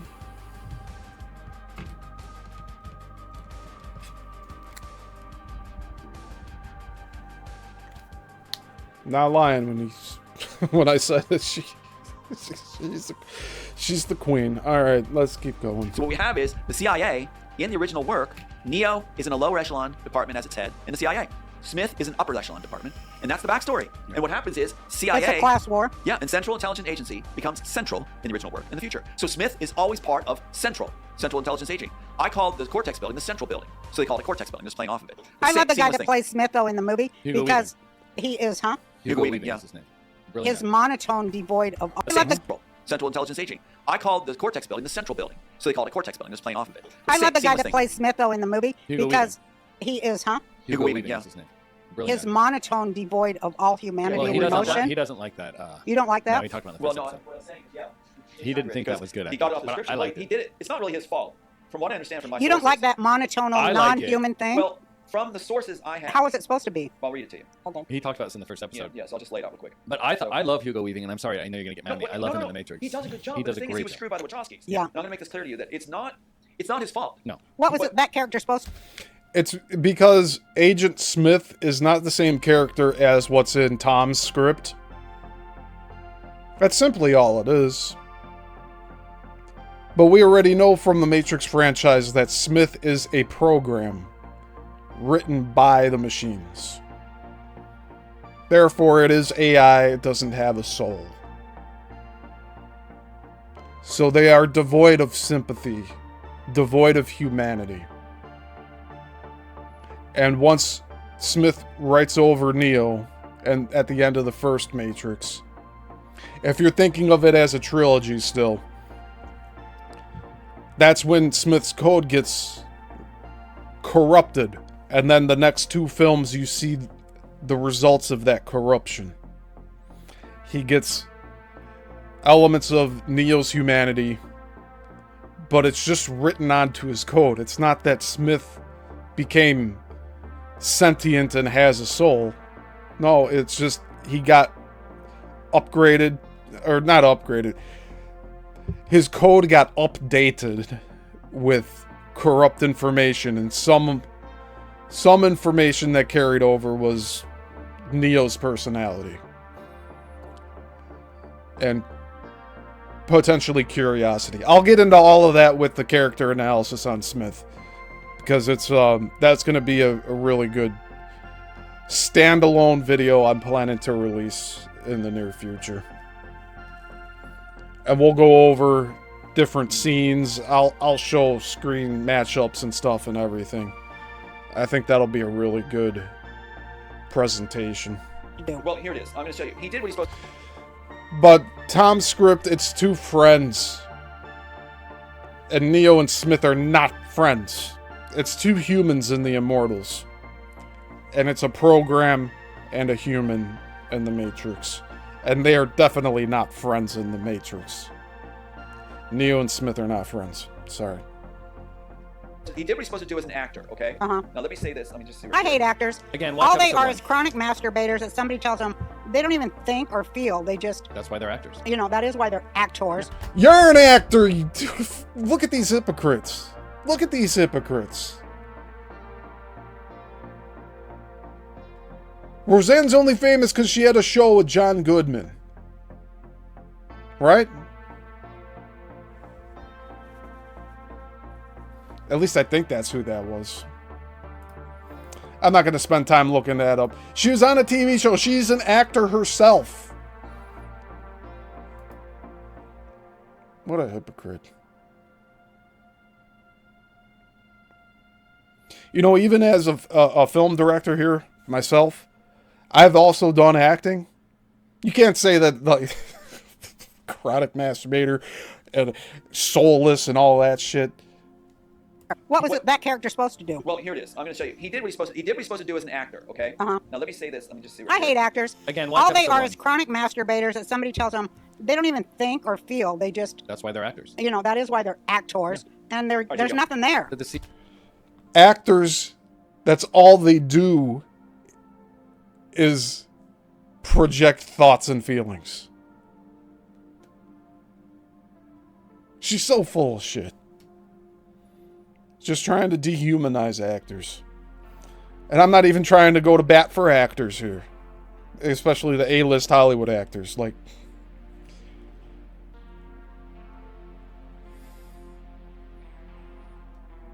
I grew up with real people that wanted to be actors and got into the industry. I would not talk down like that about them. Sorry. Even if I have different political views than them, it's a very shitty thing to do. Like, these people have hopes and dreams. They're under the illusion that Hollywood's this grandiose thing. I was under the illusion too at one point. But I never wanted to go to Los Angeles. I wanted to stay in Chicago. Build here. Although, really, I think it would be a better idea to open a studio down south. Be a lot less taxes doing that.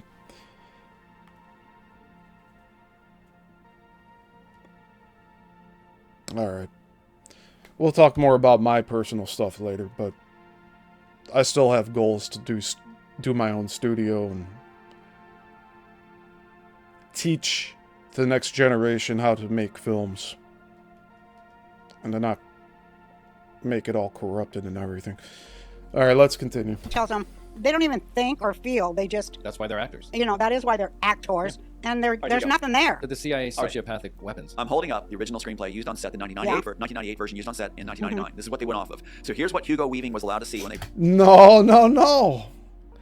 This script was copywritten several months before they wrapped filming. It was copywritten while they were filming The Matrix. So his claim that this is the script that they use is, again, a far cry. Think or feel. They just... That's why they're actors. You know, that is why they're actors. Yeah. And there's nothing there. The CIA sociopathic weapons. I'm holding up the original screenplay used on set, the 1998 version used on set in 1999. This is what they went off of. So here's what Hugo Weaving was allowed to see when they broke the 20-foot rule for him to see the character description, or they read it to him, was this. A stern-looking man in his upper 50s is among them. He is meticulously groomed and moves with a calculated grace. Sounds robot-like, doesn't it? In fact, the agents are described as robot-like. Robot-like agents. So he knows that. He knows his Shakespeare. I mean, that's what agent means. Well, he knows his Shakespeare. He knows that you go off the descriptions that the authors laid before you. That's your first source of forming your character that you go off of, your prime source. Correct. And so reading that, you can see where Hugo Weaving would take his take for the first offer. But they go and they talk shit about actors, and so they lump Hugo Weaving in with that whole thing, or they have no thoughts, they have no feelings. You're really going to say that about Hugo Weaving? Probably one of the best people to come out of the industry? Jason H. says, winter is hard on film production in Chicago. Yes, that's true. That's actually why this didn't become the hub. Like, part of it was because they could film all year long out west. But I cover that in my deep dive of the 1900s Chicago film industry series. If you haven't watched all that, really interesting stuff there. But yeah, while the weather was a factor, but it wasn't everything. It was more of I think also people wanting to get away from Edison and all of his like extra laws he was getting put in. Like, he was making sure nobody would use products that weren't his, especially at movie theaters projecting the feature films. But yeah. So just to wrap my little part up here, I wanted to do a film studio here in Chicago, but realistically, like, going down to Texas or some other southern state would be more ideal, just based off of taxes and the weather, because Illinois is one of the worst tax states besides California. And again, I don't know how California is so backwards as it is now, but that's where we're at, right? But I want to do my own film studio. I want to do it down in the southern states. I think that would be the best place to go. And we'll see what happens with that, because that's still a goal and a dream of mine.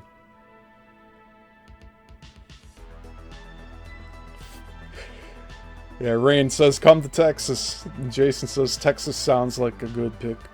Yeah, I've been there twice. In the past 2 years, I've gone the past 2 years. I've really enjoyed both times going. We'll see. Off of your prime source. Correct. And so As reading an that, actor. reading that, you can see where Hugo Weaving would take his take for the first offer. The actors are responsible for doing a first. I won awards in performance too, where Yeah, you do your I first. understand. You understand what I'm talking about? Your first offer. They are not creators and they're not writers. They're not So, authors. they're parents. What they kind Responsible. of are is just a bunch of circus ponies. Yeah. Well, and smart ones, some smart ones too. They're But parents. you're responsible for making that offer of the character's the interpretation of the character. It is the director's response to form and mold you from that, and you are supposed to go through a process of give and take, where I'll try this now, adding what the director gave, adding what the director gave. It didn't happen. Because the Wachowskis suck. They They're like, suck. great, Thank done. you. Yeah. Well, they're girls. Which is why they suck. Yeah, well, not touching it. But what happened was, Girls are not. Girls are not like. I mean, They can't parallel park. the most creative force is no. The creative force in art is a male force, and these guys are girls. They Okay. want to be girls, and that's not the creative force. It takes the.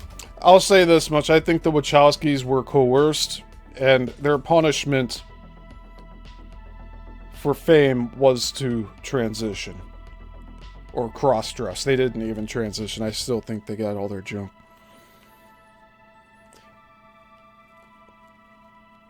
But there is something there with, like, Keanu and his significant other. Like, she died in a car crash. Are there sacrifices happening? Absolutely. But again, we don't have solid proof of any of this stuff. But I think the Wachowskis were given this fame and fortune, and that's their punishment for gaining that fame and fortune. And they were really wishy-washy with what they wanted. So I'll agree here. In a very few parts, I actually agree with any of these people on the screen today. That the Wachowskis weren't good directors. They didn't have that leadership quality to them. They weren't decisive. As a director, you need to be decisive. You're making decisions in the moment, live on set. Everyone's looking to you for answers. And if you can't easily provide those answers as a director, then the entire production falls apart. And one of the key things as a director on set is you are working with the actors. In the best case scenario, you have an assistant director that's talking to all the crew. And meanwhile, as a director yourself, you're going there talking to your actors, breaking down the scenes line by line, making sure the actors understand your vision. And I don't think the Wachowskis were doing that too much.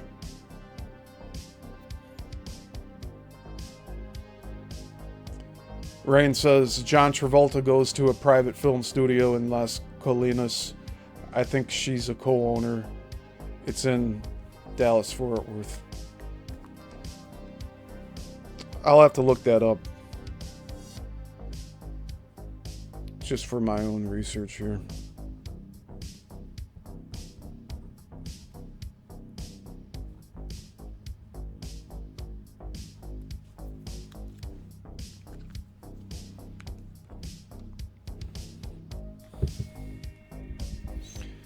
All right, let's continue on. Erect humping force of the phallus to create Well, that something. inch of anatomy is still hangling from each of them. Hangling means dangle and hang. So, Well, yeah, hangling. but I mean, they're girls. They still have their anatomy. A lot of women They still have. have their penises? Yes, they do. No, but a lot They were of. told by Warner Bros. To do this. Huh? Episode 1, Yeah, check it they're out. pushing the agenda. They're pushing the We agenda. talked about This is where the conversation devolved into. This is all for the memory of his 2 sons, right? You're talking about the Wachowskis' penises. this in Yeah. episode 1. But let me tell you this, though. But you know what that agenda is? Yeah, we know. We know. It's destroy the whole family structure, everything else. And Women. yeah. Destroy women because men Replace can them. be. Yeah. Also, you notice how easily he's able to converse with this topic compared to questions on his own material, where he's jumping from topic to topic. Here, he's laser focused, and he's very quick with answers.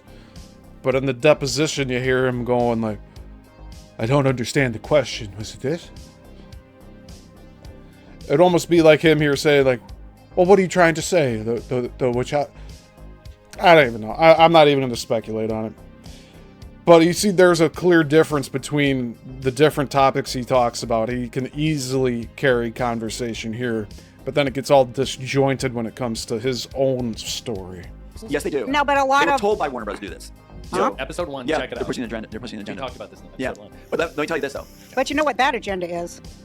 Yeah, we know. We know. It's destroy the whole family structure, everything else. And Women. yeah. Destroy women because men Replace can them. be. Yeah, men future. can be way better women than women. We got a That whole is show what on it this. Yeah. Yeah, you're I know. right. But what pisses me off is that they never let me say, I've got a bigger dick than most men in the world. Say it right That's now. what they Just tell don't want them, me to say. tell them. Say it right I've now. got, Say it. Tell them. I'm a woman, and my cock is fucking 19 inches long, hard and erect, always ready to go. That explains And my that's Could you why just they. face me a little more? Face me a little more. That's why they don't like me because my cock, okay. because my cock is too hard and long for them. You see what I'm saying? I wouldn't get a cockfight with you. Absolutely. Hell no, you wouldn't. I would be crawling out, tail between the legs. Okay. All right. So listen. So first take, second I take, love that third you can take. go Didn't anywhere. happen. We can go round. We can go. Do you know he's telling the truth there?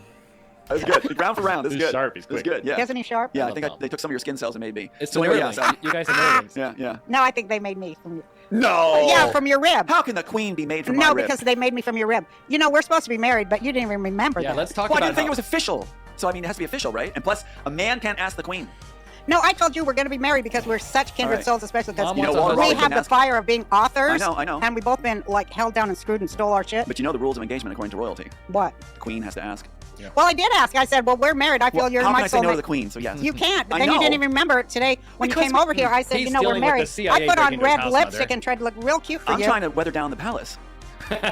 Mom, the CIA broke into the guy's house. He can't remember everything that you asked him. Honey, everything I have in my life and my soul, I'm giving to you because Wow. you Oh, so are sweet. you are my soulmate in so many ways. I love you so much. You're You know sweet. that. I'm so- I know. We're gonna do the We're work. gonna heal this world up. We're gonna do the work that we're put here to do, and Yeah, it's just absolutely. great to be sharing this Age of Aquarius with you. Yeah. This is drunk Roseanne, by the way. Oh, and I still got 40 minutes left. Unreal. So I guess Tom and Roseanne are verbally married at this point. What the? And Roseanne gave everything she owns to Tom. She just said, whether they're joking or not, that's still kind of messed up. But, Queen has to ask. well, I did ask. I said, well, we're married. I feel Well, you're how my can I say no to soulmate. the queen? So yes. You can't, but I then you know. didn't even remember it today when Because you came over here. I said, he's you know, we're dealing with married. the CIA I put on breaking into his red house, lipstick Mother. and tried to look real cute for I'm you. trying to weather down the palace. Mom, the CIA broke into the guy's house. He can't remember everything that you asked him. Honey, everything I have in my life and my soul, I'm giving to you because you Oh, so are sweet. you are my soulmate in so many ways. I love you so much. You're You so know sweet. that. I'm so- I know. We're gonna do the We're work. gonna heal this world up. We're gonna do the work that we're put here to do, and Yeah, it's just absolutely. great to be sharing this Age of Aquarius with you. Yeah. My dear brother. I love it. I love it. I'll tell you Brother, what. son, father, whatever. Warner Bros. and Disney's Male are- thing, are- whatever. Brother, son, father, husband too, right? How messed up is that? Texas Learning says the son must be grossed out with hearing this crap. Yeah.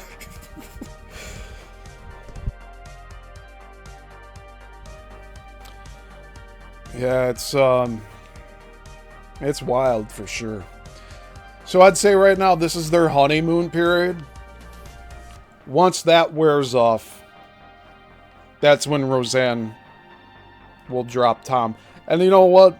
I won't even say that she'll come on here as another show in the future saying that Tom lied. I don't even think she'll do that. I think she'll just drop the whole subject and move on. Honestly.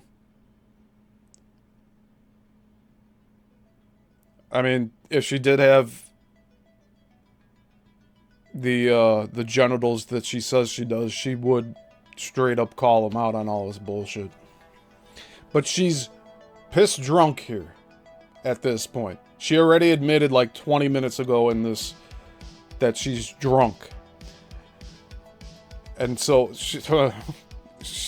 we're going to see her continue to fall apart here as we get close towards the end.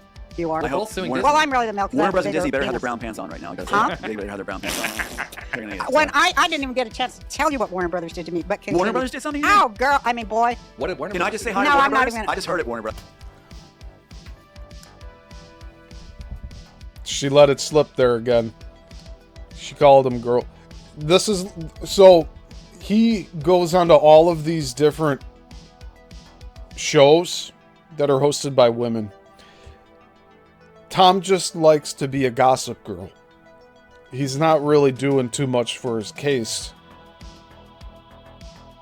by just talking bad about everybody that's around him. You know? Yeah, Rain says she doesn't need him, he needs her. Absolutely right. And then Rain also says, Lerny, right, that's why the son tries to move the conversation to a different topic. Yeah. Yeah, he's probably really uncomfortable right now.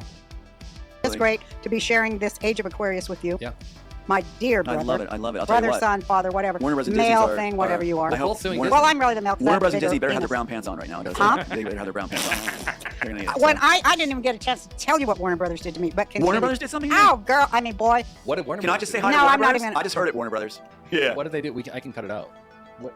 They're just vicious, horrible Well, they're the women that are CIA. dressed up like men. It's the lesbian witch Linda thing. Burrows, the attorney that was doing all the screw job on me, transgender firm. Of course. Of course. Fucking Baphomet. It's Baphomet. Child is. sacrifice. It is. Neuralink, Mark of the Beast. CIA. Go. Jews. Oh, they're not going to say it. They're not going to say it. Who runs Hollywood? Who runs everything else in the world? They'll just say the cabal. That's the furthest they'll go.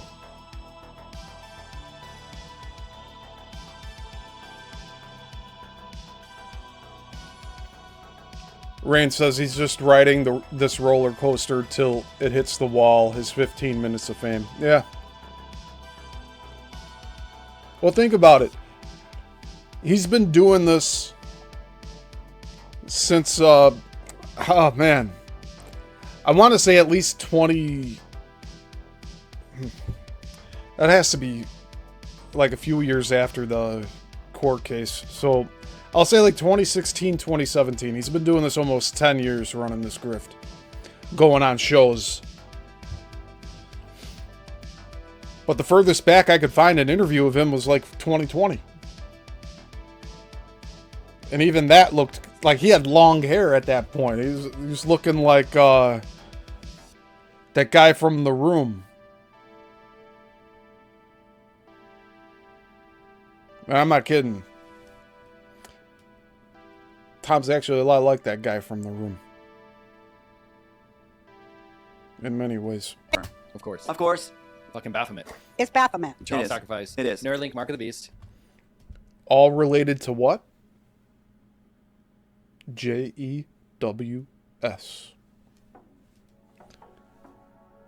I'm not wrong.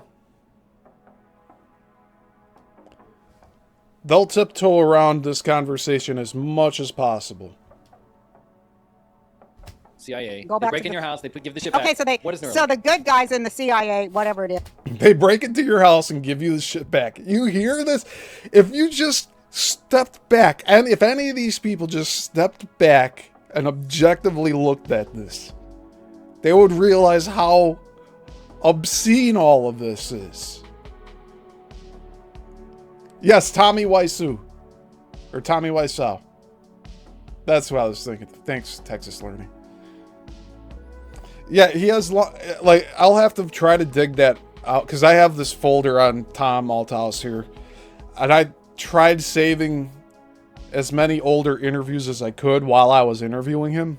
Because I was trying to get, like, because he'd have, like, these little nuggets of information within every interview. There'd be something where, like, oh, that stands out. That's a good point to keep and clip and put into something.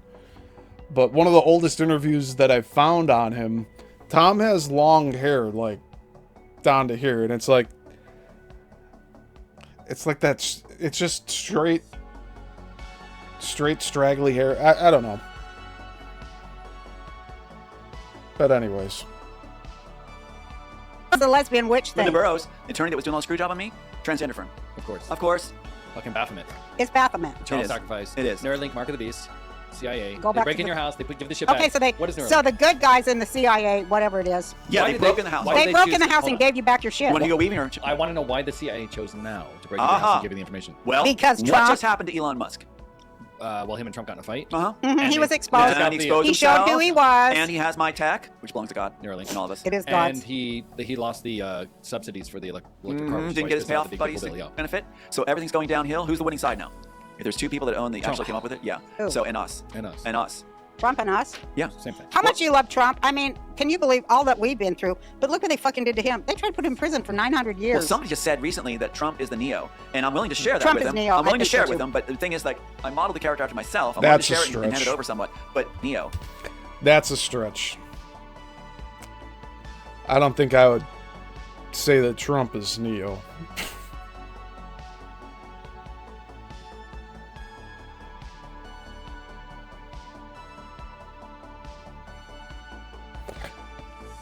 If I had to put Trump in as a character in the Matrix trilogy, I would say he'd be the Chancellor of Zion. That's his actual role, if he were to be in the Matrix. Jason asks, what does he claim Elon stole? Tom is claiming that Elon stole the Neuralink technology from his script. That's what he's trying to claim. Texas Learning says Trump isn't some savior like some folks have you believe. Yeah. He's compromised. There's good things he does, but, like, I don't worship the guy. Just like everyone else that is in the public eye. You can't fully put your trust into any of these figures. But yeah, I would say if Trump was a character in the Matrix, he'd be the Chancellor of Zion.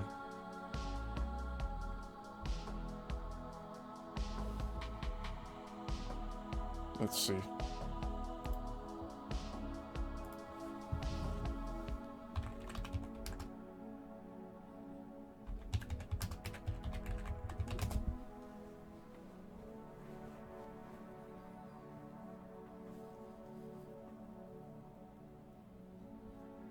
Or Counselor. Counselor Hammond.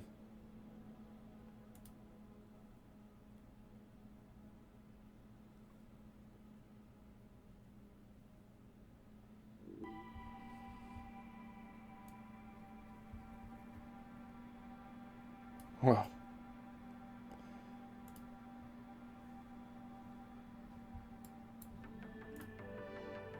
This dude.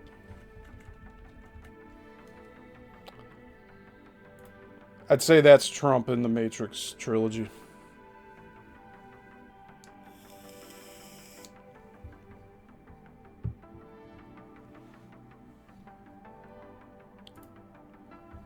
All right. He actually came up with it, yeah. Who? So and us. And us. And us. Well, because what Trump- just happened to Elon Musk? Well, him and Trump got in a fight. Uh-huh. Mhm, he And was they- exposed. And he exposed He showed who himself, he was. And he has my tech, which belongs to God. Neuralink. And all of us. It is And God's. he lost the subsidies for the electric car. which is why Didn't he get his pissed off payoff the big buddies people that- yeah. benefit. So everything's going downhill. Who's the winning side now? If there's two people that own the Trump. actually came up with it, yeah. Who? So and us. And us. And us.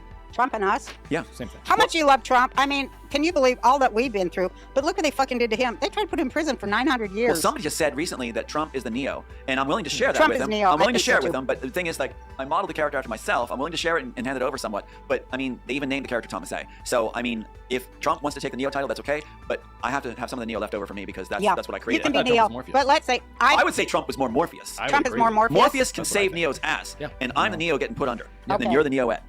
You're the Oracle. I think I'm the Oracle. Give you When that. I I'll watched give you it, the I was Oracle. like, I'll give you the Oracle. I'm the Oracle. I'll give you the Oracle. Yeah. All right, then. Who am They I? should have cast me in that when I was watching it last night. I'm like, Hey, we own it. In the end, we own it. Yeah. Hey, wasn't Tom saying I was Morpheus? And this is before he knew I had the glasses. You see? But I'm not Morpheus anymore. I'm, I'm Cypher. He couldn't even get the name right. He was calling me Bane.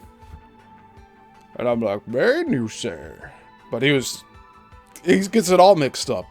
Because Bane in the Matrix is actually Smith in human flesh form. That's why he's cutting himself, because he never felt pain before. Again, something we'll cover in the Smith character analysis. I'll give you When that. I I'll watched give you the it, I was Oracle. like, I'll give you the Oracle. I'm the Oracle. I'll give you the Oracle. Yeah. All right, then. Who am They I? should have cast me in that when I was watching it last night. I'm like, Hey, we own it. In the end, we own it. They had to cheat, do all fraud to get it. So that woman was no working great, drafts. though. They have no working drafts. how good was that woman? I was like, she's doing a Roseanne thing. She's brilliant. Yeah. She I'm was sorry, doing I a know you don't Roseanne like to hear thing. it, but she was Wait till brilliant. I'm the I'm Oracle. not against the actors. No, It's not she's their fault. brilliant. The Oracle in the original Matrix is one of the greatest actors. No, the actors were That whole fabulous. scene We have was no. Well, The Oracle We did have calm no- really well. She did calm well. I mean, she did not just calm. calm. She was. I mean, that's one layer she did well. No, but I even like she when was she goes like you know, this. really You've got quick and two noodle. choices. Yeah. No, she's brilliant. Here's how I would have did it if you was if they didn't steal. That crown was wobbly. It was about to fall off. Hopefully it stays on before the end of the show here. We're gonna remake it. I know we That's are. right. We will. Here's You know how I'm what? gonna They said they're gonna put injunctions on us. They can't put an injunction on us because we have the copyright. No, we're gonna put make an it more. injunction They on don't my have fat ass. But listen, here's how I'm gonna do it. Okay, you're Neo. Okay, and I'm the what's her name? Jingo Oracle. does the immortal. We're gonna do it. Okay. Sorry, you're the Oracle. Here's how. I know we are. That's right. We will. Here's You how know I'm what? gonna They said they're gonna put injunctions on us. They can't put an injunction on us because we have the copyright. No, we're gonna put make an the immortal. injunction They on don't my have copyright. fat ass. But listen, here's how I'm gonna do it. Okay, you're Neo. Okay, and I'm the what's her name? Jingo Oracle. does the immortal. We're gonna do it. Okay. Sorry, you're the Oracle. Here's how I say it. You're Neo, right? I sure am. But I have a brother named Trump. You do? Well, Neo. They said he's Neo, so I have to have it. No, Must he's be Neo. Trump is Morpheus. You're the Morpheus, Oracle. yes. Okay, Hope and comes I'm the obviously- what's her name? The Oracle. The Oracle. Oracle. You're the Here's what Oracle. What the fuck is going on? I can't even follow what they're talking about anymore. He said Trump is his brother.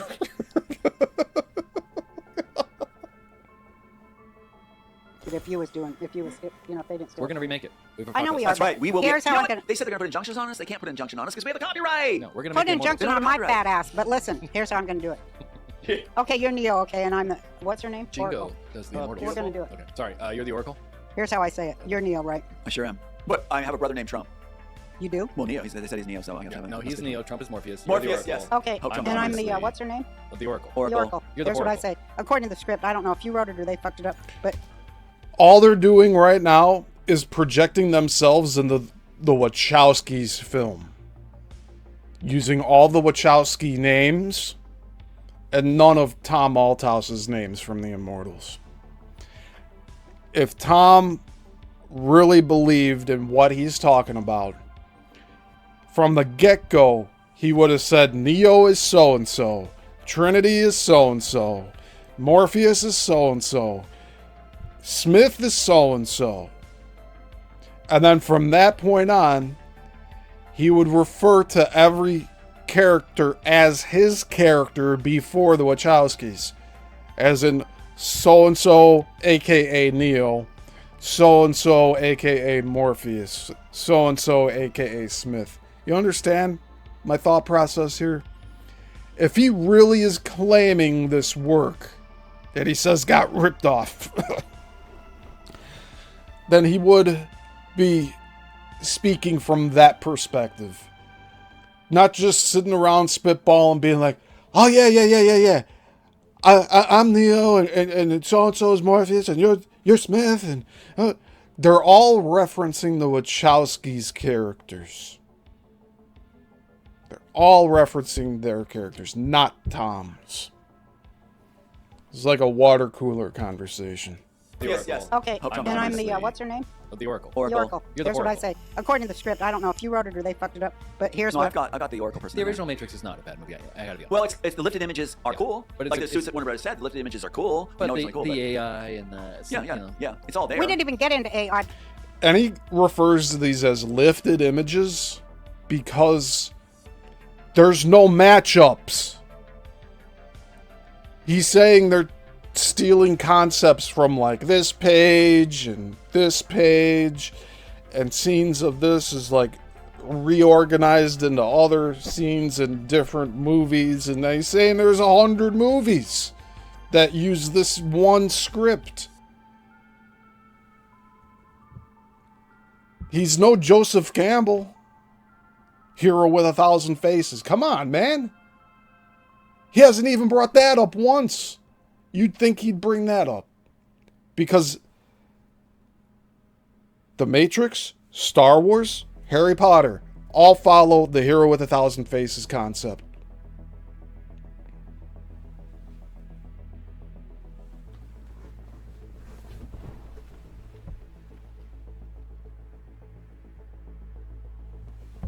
Yeah, I have it right here.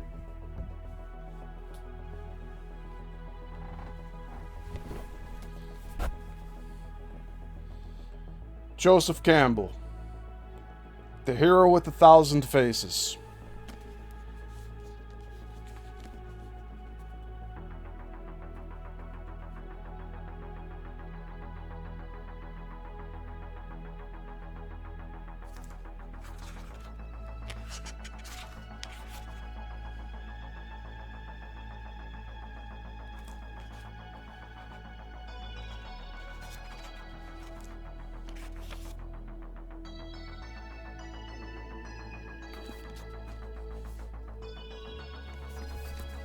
Look into this book if you haven't yet.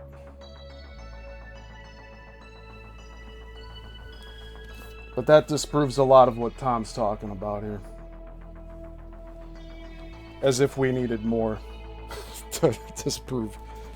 And I don't know where to put this thing. Alright. Because that's But what wait it's till it all really ties about. together. That's what what we gotta wrap it up with. But no, here's what I'm doing as the Oracle. Yeah, you're the Oracle. Because I love this part of her act where she goes, you've got two choices, basically. Yeah. Wait, do the cigarette thing. That's her prop. And the cookies. You have two choices, basically. Let me fix my crown. No. You've got two choices, basically. One, you die. Or two, Morpheus dies. Decide which. You nailed it. And your crown took on a sassy angle when you did that. It was perfect. Did you My intend favorite part that? is when she's like, what a really cook your noodle is. If I had not mentioned that plant, would you have knocked it over? I love that too. But anyway, we're digressing. Yeah. Anyway, So when they CIA broke breaks in in your house, yes. Yeah, they break in. Where's that in your script, Tom? Open the script. You have it right there. You have two versions of your script. Open it up and show where the Oracle's saying that. It's because he can't. Because it's not there. Okay. Oh wait, This Hugo episode Weaving, is real quick. wild. Hugo, I'm gonna leave the people that are fans of Hugo Yeah, Weaving real hanging. So Hugo Weaving did his first take and said, "Did that take right?" And the Wachowskis went, "Keep it, keep it." He didn't get a chance to develop it, Yeah. so he was stuck with his first choice, which was sort of like the actor's nightmare. Yeah, But he made it work, and it is Hugo, the you did actor's it well. nightmare. You did it well. Let's hear for Hugo. Did it well. Let's hear Like for you see him do Hugo. it with more Brilliant direction, acting. too. And Okay, did go. the And he Wachowskis- stayed. They shit on all actors en masse. But now they're trying to be, oh no, but not you, Hugo. Everyone but Hugo. You're the only good one, Hugo. Right? Like, what the They were just trash-talking actors, like, 20 minutes ago in this interview. In character the entire time. Yeah. Which was Even also if- stolen work. Yeah. Did you know that? Yeah. A lot of people don't know that. Even That's a- when- did the and he Wachowskis stayed do in V for Vendetta? character the entire time. Yeah. Which was Even also if- stolen work. Yeah. Did you know that? Yeah. A lot of people don't know that. That's a Even brilliant when movie, too. his character. V for Vendetta is not stolen work. It's an adaptation. Just like Speed Racer's an adaptation. They didn't create Speed Racer. Kidding me? This is beyond the point. So this is where they get lost in the details. They're not talking about the good stuff here. The meat and potatoes. They're not doing it. It's just more water cooler talk. Character's actions were incongruent with the core of the character. He still. You know why? But he showed the flaw. Hugo was human and classy at the same time. He had Yeah. class. A villain with class. He's a Yeah. great actor. And He's great. V for Vendetta, which was Hugo Weaving. I don't know if you know I that. didn't know he was in Yeah. that. That's Hugo Weaving in the mask. Yeah, and V for Vendetta. That's him. Come on.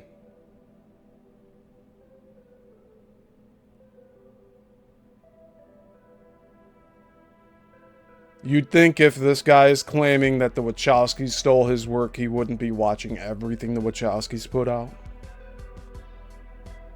He didn't know that Hugo Weaving was in V for Vendetta. He's the one behind the mask in that movie. If anyone else didn't know. He's still. You know what? But he showed the flaw. Hugo was human and classy at the same time. He had Yeah. class. A villain with class. He's a Yeah. great actor. And brilliant. V for Vendetta, which was Hugo Weaving. I don't know if you know I that. didn't know he was in Yeah. That's Hugo Weaving in the mask. Yeah, and V for Vendetta. That's He didn't know Hugo Weaving was in V for Vendetta. Give me a fucking break. him. And that was a stolen work the Wachowski stole, which was also brilliant. But that was a They script probably written in stole the- that off your shit. No, they stole that. V for Vendetta No, is there's his shit. look this up. There's a writer that claimed it was stolen from an English writer from the 80s. Oh, would you be surprised at all? No, I forgot to tell you that. I meant to tell you this last Yeah, I time. mean, back to the gunpowder plot. I So, can't even begin to tell you how they feed their fucking asses off to me. Well, we're I getting to that. just nice just if they sold released to me. it because I said, God, if I have to bear this and feel it, I won't survive. Yeah. And so I'm going to just let it go. You know, it's funny. My mom kept asking me too. She went through this. My son went through this. We've gone all through. Huh? This, and to tell Claimed it was stolen from an English writer from the 80s. Oh, would you be surprised at all? No, I forgot to tell you that. I meant to tell you this last Yeah, I time. mean, back to the gunpowder plot. I So, can't even begin to tell you how they feed their fucking asses off to me. Well, we're I getting to that. just So he can quote V for Vendetta back to gunpowder plot. But he can't recall that Hugo Weaving was in the fucking movie?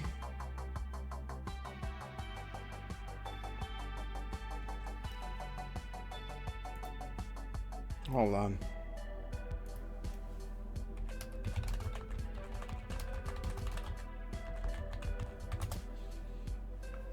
I know we're getting a little sidetracked here. We'll get back to watching this. Just trying to clarify everything they're going over. It is based on the 1988-89 Vertigo comics. It says it right here.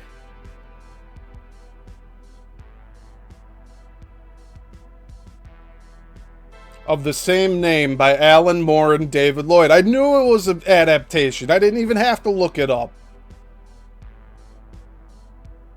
Saying it was stolen. No, see, now they're fucking straight up lying here. This motherfucker here. Oh, Hugo Weaving's in that, huh? What? I didn't know he was in Yeah. that. That's Hugo Weaving in the mask. Yeah, and V for Vendetta. That's him. And that was a stolen work the Wachowski stole, which was also brilliant. So But that was a fake. They script probably written in stole the- that off your shit. No, they stole that. V for Vendetta No, is there's his look shit. this up. There's a writer that claimed it was stolen from an English writer from the 80s. Oh, would you be surprised? No. It's well known that it's an Alan Moore adaptation. These people are so foolish. At all? No, I forgot to tell you that. I meant to tell you this last Yeah, I time. mean, back to the gunpowder plot. I So, can't even begin to tell you how they feed their fucking asses off to me. Well, we're I getting to that. just nice just if they sold released to me. it because I said, God, if I have to bear this and feel it, I won't survive. Yeah. And so I'm going to just let it go. You know, it's funny. My mom kept asking me too. She went through this. My son went through this. We've gone all through this. And she said, "Where are we in the script?" Because Warner Bros. said, you know, we put you in your own script, which is pretty nasty to say. It is. My mom's like, "What page are we on? You know, where are we?" Bless her heart. And I said, "I think we're at the end. We're near the end, and it gets good." And I told her it's actually a woman that saves the day. It's a woman that saves the day. Yeah. So why I did believe this- it's a woman too. But we didn't even get into the horror of what they put you through. They killed 2 of your children. Yes, they did. Alleged. Allegedly. You see this bullshit. An hour and 32 minutes in of a 2-hour interview, and this is the first time that his 2 sons are brought up. The mysterious 2 sons, which he never names. He's named them, but like, you'd think he'd name them more often. He didn't even have photos up of them in his house. Like, how? How? I'm still trying to figure that one out. But it's probably because there's nothing to it. Allegedly, with capital A's underlined. But you have And, lost 2 sons. That's terrible. 2 sons. Yeah. So sorry. Yeah. And I was told by studio connections, including one lady that claims she wrote The Matrix, they were killed. Jesus. Yeah. Was that to punish you, or They're trying to. or did they back you up and they were removed Well, remember as about the witnesses? crazy card they keep trying to play? Yeah. When they take your stuff, they try to, quote, destroy you. Yeah. And one of the ways they. I want to see how Sophia Stewart fits into all of this, because Sophia Stewart and Tom Althouse have talked. Okay? And he tries to say that Warner Brothers assigned Sophia Stewart. Sophia Stewart might be another one of the ones that don't have all their marbles up there. But, like, that's all she does is go on Twitter saying, Matrix. And that's it. And there's people that have read her book that she released based on all of that. And it's some... It's nothing like the Matrix. And we'd be saying the same thing if Tom ever were to release the Immortals.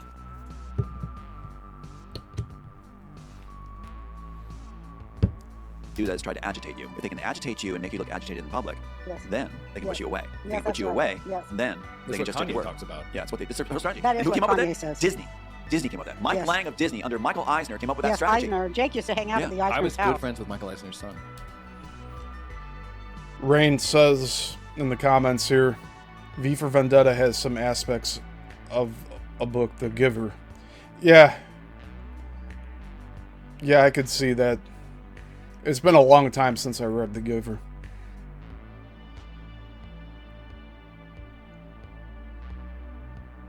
That was one of those books that everyone around me in school was reading when it came out.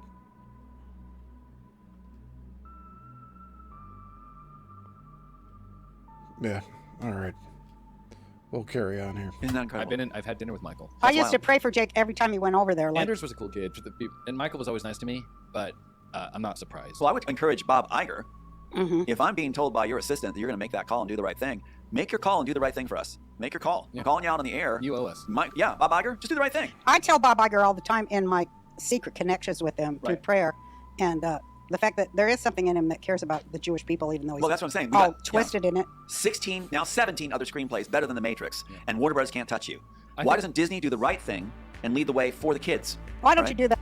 See, he's up to 17 different screenplays now that are better than The Matrix, but he's buried them all without bindings in an undisclosed location, probably in Pennsylvania, and he said he's going to destroy them all if anything happens to his last son. Why doesn't he use one or two of them? 3 of them. Release them. Sell them. You're trying to get money for your son. Do it now. He's waiting because he doesn't have them. Or he's too embarrassed to show them. Yeah, Rain says that guy is a legend in his own mind. That's what Tom Althouse is. But there is something in him that cares about the Jewish people, even though he's Well, that's what I'm saying. We all got- twisted in it. 16, now 17 other screenplays better than The Matrix, and Warner Bros. Can't touch you.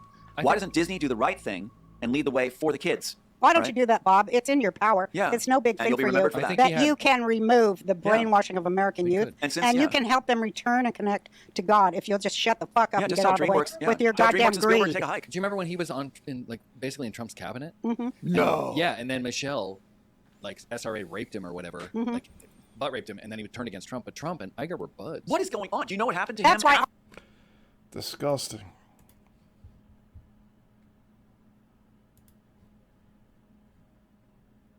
Alright, we gotta get more music rolling here.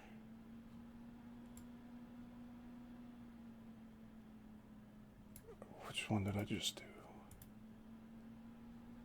I'm gonna try to link in the comments here or in the description when I'm done these playlists I'm playing.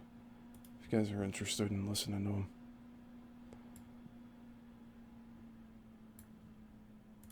I'm just trying to keep good background music going. I should have played the 4-hour one, but we're already past 4 hours.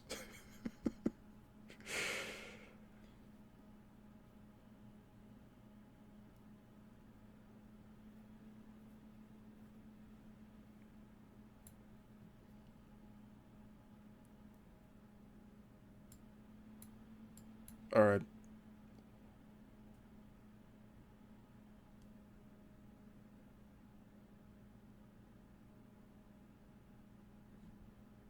Atmospheric retro synth. We'll do this one.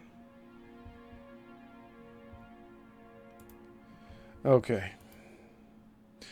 Rain says If you told that guy you were a toy maker, he would say he's Santa Claus. Yeah.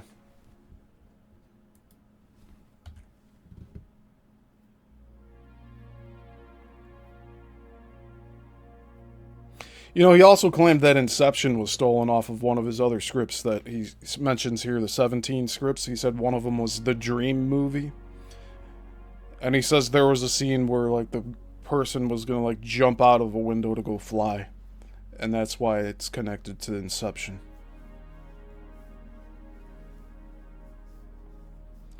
And he said the hospital scene in The Dark Knight, that was taken from The Immortals, too. You know, these are really big claims to make, and, like, Nolan would crush him in court just for those two things alone. But these people probably just think that it's not worth their time to go after him. Just let him spout whatever he's doing here. But, like, I wouldn't let it slide. But they know he has no money. Like, they'd be like, why am I going to punish this dude? With your goddamn greed. Take a hike. Do you remember when he was basically in Trump's cabinet? Mm-hmm. No. Yeah, and then Michelle, like, SRA raped him or whatever, like, butt raped him, and then he would turn against Trump. But Trump and Iger were buds. What is going on? Do you know what happened to That's him? why after? Iger asked me to come to ABC. I think but they Michelle got know Iger. that. No, the BLM got him because he didn't want to be called a racist. Remember, he was going. I told you He about. did not want to be called a racist, but he was surrounded by BLM Did I tell you haters. too about how his associate said that? We had a tape call where he said he was going to have about like a 15, 17-minute silence on hold. He must have been talking to a number of people. His office guy. He's like, Bob's going to call you tomorrow. Then Bob got fired. Yeah, Because he you're did going to talk to get Tom Althouse, fired. the real author. So with us together, all, I think Bob could make a good choice here. He could Bob get down in history and worry Iger, about let the me tell you legacies. this. You still have the ability to rejoin the human race and to be for your people, the Jews, that are being sacrificed by death cults and Satanists everywhere on earth That's right. that you've ignored, and you let them take me down, a Jew. And But Bob, What a word salad.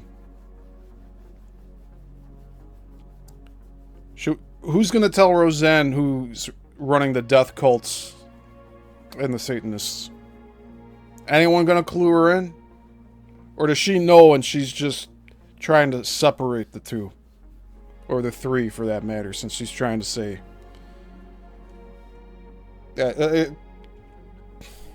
really roundabout way of talking about what's really going on without naming what's going on. for your people, the Jews, that are being sacrificed by death cults and Satanists everywhere on earth that you've ignored, and you let them take me down, a Jew. But Bob, I'm praying that God gets to you and elevates those sparks in you, because I know I've seen them. I've known you for a long time. I know you have righteous sparks in you, and there is a human being in there. And Bob, I'm praying that God gets to you and ignites your soul for righteousness, and you are in a position of power, and you're able to do it. And like King David, when they come to you, you have to say yes. When God comes to you, you have to say yes. Yeah, you have to. I'm told he has a good heart. I think so. I want to say to you, Bob, we will protect you from Michelle Obama, because that's who he's afraid of. Okay. I really believe that. I'll tell him too. There's 17 other screenplays better than this that are buried in a trash bag. Well, he's back at Disney now, right? Yeah, he came back. So I'm saying, in a trash bag. Do I dare say that's where it belongs?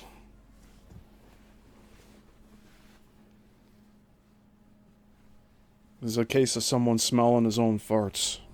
He can lift Disney, but like I say, what he's got to do is put me on a fire, Whoopi Goldberg, the fake Jew, and put me on I'm a real Jew, Bob, remember?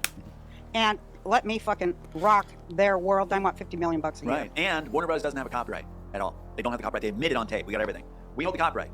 So Disney could do the right thing and have the Matrix story as their property. I think the chef that Obama and Michelle killed was to absolutely. Allegedly. Yeah, I'm sure it was. Is that that's allegedly? Yeah, you think they allegedly killed him? Underlined and exclamation I know they. You know, killed him. Hillary lost her chef to drowning too. Yeah, because the chef. And look at Joel Silver's associate, taken down to the Caribbean and killed. You know, there's no point in them saying allegedly at this point, because he's gone on saying these things without putting that word allegedly after everything. So people can take him to court for all of these false statements where he wasn't saying allegedly after everything like he is here. The pooch has already been screwed, so to speak. Yep. Apparently she was going to talk and spill the beans on this stuff. So both Joel Silver and The Mike Lang Matrix left. is, listen, shut up, both of you. I'm sick of your shit. I'm drunk now, and I'm going to say, where's my booze? I'm out of booze. The Matrix is the fucking Matrix. The Matrix is the fucking Matrix. Am I right? You're right. And Neuralink is the mark of the beast. That's Oh, right. That is Elon Musk. 100%. No, I gotta tell you what my... The Matrix is the Matrix? Well, and water is what? What's new, Roseanne? Now what I'm gonna say. Where's my booze? I'm out of booze. The Matrix is the fucking Matrix. The Matrix is the fucking Matrix. Am I right? You're right. And Neuralink is the mark. And the Immortals is the Immortals, and they're not the same thing. There, I finished her sentence. The Matrix is... Listen, shut up, both of you. I'm sick of your shit. I'm drunk now, and I'm gonna say, where's my booze? I'm out of booze. The Matrix is the fucking Matrix. The Matrix is the fucking Matrix. Am I right? You're right. And Neuralink is the mark of the beast. That's right. That is 100%. No, I... And God gave it to Tom to write into his script? Oh my. For betterment of humanity? I get why he's saying like it's supposed to be a warning to everyone. No. What... The divine inspiration he speaks of is not divine whatsoever. He was in a situation... Let's just take with a grain of salt that he was at Pat Robertson's thing and he was a part of that whole thing. And that he was a serious member of that group. He was going through ritualistic abuse, opening up spiritual pathways for attack. And then he starts writing a script. And then something is telling him what to write. You don't think that it could be demonic in nature that's going and telling him what to write? Especially since like he doesn't have any other content to show for himself. The 17 other scripts, he admits it's in a garbage bag.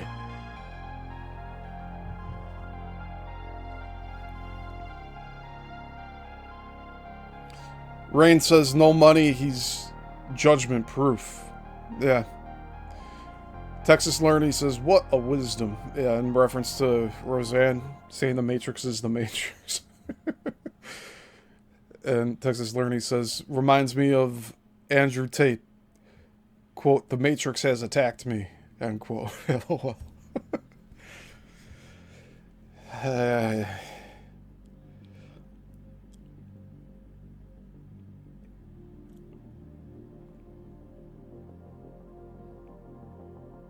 I'm thinking here. Sorry. I'm lost in thought here.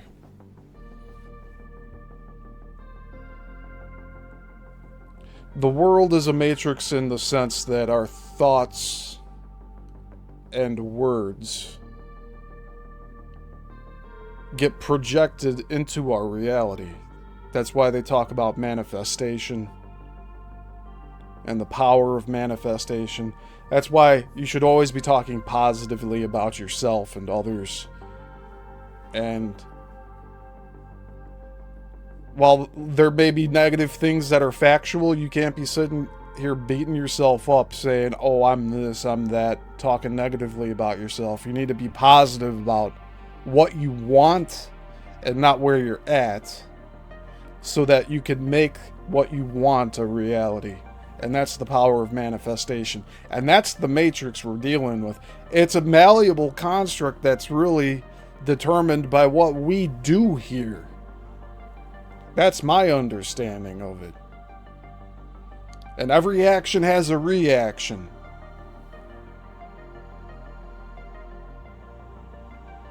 Texas Learning saying, also making it very clear not a Tate fan. Yeah, it's alright, man.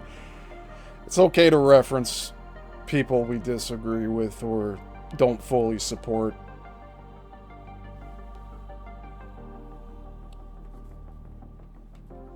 Some of these internet personalities really, they do go off the deep end when they get fame and fortune. And I know Andrew Tate's a launching pad for a lot of these younger people just learning about the reality of our world here. But definitely not someone to look up to in many cases. Believe in yourself. That's my advice. Believe in yourself and you so shall be. I gotta tell you what my rabbi told me about Neuralink in 1990. Okay. But no, you go on first. That's all right. I need to get more Here, drunk. let me just Jake, show you where's my that. booze? We're gonna go. Let's wrap this up. Yeah. Remember, no Shannon! 1993, 4 or 5 scripts are supposed to be had. They ripped them off, and they were held by... So they're just going to gloss over that Roseanne just said a rabbi told her in 1990 about Neuralink? That predates what Tom's saying. But it fits into the timeline of the manga for Ghost in the Shell in 89.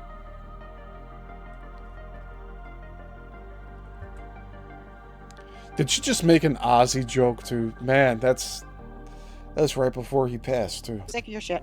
I'm drunk now and I'm gonna say, where's my booze? I'm out of booze. The Matrix is the fucking Matrix. The Matrix is the fuck. Sorry. But no, you. Hey, And Neuralink is the mark of the beast. that's right. That is 100%. No, I gotta tell you what my rabbi told me about Neuralink in 1990. Okay. But no, you go on first. That's all right. I need to get more drunk. let me just show you Jake, that. where's my booze? We're gonna go. Let's wrap this up. Remember, no Shannon! 1993, 4 or 5 scripts are supposed to be had. They ripped them off, and they were held by Warner Brothers. Okay. This shows up, the You mean 1993 draft. One Wagner? returned on the set. Wagner Brothers. Notated everything on it. Also, this shows up in the stack.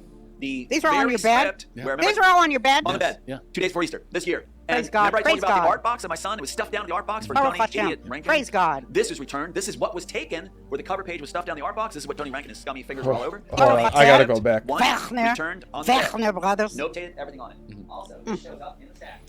Man, she's really obsessed with Nazis, isn't she? She's the one talking about it.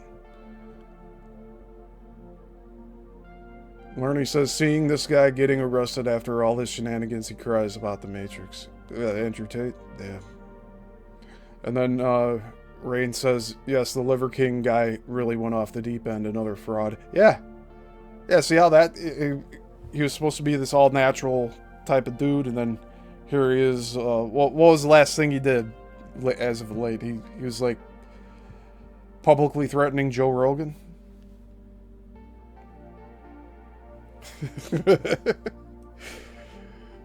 Lerny says, LOL, classy lady is feeling it. Yeah, she's feeling the booze for sure. And Tom couldn't wait to change the subject off the rabbi with Neuralink in 1990. You see that? These are all on very your bed? script where- These are all on your bed? On the bed. Yeah. 2 days before Easter, this year. Praise And God. remember I told you Praise about God. the art box of my son? It was stuffed down the art box for Baruch Tony Hashem. Idiot Rankin. Praise God. This is returned. This is what was taken, where the cover page was stuffed down the art box. This is what Tony Rankin, his scummy fingers were all over. And it says... Ew, it's got DNA all over It's it. gross. Jizz. It's gross. Jizz and butt juice. And then commented by Trisha Fike, October 7, commented on by Trisha Fike, October 7, 1995. Notated all the way through. This is another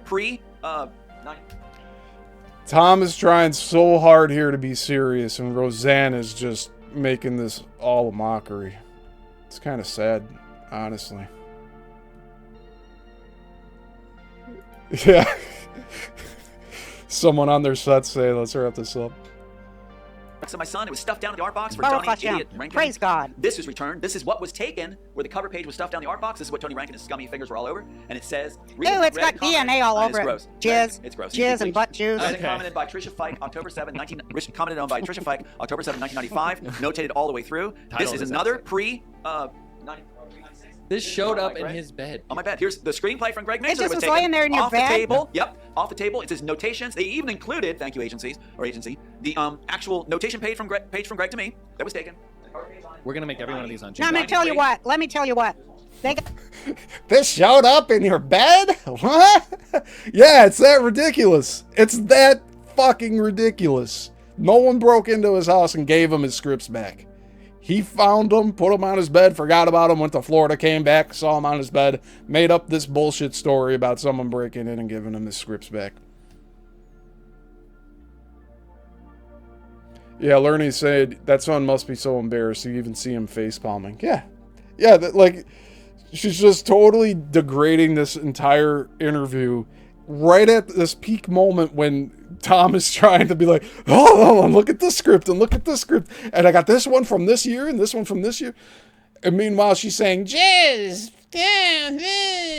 this is in your bed? What? The screenplay from Greg Nixon just was was taken laying there in your off bed? the table. Yep, off the table. It says notations. They even included, thank you agency, the actual notation page from Greg to me that was taken. We're gonna make every one of these on Now, I'm June. going to tell you what. Let me tell you what. We make any, That what? was taken. We're gonna make every one of these on June. Now, I'm going to tell you what. Let me tell you what. They got a lot of fucking. No, they're not going to get any of that. Like, they're not going to be able to.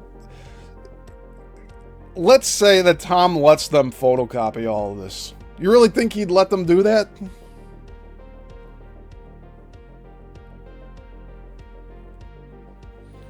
Yeah, Texas Learny. He says it's her own show, and she acts like this. Yeah. And she's drunk. She's drunk on her own show. Fucked up Nazis and shit going on. And a lot of people are fucked up, but there are good people. Yeah, well, and the CIA there's good people everywhere. The Nazis are gone, you dumb bitch. It's all in your head.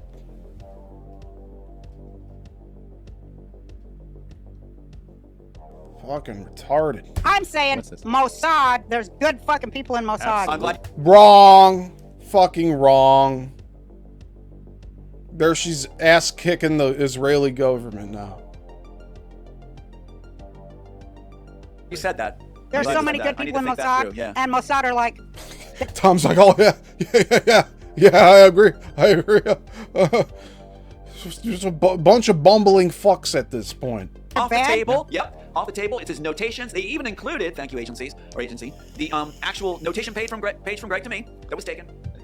We're gonna make every one of these on. Now, I'm gonna tell you what. Let me tell you what. They got a lot of fucking fucked up Nazis and shit going on, and a lot of people are fucked up, but there are good people, Yeah, well, and the CIA there's good people everywhere. I'm saying Mossad. There's good fucking people in Mossad. I'm glad you said that. Is she trying to say that the Nazis are in Mossad? I don't know what the fuck she's saying anymore. There's so many good people in Mossad, and Mossad are like, they can break in anybody's house and leave anything, and they do. Then maybe so. What's interesting, Joel Silver hires other Mossad.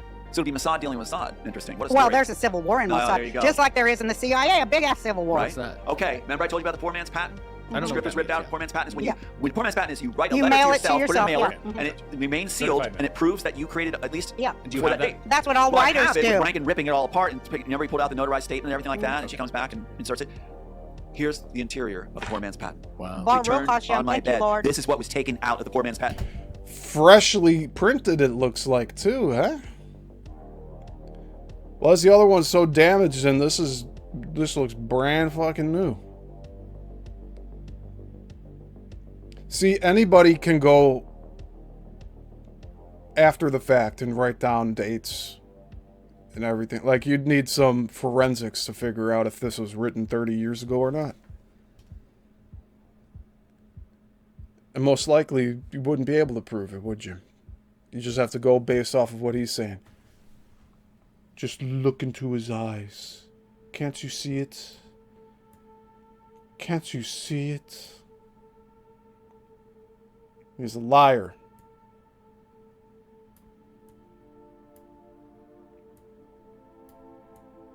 We're almost done with this.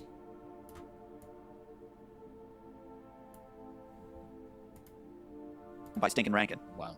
Stankin' Rankin. That's redundant. Yeah.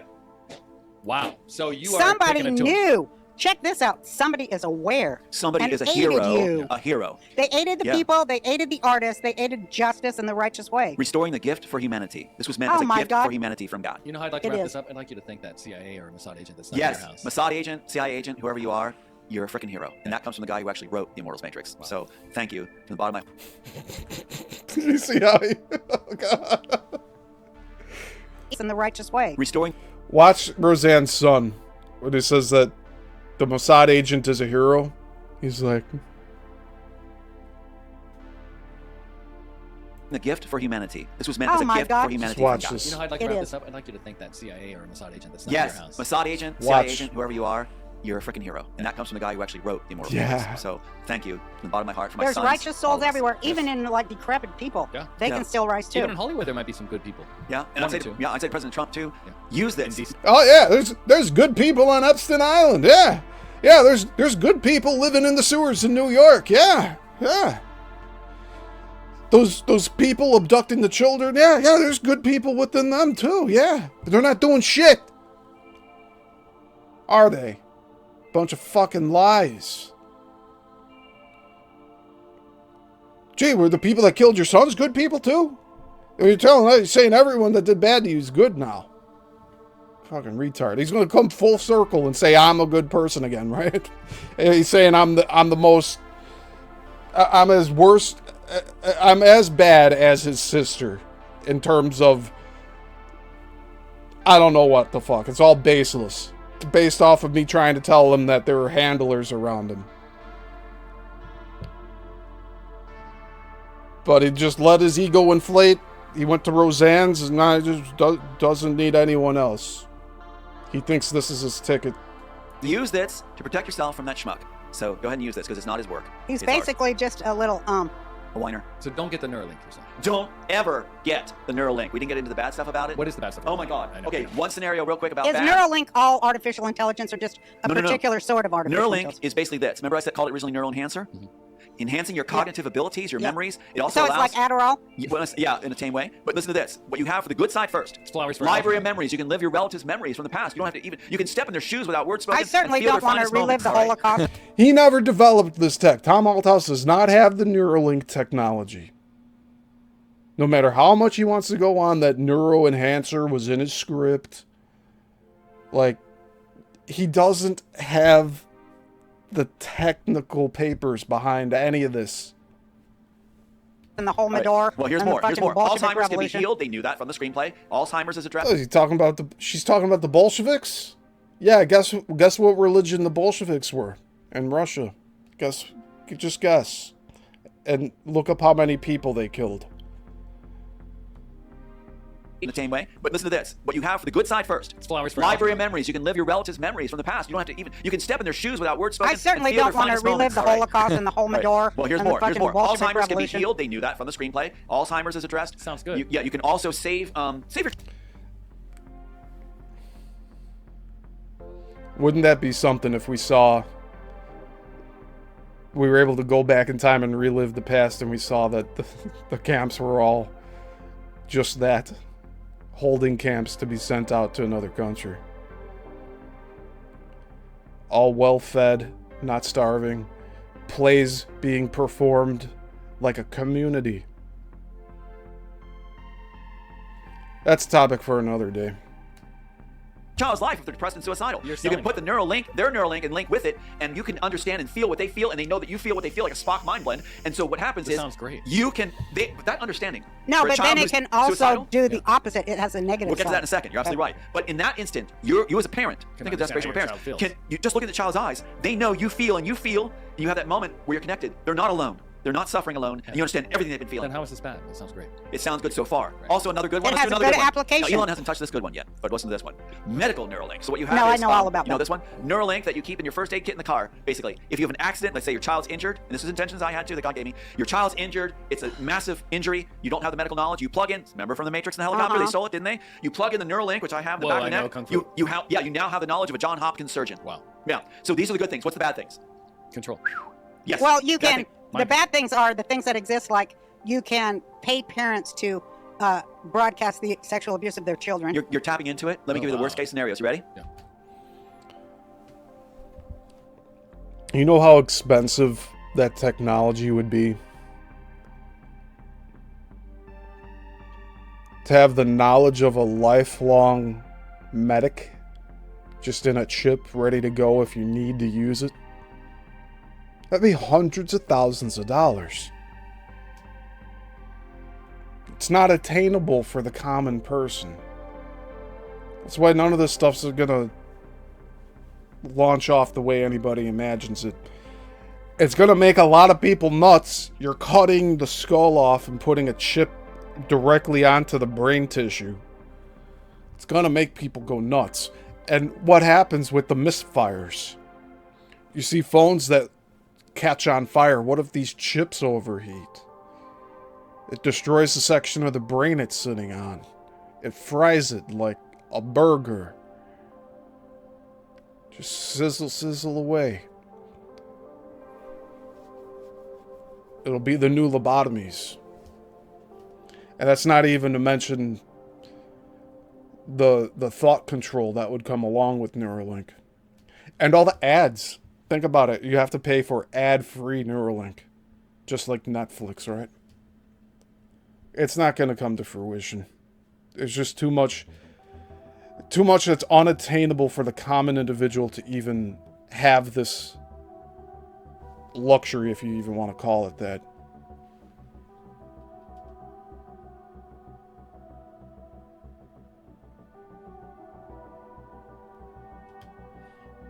Okay, let's say that the pedophiles are working for the FBI. Which they do. Now, what they do is one of their plans, and I've seen this time and time again, is they have agents pose as homeless people. And that way, if you're able to succeed in getting away, or you kill one of them by accident or whatever, then you die as an inglorious death. You took on a homeless person, big deal. Which is The groomed thing- in John Wick. Oh, They groomed that. unbelievable, Yeah. unbelievable. Yeah, they stole John Wick from yeah, him, they had to too. brag about it, didn't they? Well, they have a whole So, yeah. homeless network. There you go. See, that's And what it's they do. Lawrence Fishburne. And it's real life. Scarface. It's real life. Holy Same shit. players in, same play. Unbelievable. Yeah, they- Or you die as an inglorious death. You took on a homeless person, big deal. Which is The groomed thing- in John Wick. Oh, They groomed that. unbelievable, Yeah. unbelievable. Yeah, they so anyway, stole John so, Wick from yeah, him, they had to too. brag about it, didn't they? Well, they have a whole So, yeah. homeless network. All right. Rain, I don't want to go against what you're saying.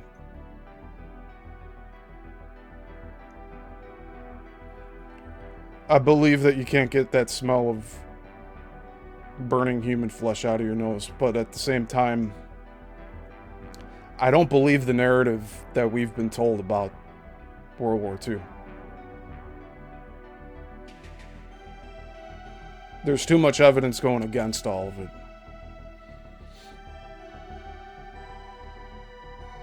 But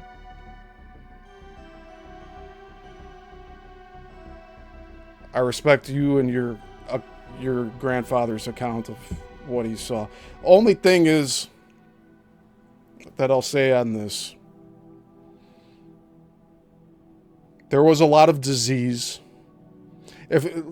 So real briefly, the Civil War had a lot of death due to disease. And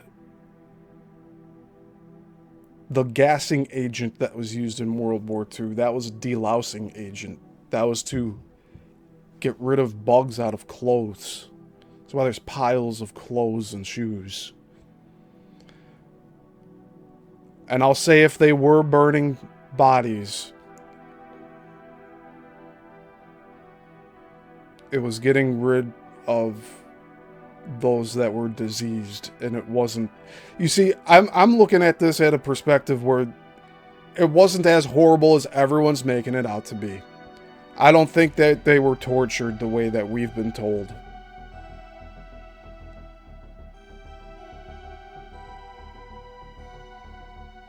There were cremation buildings, but not to the volume that they needed for this narrative of the 6 million. And you can go back to the 1910s, and that narrative of the 6 million is still being pushed back then, well before World War II. That's why these things don't match up for me. But it's also a subject I need to research more before I can talk fully on this. But I'll agree with you that you can't get the smell of burning flesh out of your... It's like the same thing like with the powder that's in the airbags in a vehicle. I can never get that smell out of my head. It's traumatizing.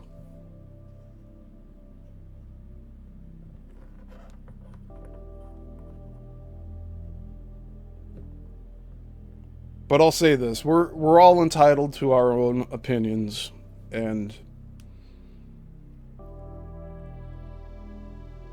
I'm not a sympathizer one way or another with this war. And then, I'm trying to stress this, that, like, I don't know enough about World War II. I just don't. And a lot of other people are in the same boat as me, at different varying levels. But the majority of the public's very in the dark about everything. But the main narrative that we're being pushed to this day about everything that happened during that time, I can't believe it, especially if we're saying that we went to the moon. I don't believe that one bit. You look at the press conferences of these astronauts just sitting there. They look like they went to the moon. They look all depressed as fuck, like they were told, don't you speak about a damn thing.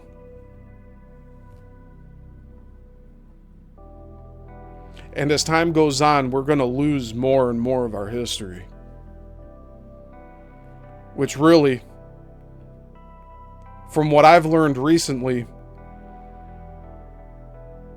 Europeans were slaves for hundreds of years, much longer than the slave trade of the 1800s, which were perpetuated by the JEWS.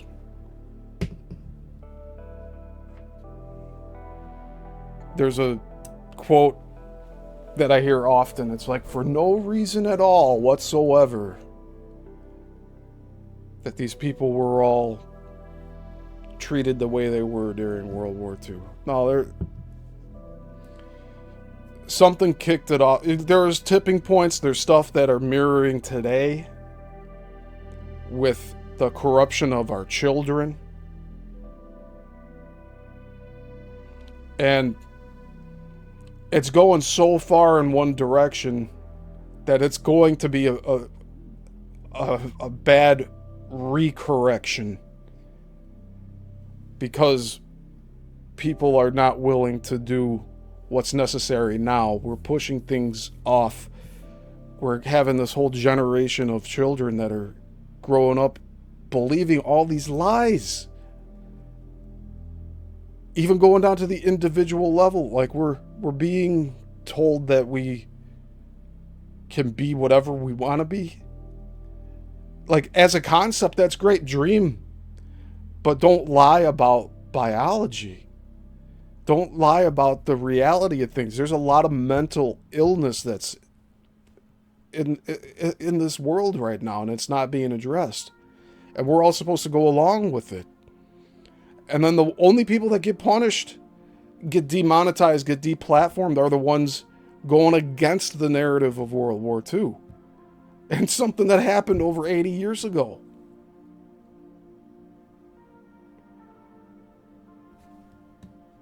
Yeah, Rain, thank you. Yeah, like, because I don't want to fight. It's no intention of mine to. I humbly disagree with what you brought up, or what you might have been implying.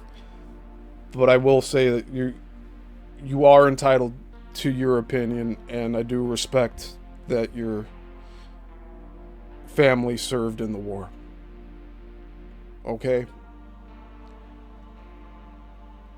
My uncle was in the Air Force in the 80s and 90s.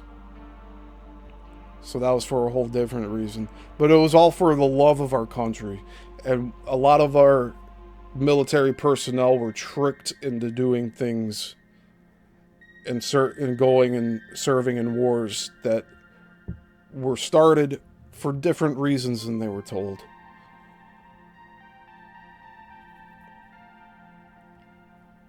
Man, I'm getting real philosophical here with this music here too. But I'm just saying, we have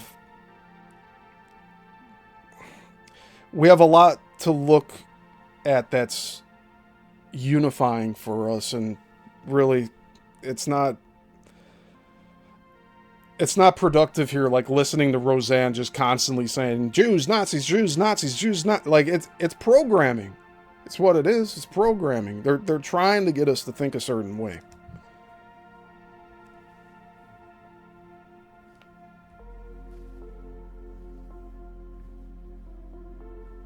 Nobody's perfect. Everyone has flaws. In the Bible it says, though, I'm paraphrasing here, but those who have no sin cast the first stone.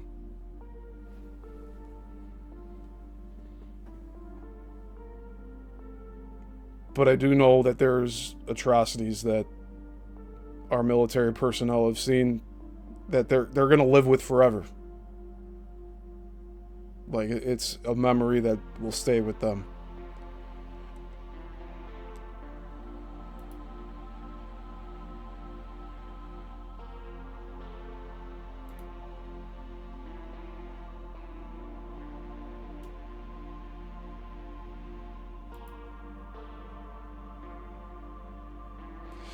Yeah. Texas Learning says we have been told so much. Much is true, much is false. It's basically hard to tell. It is. And it's, I see it more divisive than anything. That's why I like looking at, like, solid reports of things. You got military reports, which could be fabricated, but, like, this is... I'm talking about just, like, the planes and ships that are disappearing and stuff.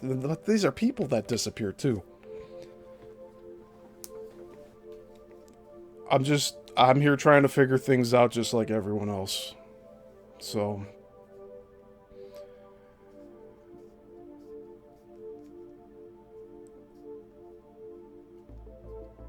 I'll criticize everyone, but at the same time, I know that everyone is flawed as beings here. And there are aliens living among us, pretending to be us too. And those are the ones that are soulless, but it's very hard to tell. We can't tell who's who anymore. You have these videos, the people with the eye slits and shit. The reptilian people. It's out there. There's more than what meets the eye. I guess that's all I'll say on all of this. We're rediscovering our own history. And the sooner we realize that we've been deceived and we find who the deceivers are or what they are, then the sooner everyone will be better off.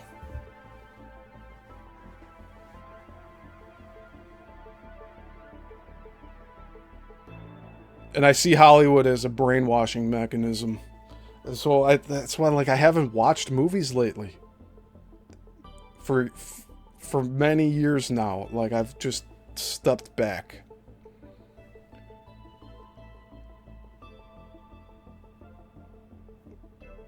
I have it written in my logbook, like, the last movie I watched at the theater.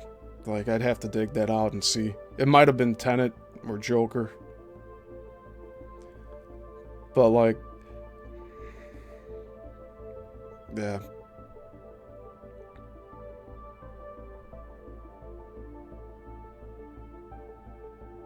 Alright. So does anyone want to bet how many more times Roseanne's going to bring up World War II?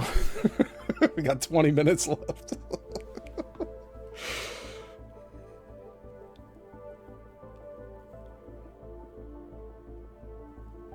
Yeah, thank you for sharing, Rain. I appreciate that. Rain said we did have a foreign exchange student from Germany who, when asked, denied the hollow. So she said it's not true what the U.S. says about it. And yes, Europe had indentured servants, aka slaves, yeah. Yeah, well, Roseanne said it here in the interview. Mossad's here, working in conjunction with the CIA. Some people say Israel's the 51st state, which it kind of is.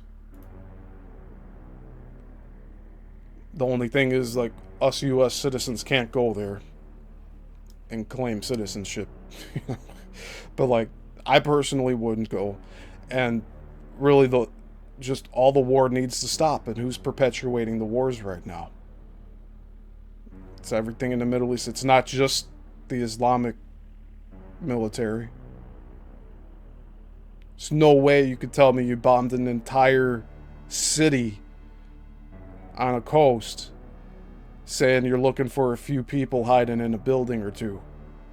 The entire place is leveled. It's ground zero. It's worse. It's like if you were to go It would be like if New York was just flattened. That's what Gaza looks like right now.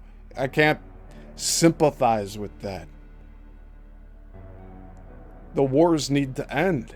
And we're as a country, we're funding them all over the place. That's the problem a lot of these Islamic cultures have with the U.S. is that we're so embedded all over the world with our military bases, our embassies. We have so many bases everywhere. All they were asking was for us to leave those bases, to just go home. It's foreign intervention that we don't need to do. It's something that Ron Paul would talk about a lot, which I supported him. I voted. That was my first vote, was voting for Ron Paul for president. He was a non-interventionalist.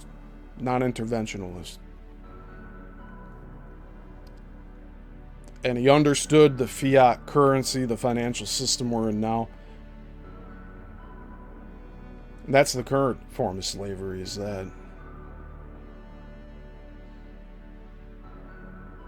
And Texas Learning said, I got enough on my plate trying to figure out what's relevant for me. Yeah.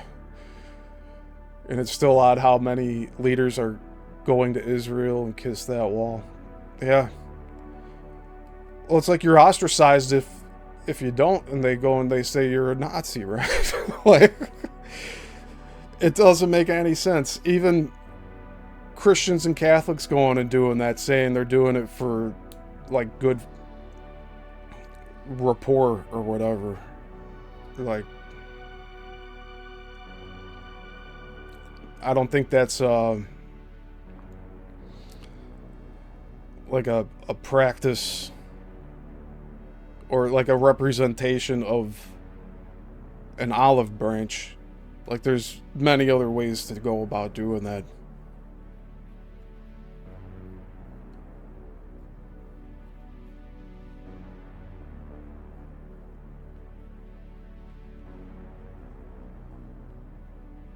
Yeah, Lerny says it's baffling how we just let ourselves get guilt-tripped like that. Yeah, like, one day I'll address all of this in its own video. But, I don't see it happening in the near future, but there's things with history that people just don't want to face the truth of. And we don't even know what the truth is. Like, that's what muddies it up so much, is that we don't know the truth of everything that's happened. So it's difficult to take a stance in a debate, and like there's not even debate anymore. It's just if you don't go along with the program, then you're ostracized. Or like the Joker says in The Dark Knight, cast out like a leper. You get demonetized, you get debanked. And you have people saying, oh yeah, they deserve it. They deserve not to have a life. They deserve not to have financial stability. Jeez. Alright.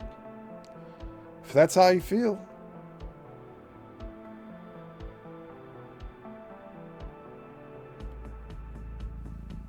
And Lerny says, or maybe they know what they're doing and that wall is more malevolent than we thought.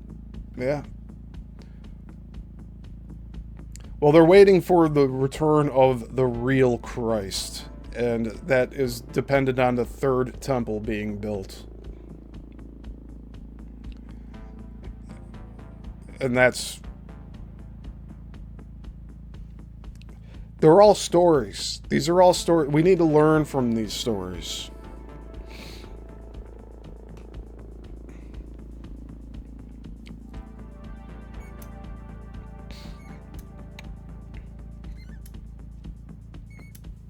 Alright, let's finish this interview here. This is going to be the longest let's talk about it yet. So, alright, we'll jump back in here. Thanks for bringing that up, though, Rain. I appreciate you. Which is grim than John Wick. Oh, they grim that. Unbelievable. Yeah. Unbelievable. Yeah, they so stole anyway, John Wick from yeah, it, they had to too. brag about it, didn't they? Well, they have a whole homeless network. There you go. See, And it's Lawrence Fishburne. It's real life. It's real life. Same players in. You got it. Well, Morpheus. Tie it. So yeah. So what happens is, Fuck, I don't want to listen to him anymore.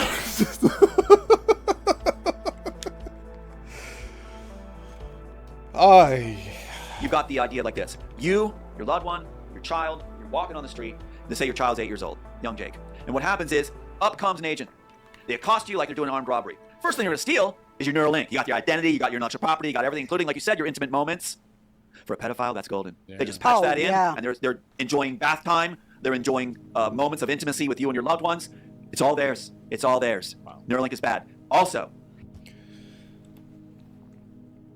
you know, I had this thought about Neuralink with Elon Musk's thing.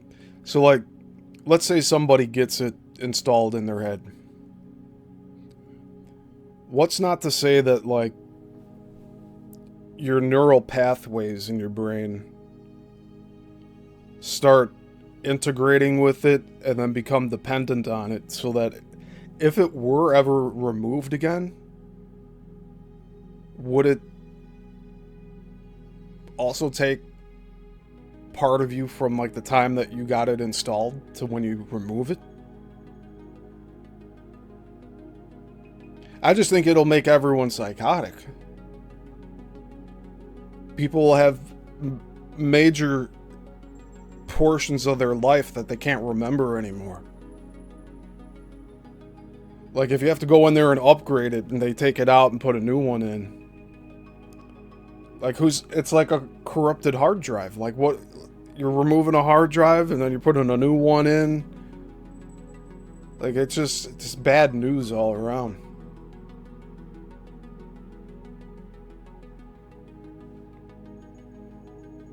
Rain says, well, the Wailing Wall kind of does have a negative connotation. Yeah, and Lerny says there is a risk of giving up your free will. Yeah, with the Neuralink. Yeah, because it could control your mind. Essentially. And Rain says also someone could hack in and introduce false memories. Yes. That's a scary concept, too. Let's hope we don't have to live out those nightmares. Or experience others living out those nightmares.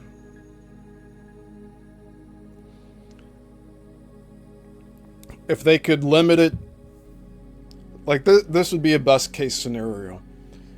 There's limiters on the technology where it would help someone who has, let's say, like, lost their limb or limbs, and they can get a prosthetic that can get controlled by that Neuralink. That'd be awesome. Or if it cures ailments like Parkinson's or Alzheimer's, but again, it goes back to the memory hole thing. It could do more harm than good. In concept, it's great. But implementation's gonna be a rough ride. Been YouTubing says, great show, Mr. Yissilmissil. I've had you on my TV, so I've been lurking, but wanted to say to you and everyone in chat, hey, good to see you here. And that's fine.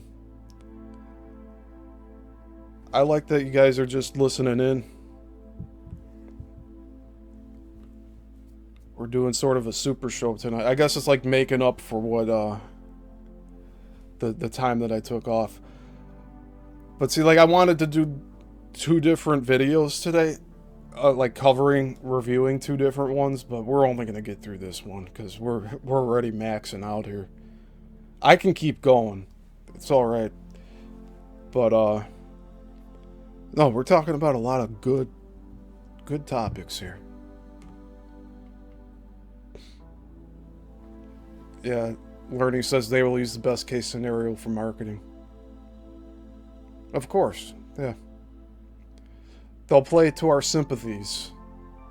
They'll try to make us be like, oh, like, we should let these people have it, even though it might ruin their lives.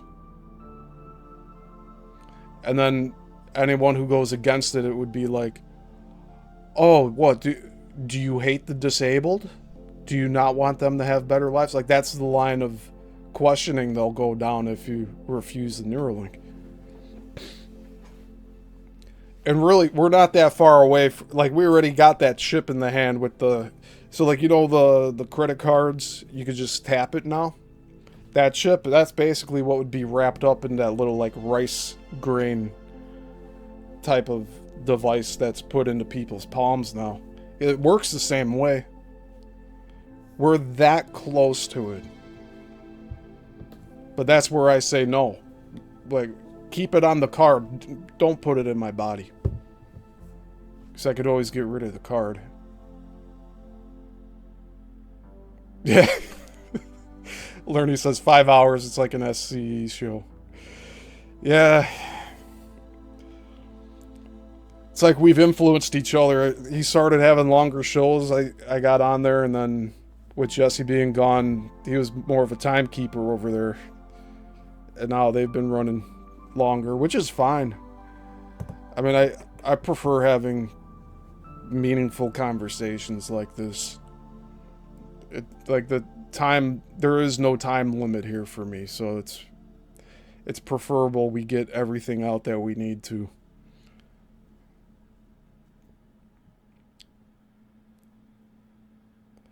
Oh, this is like I used to do long distance running, and so I'd start, like, the days that I did, there was 2 times I did 10-mile runs. And each time that I did those 10-mile runs, I didn't set out thinking I'd do the 10 miles. But I was like, oh, I'll just do like the 2 or 4 miles. And I kept adding a mile or 2 on as I went. So like by the 3rd mile, I'm like, oh, I could probably go 5 miles. And then at 5 miles, I'm like, I might as well do 6. And so then when I'm near the end of the 10th mile, that's where I feel we're at now. We're like on that quarter stretch. And I'm like, I do not want to finish this, but I know we have to. Energy-wise, I'm good. But like, listening to this dude talk is getting really exhausting. It's probably why I took a break just to chat with all you here.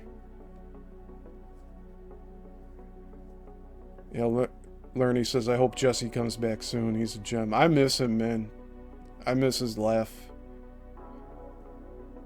He's a good guy. Yeah, I've been YouTubing. I think that is Texas Lerny. He just shortened his name. I saw that change happen a few days ago. Alright, let's finish watching this.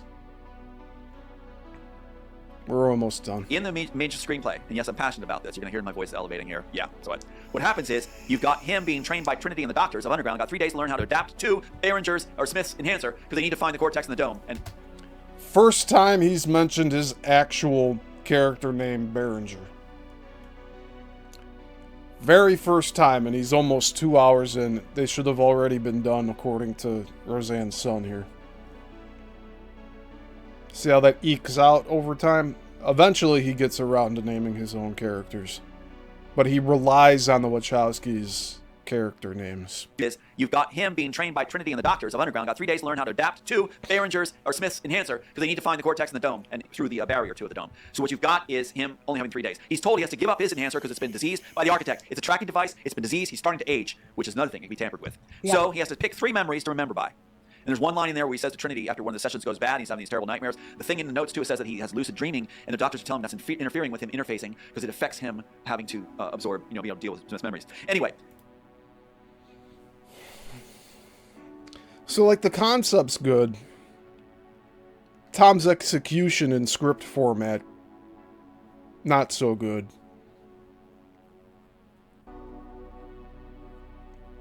So he was saying about... Let's just listen to that one more time. It's so fucking confusing. Of Underground got 3 days to learn how to adapt to Behringer's, or Smith's enhancer, because they need to find the cortex in the dome, and through the barrier to the dome. So what you've got is him only having 3 days. He's told he has to give up his enhancer because it's been diseased by the architect. It's a tracking device, it's been diseased, he's starting to age, which is another thing it can be tampered with. Yeah. So he has to pick 3 memories to remember by. And there's one line in there where he says to Trinity after one of the sessions goes bad, he's having these terrible nightmares. The thing in the notes too, it says that he has lucid dreaming, and the doctors tell him that's interfering with him interfacing because it affects him having to absorb, be able to deal with Smith's memories. Anyway, he's told by Trinity. That is the hope of humanity. It is the hope of humanity. And God told me the other day, that's what you've got to teach is lucid dreaming and self-reflection. You know it, and layered thinking. Because what happens is the agencies can't control you if they try to focus you in on one thing so they can basically Manchurian candidate you. Yes. But if you have layered thinking, you can be aware like an artist on stage, like when you do a performance, you're aware of the audience, you're aware of the script, you're aware of your character, you're aware of yourself. You have to be all at the same time. That's layered thinking. So if you're layered thinking, you can be aware of what they're trying to do, who you are, what the tactic is, something else is a memory, and they can never get you to focus and to control you. You never lose touch. All the of Nazis' reality. experiments were about memory. Much of it. Destroying. So let's go back to it, okay? We're good. So we're like this. So what happens is you've got the Neuralink where they come and take it, and they can then steal your loved one's memories, intellectual property, bank accounts. You Keep in mind, Roseanne's pissed drunk right here. name it. Enter that movie. Identity. Yeah. Amazing, boss. And they weren't shown a script. I love that movie. They were shown the storyboard from The Matrix. Right. Wow. Wachowski's lifted. Okay, now here's a bad scenario. Okay. I'll address the storyboard thing again. The Wachowskis hired a storyboard artist, and the content that the storyboard artist produced for them, they just said, oh yes, that's exactly what was in our heads. That's what we envisioned. And then they published it into a graphic novel. Man, look at Tom's face. I didn't mean to do that. And yeah, Lerny, Texas Lerny, you could keep your name the way you had it. Don't let anyone bully you. People told me to change Yissilmissil because it was like too confusing and they didn't know how to spell it. People have trouble spelling my real last name anyways. And Yissilmissil Productions, I've stuck with that since I've started making films. Which was... it's like 22 years ago now. Maybe a little more than that. But 03 definitely.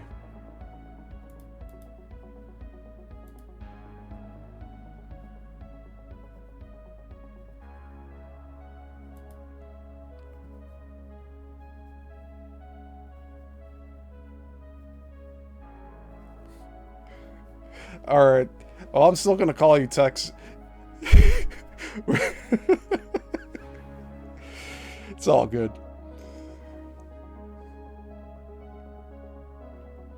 Yeah, people in the film industry, they told me to change Yissilmissil.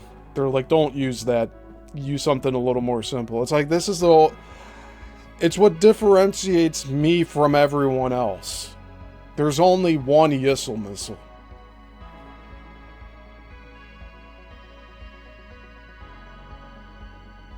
Yeah, and I don't mind you just say Yissil, missile, one of the, like half of the word. It doesn't matter. I used to have it as two words, and now early on I combined them into one word. But yeah, I agree with Rain. Whatever suits you. It's all good.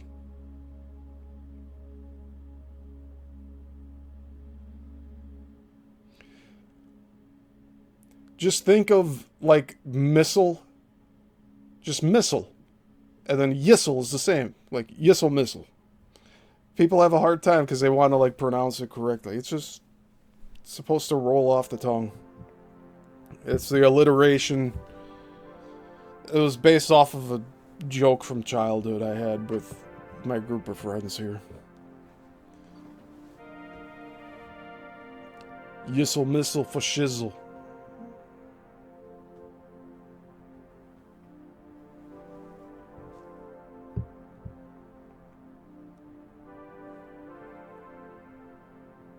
Thanks, Lerny and Rain. I appreciate that.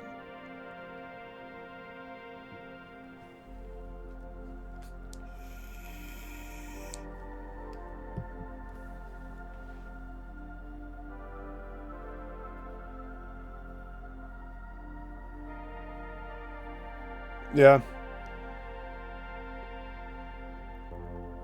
Yeah, the people that helped inspire Yissilmissil, the name. One of them still lives around here in the same town as me. and he has a family with, he married one of the classmates that we had going to middle school. So he has a family here in town. And then my other friend, he moved to Fort Lauderdale, and he has a family out there. So they're both doing well.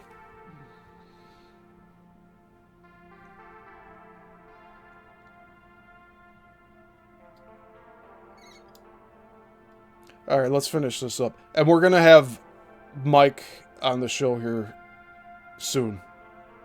The friend that introduced me to the Matrix. He's a good guy. I love talking with him. But it's been quite a long time, and we haven't talked Matrix in such a long time. So it'll be pretty cool to have him on.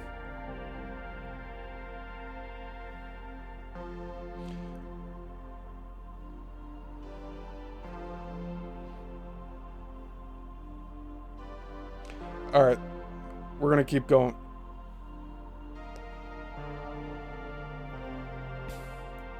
Interrogation scene. The first scene I wrote, the first scene I did, right? Model after what happened to me at Religious Right, Robertson's organization. The interrogation scene, they call the president's meeting, what I went through. That's what I modeled after. Now, here we go.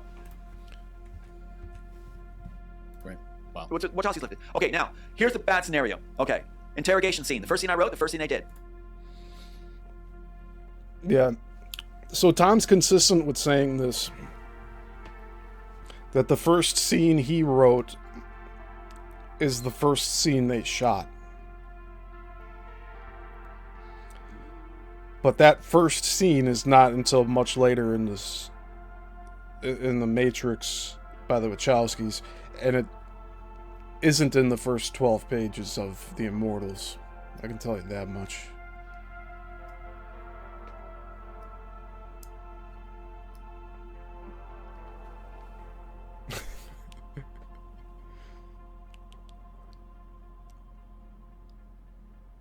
Right? Model after what happened to me at Religious Right, Robertson's organization. Interrogation scene, they call the president's meeting, what I went through. That's what I modeled after. Now, here we go. You and your child are brought in. Man, he's saying so much here. I'll be going back a few times over this. Now, here's the bad scenario. Okay. Interrogation scene. The first scene I wrote, the first scene I did, right? Model after what happened to me at Religious Right, Robertson's organization. Interrogation scene, they call the president's meeting, what I went through. That's what I modeled after. Now, here we go. You and your child are brought in to be interrogated. They use the language that I'm very familiar with. We're concerned for you and your child. Of course. Oh, it sounds so nice, doesn't it? We're so concerned. And so what happens is they say in front of your child, we're going to pull her Neuralink, your daughter's Neuralink. We're going to take it because, we're concerned for her. Don't worry, a nurse will take care of her. She'll be fine. And we'll just pull it. You watch your child with the Neuralink pulled, and as in the screenplay in the original, the Wachowskis botched up, she loses bodily functions in front of you. She doesn't recognize you anymore. You know what's funny? To me, not once during this interview has he mentioned that he wrote The Immortals about him being reunited with his daughter. Not once mentioned here. Really makes you wonder. Pulled, and as in the screenplay in the original, the Wachowskis botched up, she loses bodily functions in front of you. She doesn't recognize you anymore because she's dependent on her for thinking, which is the bad thing about the Neuralink, and she's scared of you. And she's ushered away at that moment. They want you to see that. Just like they want That's me to just know like about the this. teachers in LA that if you don't think your kid's wants his dick cut off, they take him away That's from right. Now it gets worse. You're right. So your child's just been taken away. Now you're told they're going to take your Neuralink. Oh, God. For your safety. They don't want you hurting yourself. Uh-huh. Who said you're going to hurt yourself? Doesn't matter. Yeah, because you're insane. Yeah, they're concerned. So they're going to take your Neuralink now. You just saw your child taken away. You're never going to see the same one back. And this was going to happen to me and Aiden. They even used my sister to try to make false claims with the FBI guy to make sure my child was taken. I was told that if I was put away for life, I would only see my child if I behaved myself or if I gave up certain rights. See the tactic that Mike Lang and Mike Leiser came up with? It's Nazi. It's Nazi. That's right. Dang! She just can't get off of this topic. But again, remember, Rosanna's pissed drunk here. Okay? She's pissed drunk and she's talking like this. Try to make false claims with the FBI guy to make sure my child was taken. I was told that if I was put away for life, I would only see my child if I behaved myself or if I gave up certain rights. See the tactic that Mike Lang and Mike Leiser came up with? It's Nazi. It's Nazi. That's right. They're drunk on the Nazi tactics. So they're going to get it right this time, apparently, with the final solution. Thank you very much, Elon Musk, for flashing it all the time. So what you have now is, not a good guy, you have yourself left in the interrogation, and now you know you're going to lose your Neuralink, which means you're going to lose all your valued memories, and they're going to be in their hands. Yeah. You're going to run through your mind intimate moments, everything else. What are they going to have? Everything. They already do. And in the original work, you see Smith in a van. In the original, before you get in the Matrix future, we have the backstory in the present time. They didn't know what to do with it. In a van, listening to him, Neo and his wife, because that's the part of the Trinity, was married to him in the original part. So they want to go back and use that. Lusting over the intimate talk while he's bugged. Remember that mole-like device? Yeah, taking it all in. So what does the real Smith do in the original work? He has Trinity's memories erased and marries her. Oh, wow. What did Mike Lang do in real life? The honeypot wife that I was married to for 11 years was called back by him on my birthday when Ada and I were waiting in Canada for her to return. On my birthday, he sends an email, which we have, Ziet Zion, Mike Lang from Southern California in Spokane, Washington at the time, saying, move in with me for 60 days, showing his bed with his shaving kit on it at their newly appropriated property, the most expensive historic property, Langs on Howard now, next to the Chase Bank in Spokane, Washington. Apparently this dude had an email that had the word Zion in it, like the .com, that he worked at a place called Zion.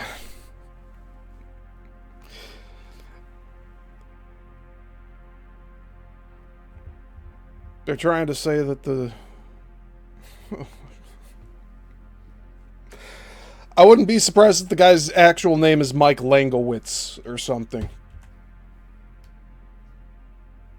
But, Roseanne wouldn't have you believe that. On my birthday, he sends an email, which we have, Ziet Zion, Mike Lang from Southern California in Spokane, Washington at the time, saying, move in with me for 60 days, showing his bed with his shaving kit on it at their newly appropriated property, the most expensive historic property, Langs on Howard now, next to the Chase Bank in Spokane, Washington. He also slept with her.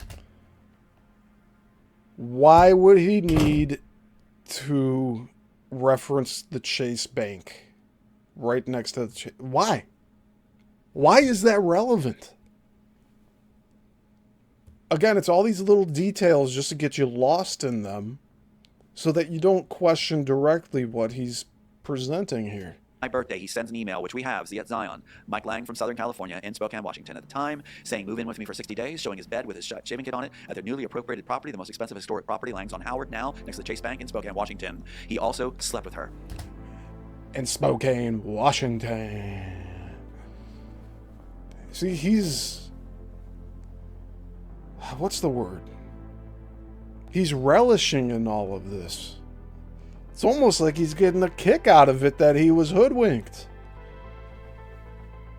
He sends an email, which we have, Ziet Zion, Mike Lang from Southern California in Spokane, Washington at the time, saying, move in with me for 60 days, showing his bed with his shaving kit on it at their newly appropriated property, the most expensive historic property, Langs on Howard now, next to the Chase Bank in Spokane, Washington. He also slept with her. Moving for 60 days was that, claiming she would be her personal masseuse, and he bragged about it. I asked the Disney contact that contacted me on the phone, the attorney, why he did that. She said his ego. So Mike Lang of Disney, because of his ego, took the honeypot wife home, the one he instilled, part of his strategy. He can have her. I'll be with a good person. And because of your ego, Tom, all of this happened to you. Allegedly. Right? Allegedly. All of this happened to you. I don't know what to believe anymore. I'll be with the smart one. I'll be with the real Trinity. Fucking Disney, man. They go all the way to break you. But if you don't break, you're like the cockroach that won't squash. And they get frustrated. And what do they do next? They turn on each other. And what happens next? CIA operatives enter your home, restore their work, they can bring them down. Because when they turn on each other, they have little bones to pick with each other. And they decide to help who's not there, who's not... What is that phrase about the friend and the enemy? If you're the enemy of my enemy, you're my friend? Yeah. CIA returned our stuff. Wow. Well, good luck in your lawsuit. That And yours is too. very deep. Wow. Well, That's it's a rabbit God. hole. It's God all the way. Follow I that was rabbit- simply... Yep, we hit the 6-hour mark. I did not think we'd do that today. It's not quite the end yet. We're getting there, though. Who's not... What is that phrase about the friend and the enemy? If you're the enemy of my enemy, you're my friend? Yeah. Yep. CIA returned our stuff. Wow. Well, good luck in your lawsuit. That And yours is too. very deep. Wow. Well, That's it's a rabbit God. hole. It's God all the way.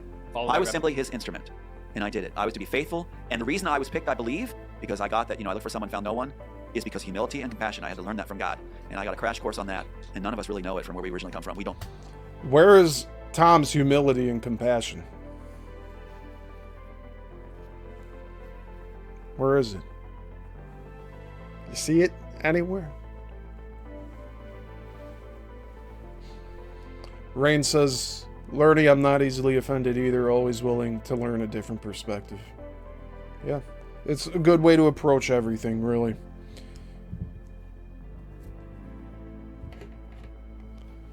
I'll go back to what I was saying about visiting Susie in Texas last month, I had basically an all-nighter just talking with her about Civil War.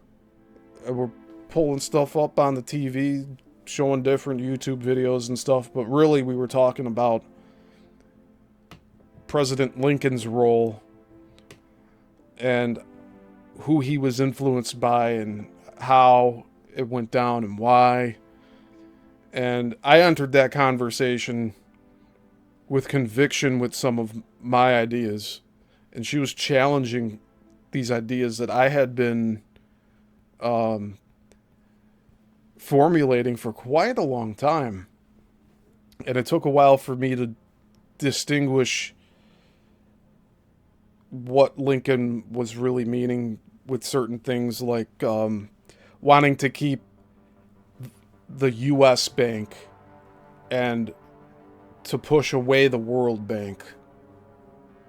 Like, that was a concept that it kind of blended together. I just thought he was trying to keep the World Bank here. The U.S. Bank was separate from it.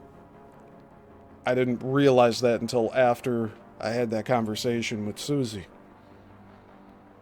And then everything else seemed to fall into place with what we were talking about. And we came to an agreement on things.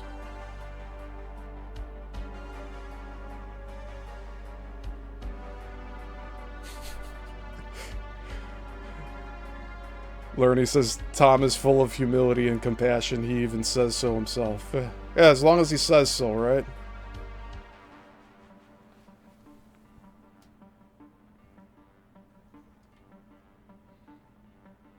Lerny says the only thing I can't stand is dishonest tactics in a debate. Yeah. And you know, just dropping the J word every other sentence isn't going to help anyone come to your side on things. It's just...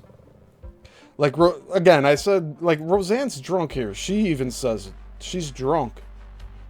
So she can't even formulate cohesive thoughts at this point. She's just kind of along for the ride, waiting for her son to end the podcast. We're almost finished here. Let's try to wrap It's this because up. humility and compassion, I had to learn that from God. And I got a crash course on that. And none of us really know it from where we originally come from. We don't know it. It's a discipline. We got to learn it. We got to really take it to heart. Once you have it, then you can have these kind of works. And that's what I told Disney and Bob Iger. Mull it over. You heard it. Let's do the right thing. You can make Disney lead the way where the children are protected, not exploited. Wow. And you could rejoin the human race and be the biggest hero that ever was born. Give it to you from Neo and Neo Ed. Yeah, well, on that note. I was just getting started. Oh. I need more booze. I was going to say who... We can sign off and do a part 2. Well, we could do that. But I was going to go, who is the Cabal? We can talk about that. Because I was told who the Cabal is. Who are they? Do you want to take a break first? They're so close. They're so close. Well, just tell us. I want to hear. I'll take a A break and gentleman get more called me booze. from Hollywood. He called me from Hollywood and said that, you know, because they're fans of the work, they know all about it. He called me from Hollywood. That's a clue. Who's the Cabal? They called me from Hollywood. Like I said about the Batman stuntman who did the questioning through Warner Brothers, and he said everybody knows. Yep, that's it. Isn't that synchronistic? And he said that, you know, This stuntman that he talks about, like...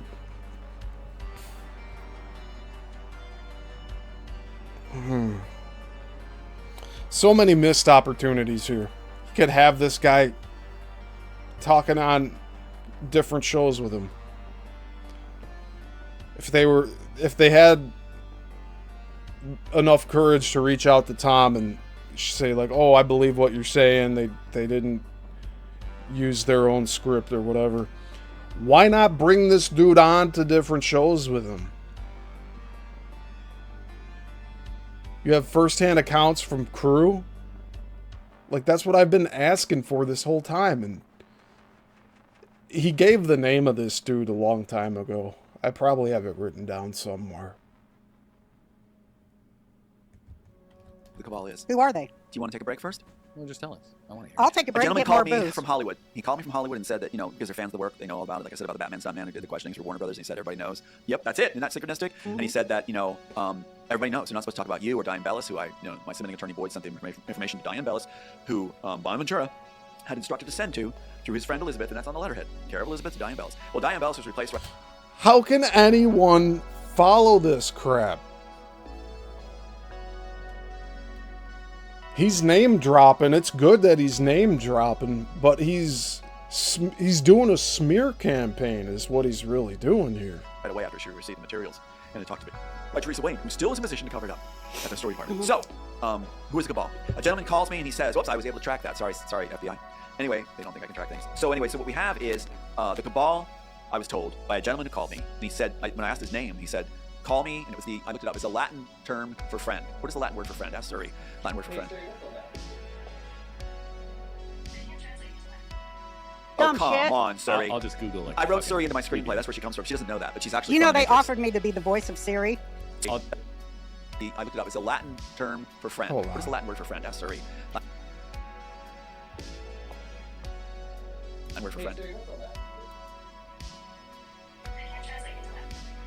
Dumb come shit. on, Suri. I'll just Google it. I wrote Suri into my screenplay. That's where she comes from. She doesn't know that, but she's. And you see, he's characterizing Siri as an actual person, and that's the wrong way to approach this as well. But they just asked Siri, the AI program, what's the Latin word for friend? And they're like, sorry, I can't translate that.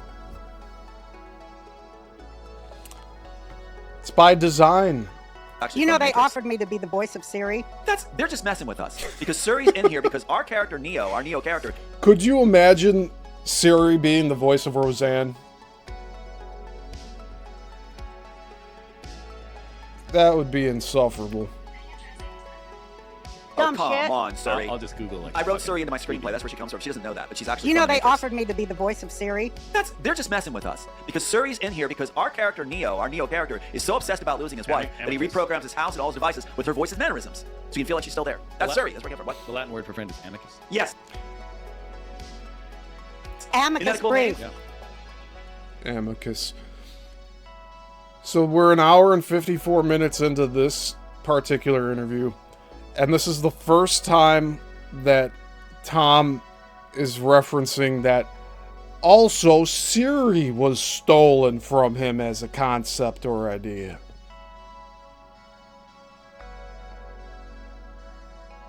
And you know, from the other interviews I did with him, he mentions that Windows operating system was stolen from him. Why isn't he going after Gates? Why isn't he going after Apple?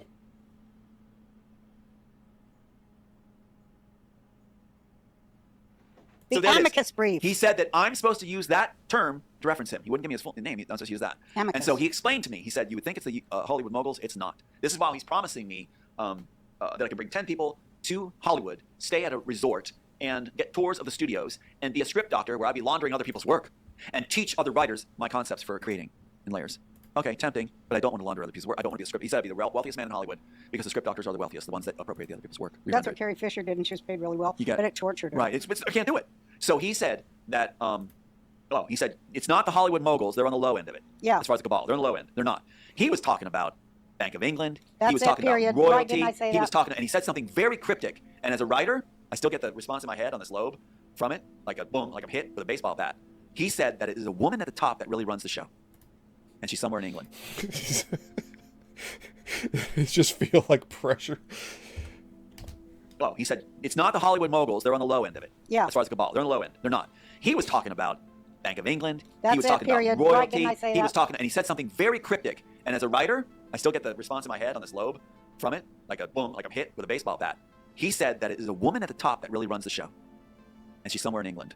The Queen? You didn't say the Queen. Somebody you do Meghan not Markle? know of, that never appears, and that she's in charge. Pretty cool. In the fact of a writer standpoint. Yeah. Oh, Lerny says Tom is responsible for relative generality, but Einstein stole it and renamed it. Oh man, that is the quote of the night. Tom is responsible for relative generality, but Einstein stole it and renamed it.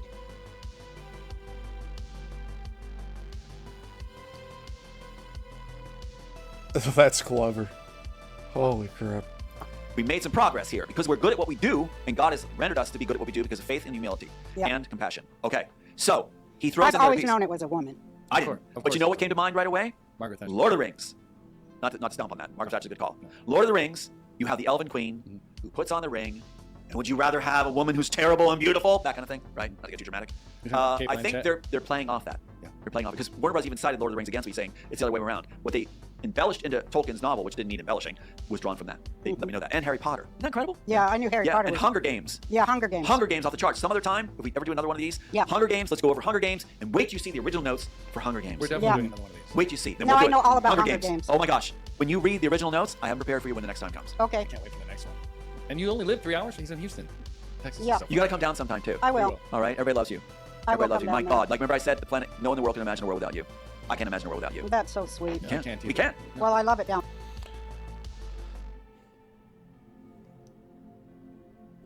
If Roseanne visits Tom, she'll go through the same experience I had. She'll witness him talking to himself while doing things around the house. Hey, welcome back, Beyond the Box.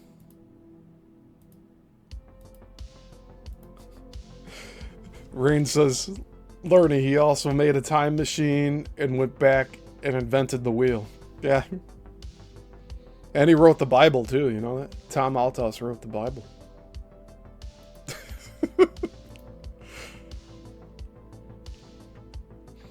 Beyond the Box says, so I fell asleep and here I am.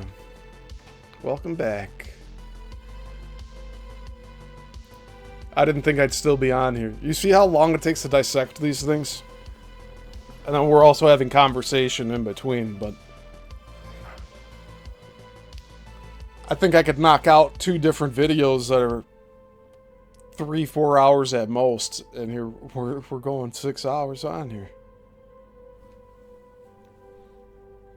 I will Everybody loves come you. My down there. God. Like, remember I said, the planet, no one in the world can imagine a world without you.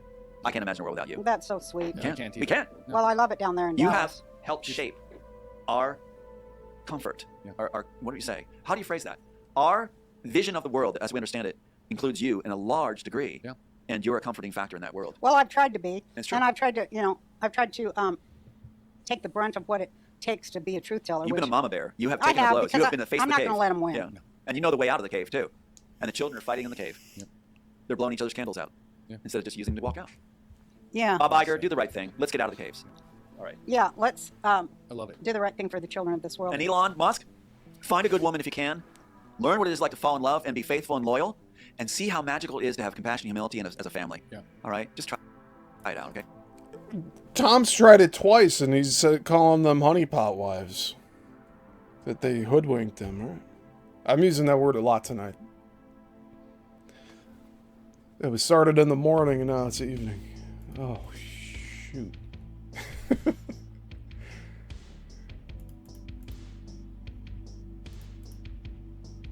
Beyond the Box says, I bet he says he walks on water, too. Yeah. And Lerny says he turned Roseanne's water into wine. Rain says, good conversation. I've got all my laundry done, cleaned my saltwater aquarium, cooking dinner, and have had great company. Thanks, Chatters and Steve, for the live. Oh, you're welcome, Rain. Yeah, this has been a good show. And you guys make it what it is here, too, because without you guys here, I'm just talking to myself. So I appreciate you being here. And I wouldn't run these this long if I didn't have an audience here. But I like having people here to talk with. Even though I'm, like, on my own on this side of the screen. Like, your interactions here help form this show and get it to where it's at. So thank you. It's like to fall in love and be faithful and loyal. And see how magical it is to have compassion and humility as a family. Yeah. All right? Just try. He's talking like he's standing from a place where he is in a healthy relationship with a significant other. He's not. What a hypocrite. Get out of the caves. All right. Yeah, let's I love it. do the right thing for the children of this world. And Elon Musk, find a good woman if you can. Learn what it is like to fall in love and be faithful and loyal. and see how magical it is to have compassion, humility. And Hold on, find one more yourself, thing. Help shape You mentioned the caves. comfort. Our what do you say? How do you phrase that? Our vision of the world, as we understand it, includes you in a large degree, and you're a comforting factor in that world. Well, I've tried to be, It's true. and I've tried to take the brunt of what it takes to be a truth teller. You've been a which mama bear. You have I taken have, the blows. You because have been the face I'm of the not cave. gonna let 'em win. Yeah. And you know the way out of the cave too. And the children are fighting in the cave. They're blowing each other's candles out instead of just using them to walk out. Yeah. Bob Iger, do the right thing. Let's get out of the caves. All right. Yeah, let's I love it. do the right thing for the children of this world. And Elon Musk. She's thinking like, holy crap, he brought up the caves. Yeah. Bob Iger, do the right thing. Let's get out of the caves. All right. See how she's blinking there? Yeah. Let's I love it. do the right thing for the children of this world. And Elon Musk, find a good woman if you can. Learn what it is like to fall in love and be faithful and loyal.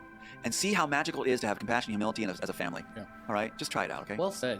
He loves being a dad, but he hates being a father. He wants to be a Genghis Khan and repopulate Yeah, the which world. is creepy. He's a as Tilikan. fuck. That was like Epstein too. Yeah. His whole thing was His ape getting these girls to, have babies for him, and It's that other eugenics, guy. isn't it? Well, it is eugenics. What you're doing is spreading pieces of all you are is you're fracturing your soul. You're having pieces of yourself out there because you're breaking other women's lives. Yeah.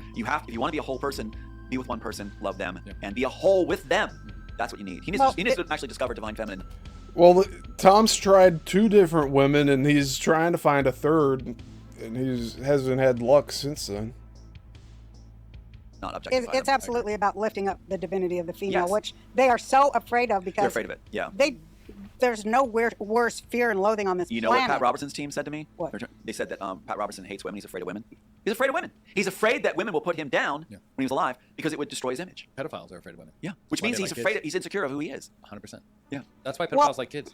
No one ever talks about that. There's nothing at risk. There's no risk. There's no kids aren't As gonna far tell as you your you're allowed personal to, right? integrity. Well, They're not we gonna have to feel get it. into really dark shit to go into this. Okay, so which next I time think is- we'll That's wait That's right. because we really have to talk about what women do to kids. Let's talk about And that. we have to be We're gonna- honest So we got about a it. huge session coming up then. When We're we going get to talk back, about, we'll come back we'll do Hunger Games. Yep. So much good stuff coming. Michelle Obama raping Bob Iger, That's No, motion that's away. only allegedly. allegedly raping. Allegedly with capital letters or allegedly with small letters? I think she raped Bob Iger, and I think So it's that's italicized capital letters. That's my theory, Okay, all but right. that's just my theory. Allegedly. All right. We need to She or he?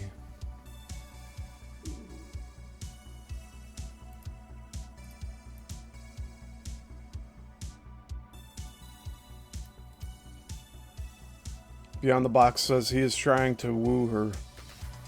Yeah, and Learning says Beyond earlier on she was falling for it. Yep. Yep, we're all in agreement here on that.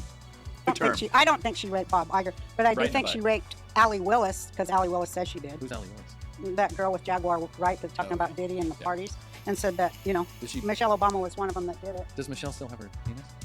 It showed up in the workout No, I routine. know. That's what I think she raped Bob Iger with. It's all about the way. Allegedly. All right. Even Tom knows. I mean, I don't really know the story there. Well, I do. I've heard so many things, but I'll cut that women out of it. are the worst enemy of women when they work for men against I women. know, that's what I'm saying. That women, I've been saying so much like you do, it's like women need to stop supporting the boys club. You know, they need to stop doing that, 100%. Well, that's the only way women are rewarded, though. So That's they true, have to to fit do it. into the boys' system. I But they wanted have to the say power. this about Candace Owens, that Jake never wants me to talk about her. Okay. But it is amazing that everything she says was said previously by David Duke. You see this?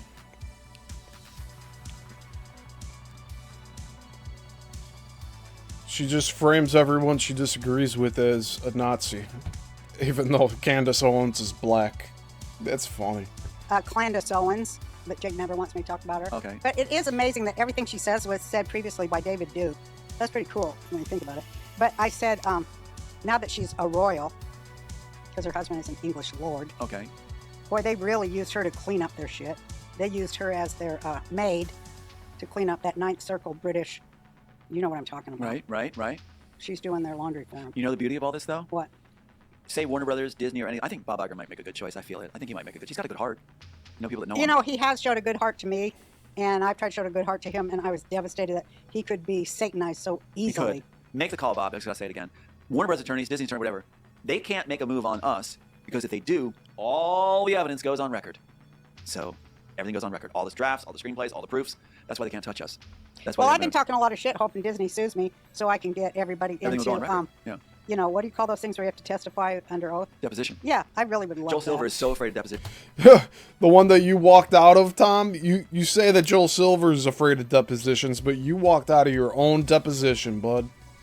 Actually, you're not even a bud to me. I don't know what you are. You're a narcissist. Joel Silver does not want... Yeah, Lerny, like, Roseanne's just talking out of her ass right now. I don't know what she's going on with that. I just know that Candace Owens challenged the mainstream narrative, and then she got attacked for it. And now they're trying to say she's aligning with the white supremacists and the Nazis, right? Screenplays, all the proofs. That's why they can't touch us. That's Well, why I've been talking a lot of shit hoping Disney sues me so I can get everybody Everything will go on into, record. Yeah. you know, what do you call those things where you have to testify under oath? Deposition. Yeah, I really would love Joel that. Silver is so afraid of depositions. Joel Silver does not want any depositions being done. In fact, that's what he instructed Rankin. We heard Rankin was supposed to stop anything with Joel Silver happening. And he did. He worked very hard to stop his own client from being able to successfully Well, Joel Silver. from, you know, testifying under oath, which that's the whole fucking government doesn't want to testify Well, under oath. when we do our suits, I'm going to call for the full 7 hours of Joel Silver on camera for the public to see in his deposition. There you go, Joel. And we'll see what really happens I here. thought he died. No, he's still around. Oh, maybe it's not Joel Silver I'm thinking of. It's the Dean one Laurentiis died. Yeah, I know he died. I got him. But there was another one I got too. Anyway, I just pray on these people. I pray against them for the benefit of humanity. She preys on these people. P-R-E-Y? Because they're really evil, horrible people. They're very evil. And you know what? I used to think that I had that bleeding heart where I thought everybody could be saved, everybody could be good, everybody has it. And that's not true. Some people have put their feelings in the freezer so much. Wow. So he doesn't believe in redemption for all. Redemption for all souls. He doesn't believe it's possible. That's fascinating. That there's no redeeming them. My sister's one of those. Yeah. I can't believe what she became. So there's just Well, no they redeeming them. delight in trying to humiliate God. They're on the Don't they? run from being caught. They're on. But if they were to show up on his doorstep saying, I was wrong, I'm sorry, he'll let them in. He'll be like, oh, you turned, I'm so glad you're back. He's a hypocrite. He says they're irredeemable, but the moment that they apologize to him, he'll be like, oh, it's okay, come on in. On the run from being revealed. And when you have to live that way, that's why it's not right to live outside the truth. Because you're going to be on the run. You're going to harm the ones you love. Tom's on the run from being revealed. That's why he's not on this channel anymore.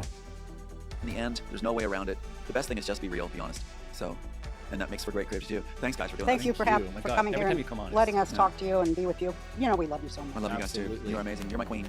You're my king. And we Aw. are married. I know you don't remember it, Well, but we are. We are. That makes you my stepfather. Yay! You're number 3 or 4? 5.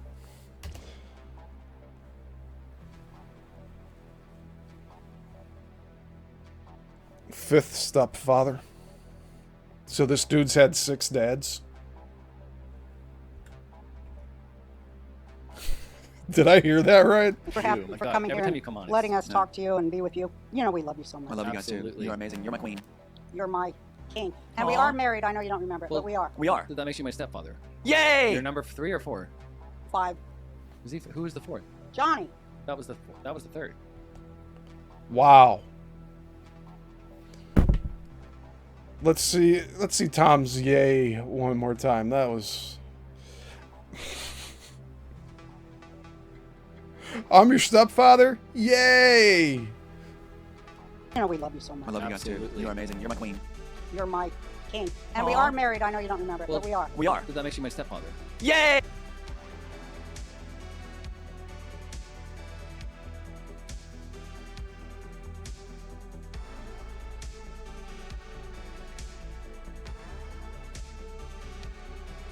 No genuinity here whatsoever. You're number 3 or 4? 5. I want We to are hear it married. once I know more. you don't remember it, Well, but we are. We are. That makes you my stepfather. Yay! You're number 3 or 4? 5.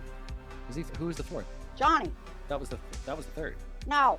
Tom and Johnny. Your dad. Double down on the Well, Tom? I meant Double down four- on the Toms? I meant 4 stepfather, not 4 No. father figure. Oh. All right. Well, you're amazing, Jake. I was gonna say. I you're say a to Isn't everybody. Jake the best? He You, just turned you could do your 47. own. Like you have that presence for on air. You both are so great with your banter. We're a good team, aren't we? I Good team. want him to do his own thing so he doesn't have to try to harness or whatever you call it Here we me go. because I'm too crazy and I don't give a fuck. No, harnessing But you is Jake why is- people like me. So you see, my fucking patience is How am I running editing this, thin. Tom? There's I no way. love it. I love it. I think With this this bullshit it's raw and beautiful. It's raw and satanic beautiful. We got it out fucking there. They're gonna be upside down UN They're gonna- agenda look, this area is 30 pulling on right now. Hey, there's torches and pitchforks. of one world religion called Chrislam, which you. Candace is the mascot for. Fuck you! Oh, you see, my patience is growing thin. That devolved really quickly.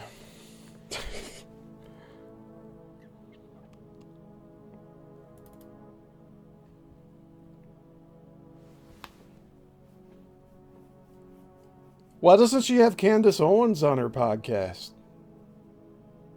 Would she just get too temperamental and cancel her own show?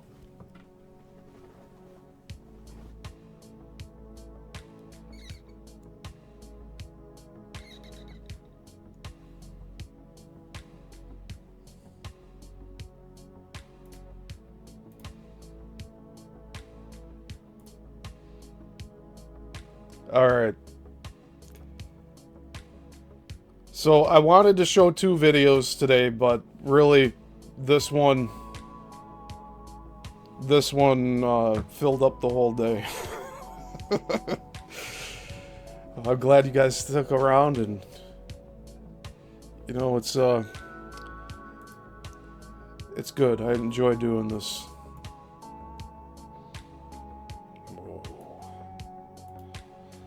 So next week we will cover the Veronica Codebreaker show that was post UFO convention, which has Tom on the panel of it's like 6 people on here on Veronica's show. That one's an hour and 26 minutes, but knowing us here, the Let's Talk About It show will probably run 3 hours, maybe 4. Just based on how today went, since we're breaking down everything. You want to do 12 hours? I've never done it before. I've never done it.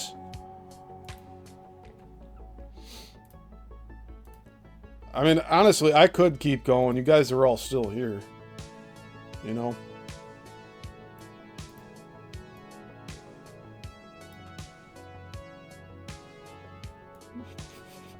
You have me considering just keep going.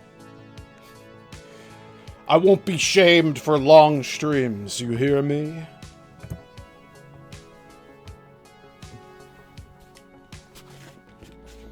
Hey, that's the amount of time we needed to dissect all of that stuff, and I'm probably never watching that again. Unless I'm rewatching this show.